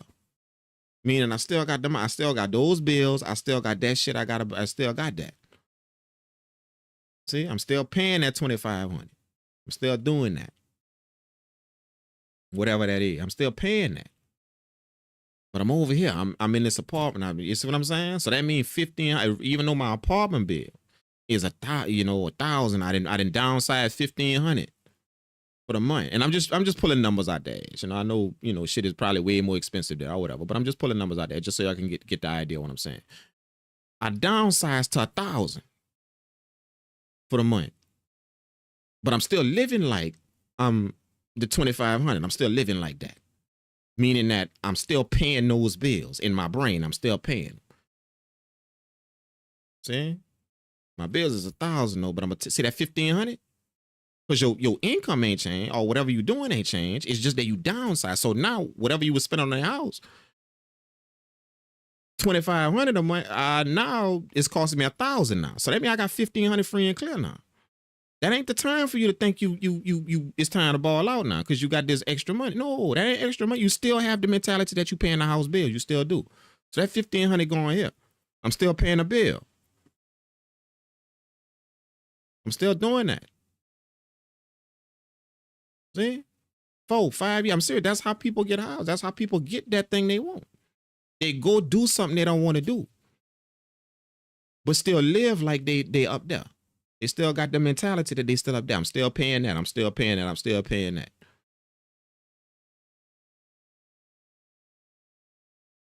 See what I'm saying?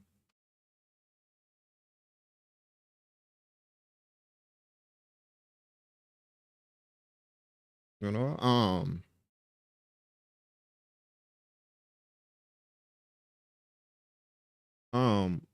some I kind of what I do nowadays, you know, and this is just me, you know, this is just me, you know, and I'm gonna give y'all this because maybe someone can benefit from this, maybe you can't. I don't know. But like when it come down to my finances, all right, when I'm making purchases or whatever, I live by the 10% rule. That's how I spend money. You know, I'm not cheap. I'm not, but I just live by the 10% rule, meaning that the 10% rule is I can't spend it until I got 10% of it. See what I'm saying? So if something costs $100, if something costs $100, I can't spend it unless I got 1,000. See what I'm saying? That's how I kind of deal with my finance. With, you know, I can't spend it unless I got 1,000. See? And somebody else taught me that, you know, like an older dude taught me that a long time ago. See? That way I could, you know, and he told me that if you live like that, then you'll never go broke. You'll never go broke. You'll never be like out of money. And you'll have the things you want. You just got to be patient. You got patience got to come with that. So no matter what I see out there, I can't spend it unless I got 1,000. I can't, if it costs 100, I can't spend it until I get 1,000. Then I can spend that 100. See, that's the 10% rule. I can't spend until I, you know, if it's more than that, if it's 1,000. See, I can't spend it until I get that. You see what I'm saying? I can't spend that 1,000 until I get the times 10. The times 10%. I can't get that. I can't spend that 1,000. You know what I'm saying? What you're gonna find is that you, even though you spending money, you never gonna, because you're designating a time to spend it. You're designating that time, not just, oh, I want it, now I'm gonna go get it. Oh, I want it, I'm gonna go get it. You know, or oh yeah, I see that, I'm gonna get it next week. See, that's spending randomly, willy nilly. That's just spending. Whenever I feel like I want that, you know, I'm gonna try and hold out, but then I finally pull a trigger and got it. See, you spend it, but you didn't have no allotted time. That you spend it on, you know, when you couldn't bear it no more and you wanted it, then you spend. That's still random. But you setting up an allotted time to spend. When I get this, I can pull that trigger and spend it. When I get that, I could put, and I can't do it until I get that 10% up. Then I could pull that trigger and get it. When I get that 1,000, I could spend that 100.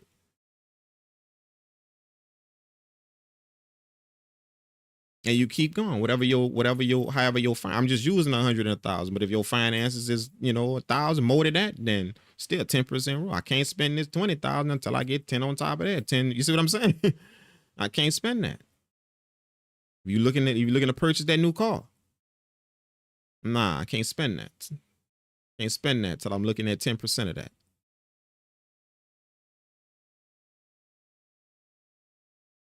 Once I get that 10%, I see that, now I could spend that 20,000. I could spend that. Go get that car. See what I'm saying? Like, that's just a little, you know, just to make sure that you kind of always got a little something. You always got a little something. You know what I'm saying? Even though you spending, you designating the time to spend it.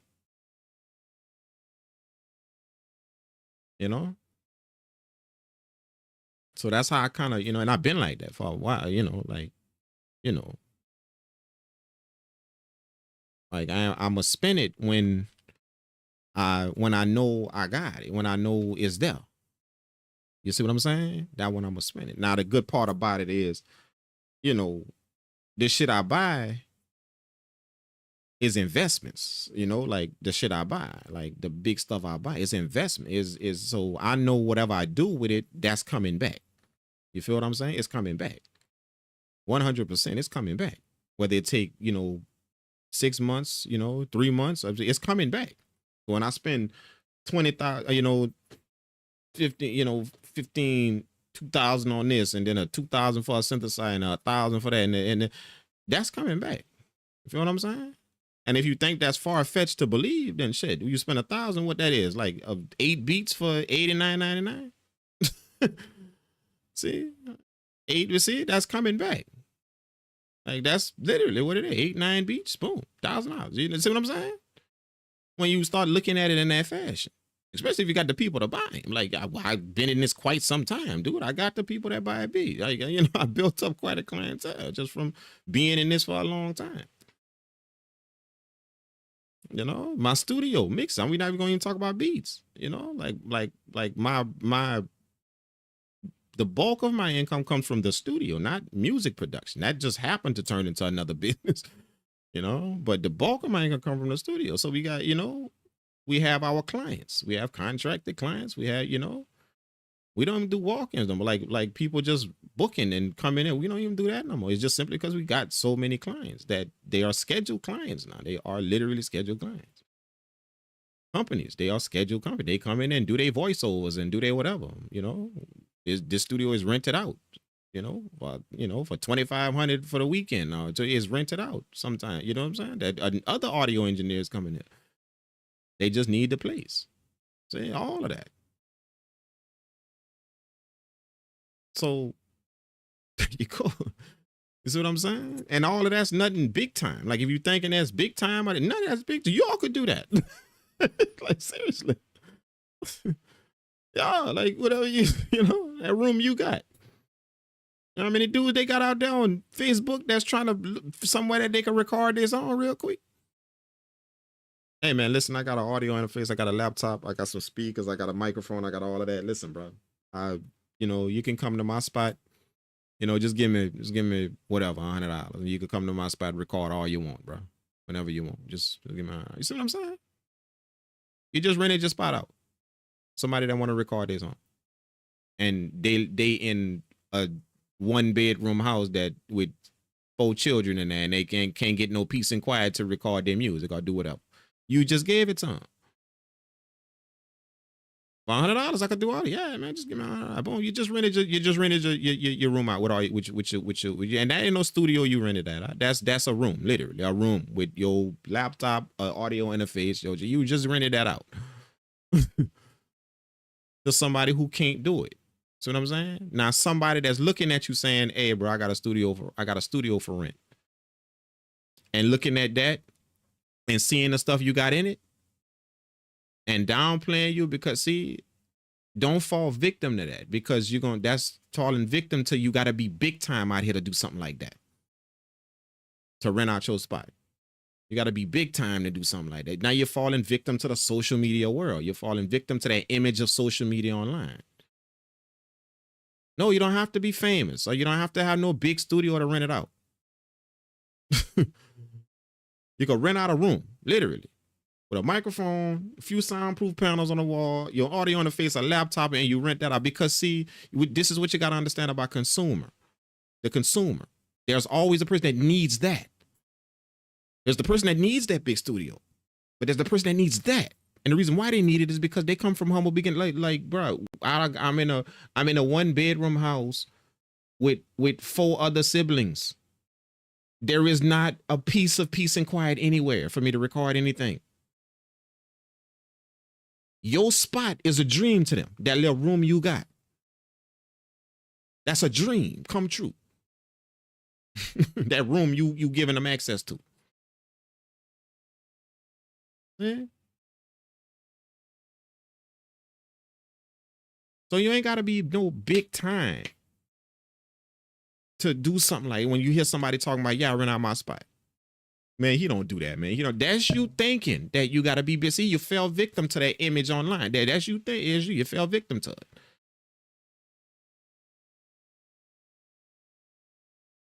That's why people say that about other people. Hey, man, he ain't really doing it. It's because in their brain, they got something that they didn't seen out there that don't match, that don't look like it, don't look, see? Not understanding that's the image out there, that online thing. That's image. So you start comparing yourself to that. Remember, everybody posting their wins online. That's 90% wins online. So that's a fantasy world online. That life operate like that. When all you seen is everybody wins, everybody W's. That's a fantasy world that operate like that. You see what I'm saying? Just don't never forget that.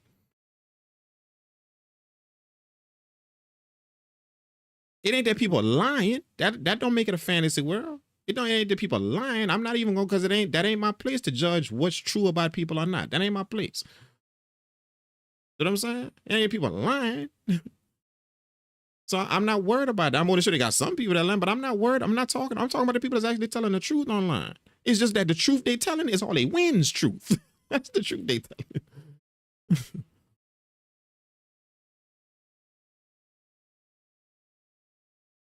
See? So any place that's doing that to where it's 90% of people W's in life. The nice place they went, the nice this they got, the nice that they doing, the nice, whatever, the nice trip they took, the nice pictures they took, the nice. See, that's all they W's in life. The nice this, the nice that, the nice place they went, the nice person they with, the nice this, the nice everything. That's 90% W's online, bro. That's a fantasy world. That start to get you to believe that you can't rent out that room unless you got a big ass studio. Then he renting something out now. Okay, that's somebody that's renting something out.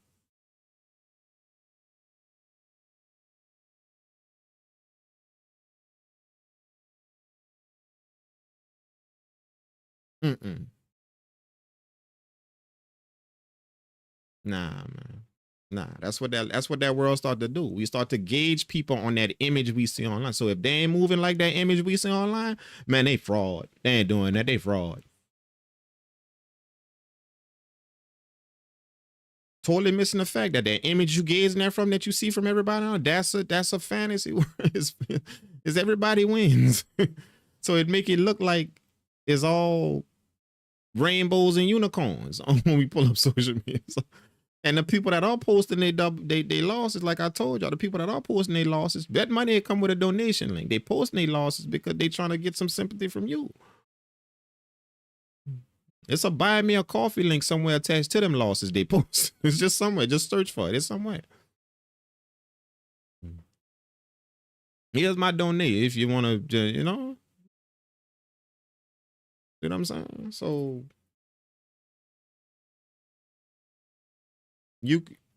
my point of telling y'all this is just to understand that you could, you know, it's if you want to, you know, but you gotta want it enough.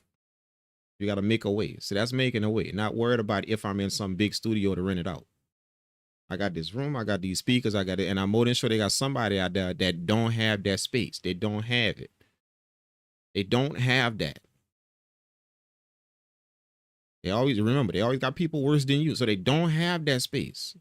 They literally in a 1-bedroom trailer trying to record some music with 6 other siblings in there that can't get no peace and quiet nowhere. None, not a piece. They gotta go outside to change their mind. That's how small that spot is. You feel what I'm saying? Your little room, your little 4-corner room with your audio interface, that's a dream to them, dude. Man, I could get that for real. How much, man? Like, man, give me, you know, give me 50 for the week. Give me 50 for the week or 100 for the week. Yeah, you can come record any day you want for the week, any day, all of them if you want, all 5 days if you want. Just give me 100 for the week. All right, come post up in the room, man, and just record your music, man.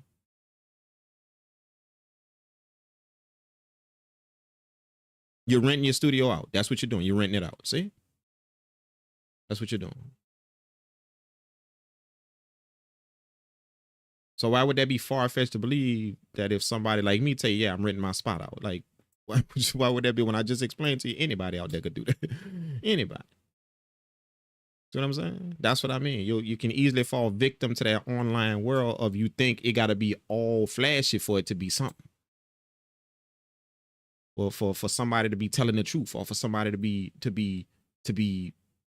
talking some sense. They got to be something flashy. So you can fall victim to that, man. Not understanding. That's a fantasy world up there, man. It is, you know, because everybody posting their wins. Everything nice, everything nice, everything nice. You know, you ain't posting the baddest beat you got. You ain't posting the worst beat you got. Facts. You're not posting the worst. You're posting the nicest one, you see. You ain't posting the worst place you went. You posting the nicest place, you see. So when you got all the nice, and we don't get to see the ugly place you went and the jacked up beats you got. Now, see what I'm saying? That make it a fantasy world, because that's not how life operates. There's good and bad of life, not all of that good. So that's a fantasy world we looking at. And you got to understand that. I ain't telling you to stay away from it. I'm just telling you to just make sure you understand that so it don't screw with your head. And it stop you from going rent out your room. Because you thinking, oh, I got to be in a big spot to do that. I got to, you know, like, I don't want to be telling the people I'm renting out my room and I ain't got no, they going to laugh at me if I tell them, you know, because I ain't got no spot. If I tell them, yeah, I rent out my studio. Man, you ain't got no studio to rent. You in the room. They going to laugh. See, you fell victim to that. You're scared to do it now. Because people going to think something, that you ain't got no big studio. You ain't got that. So what you talking about, rent a room out, rent a studio? You ain't doing that. You know, you fell victim to it. Now you're not doing it. See, that's what I mean. That world, like that thing we watch, not that. So I'm just, you know, again, I just tell y'all, be careful of that, man. Just be careful, because that could happen. And the thing is, you're not gonna know it happened to you. You're not gonna know. And the reason why is because people shame things and they do it jokingly. So if you see it long enough, you ain't gonna want it. People shame things, you know, like they're trying to do it with DAWs. You know, if you keep seeing these little memes about, you know, all these DAWs, and then they show you the percentage of all of them, and it's a little funny caption that says something like, you know, Pro Tools is like the diss of whatever, and, you know, Logic is like, and there's a little funny caption with that kind of demean all them crazy DAWs, you know, or them low budget DAW. You know, y'all know what I mean? Like it be some little meme that's kind of gauging all the DAWs or something, and is making it out to be like don't mess with this DAW, because that's garbage. Don't, you know, y'all know, you see what I'm saying? You see enough of that, see, all that's gonna start to mess with your mind. That's when ain't nothing wrong with that DAW, dude. Nothing wrong with that. Nothing. That's what I mean. That shit like that can mess with your mind. Now you staying away from some shit because you didn't seen it online somewhere and people keep shaming it. You know? You see, you know, a little goofy skit from, you know, some engineers, but, you know,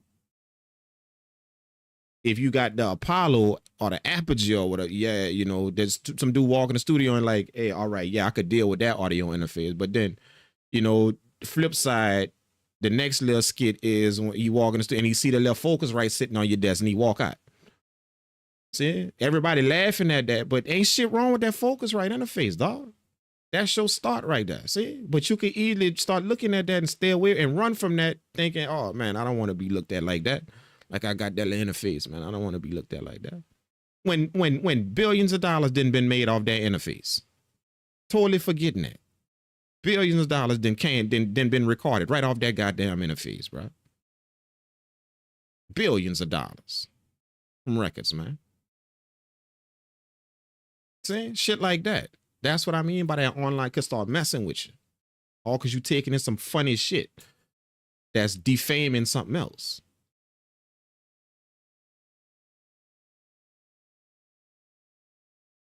See what I'm saying? All of that, man. That's what I mean. So just be careful of all of that shit like that, because it's gonna start to control how you view stuff. Next thing you know, you're not lending shit weight, because you didn't seen 4-5 funny videos that's defaming that thing right there that you got. So you're scared to do something with it now. You got that focus right in the face. Now you're scared to do something with it. Or you're online looking for something more expensive now, because you didn't watch a few of them video where people downplaying their focus right in the face next to Apollo whatever. Or, it's like, that's what I mean, man. You can fall victim to all of that shit and not know you're doing.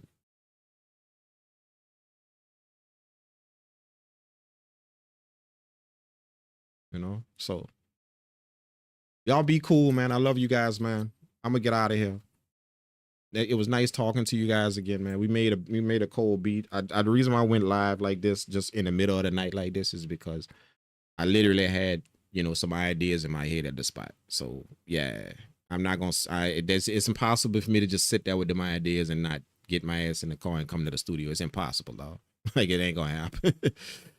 You know what I'm saying? So I knew I was coming. But as soon as that melody incident about here, while I was just chilling at the spot, I knew I was coming. No matter how much I told myself I ain't going to the studio, I knew I was coming.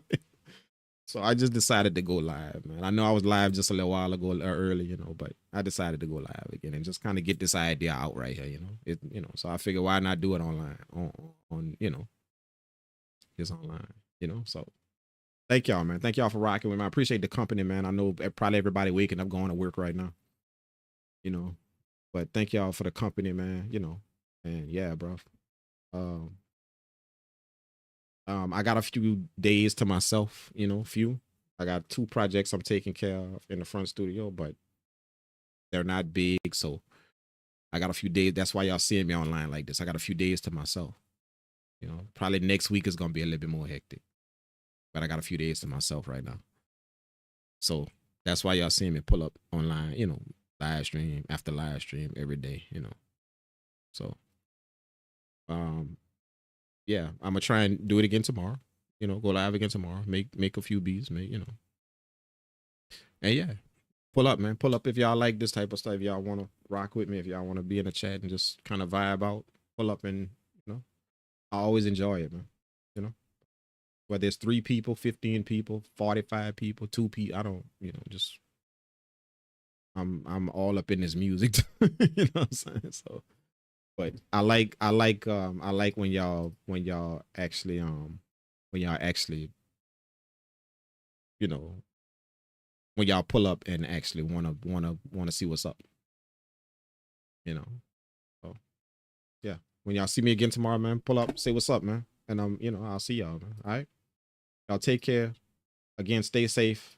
I love all of you guys. Make sure y'all don't get into no shit. Keep your hand out the cookie jar. Keep your drawers on tight. And all them things like that. You feel what I'm saying? Don't get no shit. You know what I'm saying? All right. So y'all take care, man. All right. Peace. Wait, let me shout out a few. Let me shout y'all, man. Shout out to G'd Up Beats. Shout out to Stacy. Shout out to BHOS.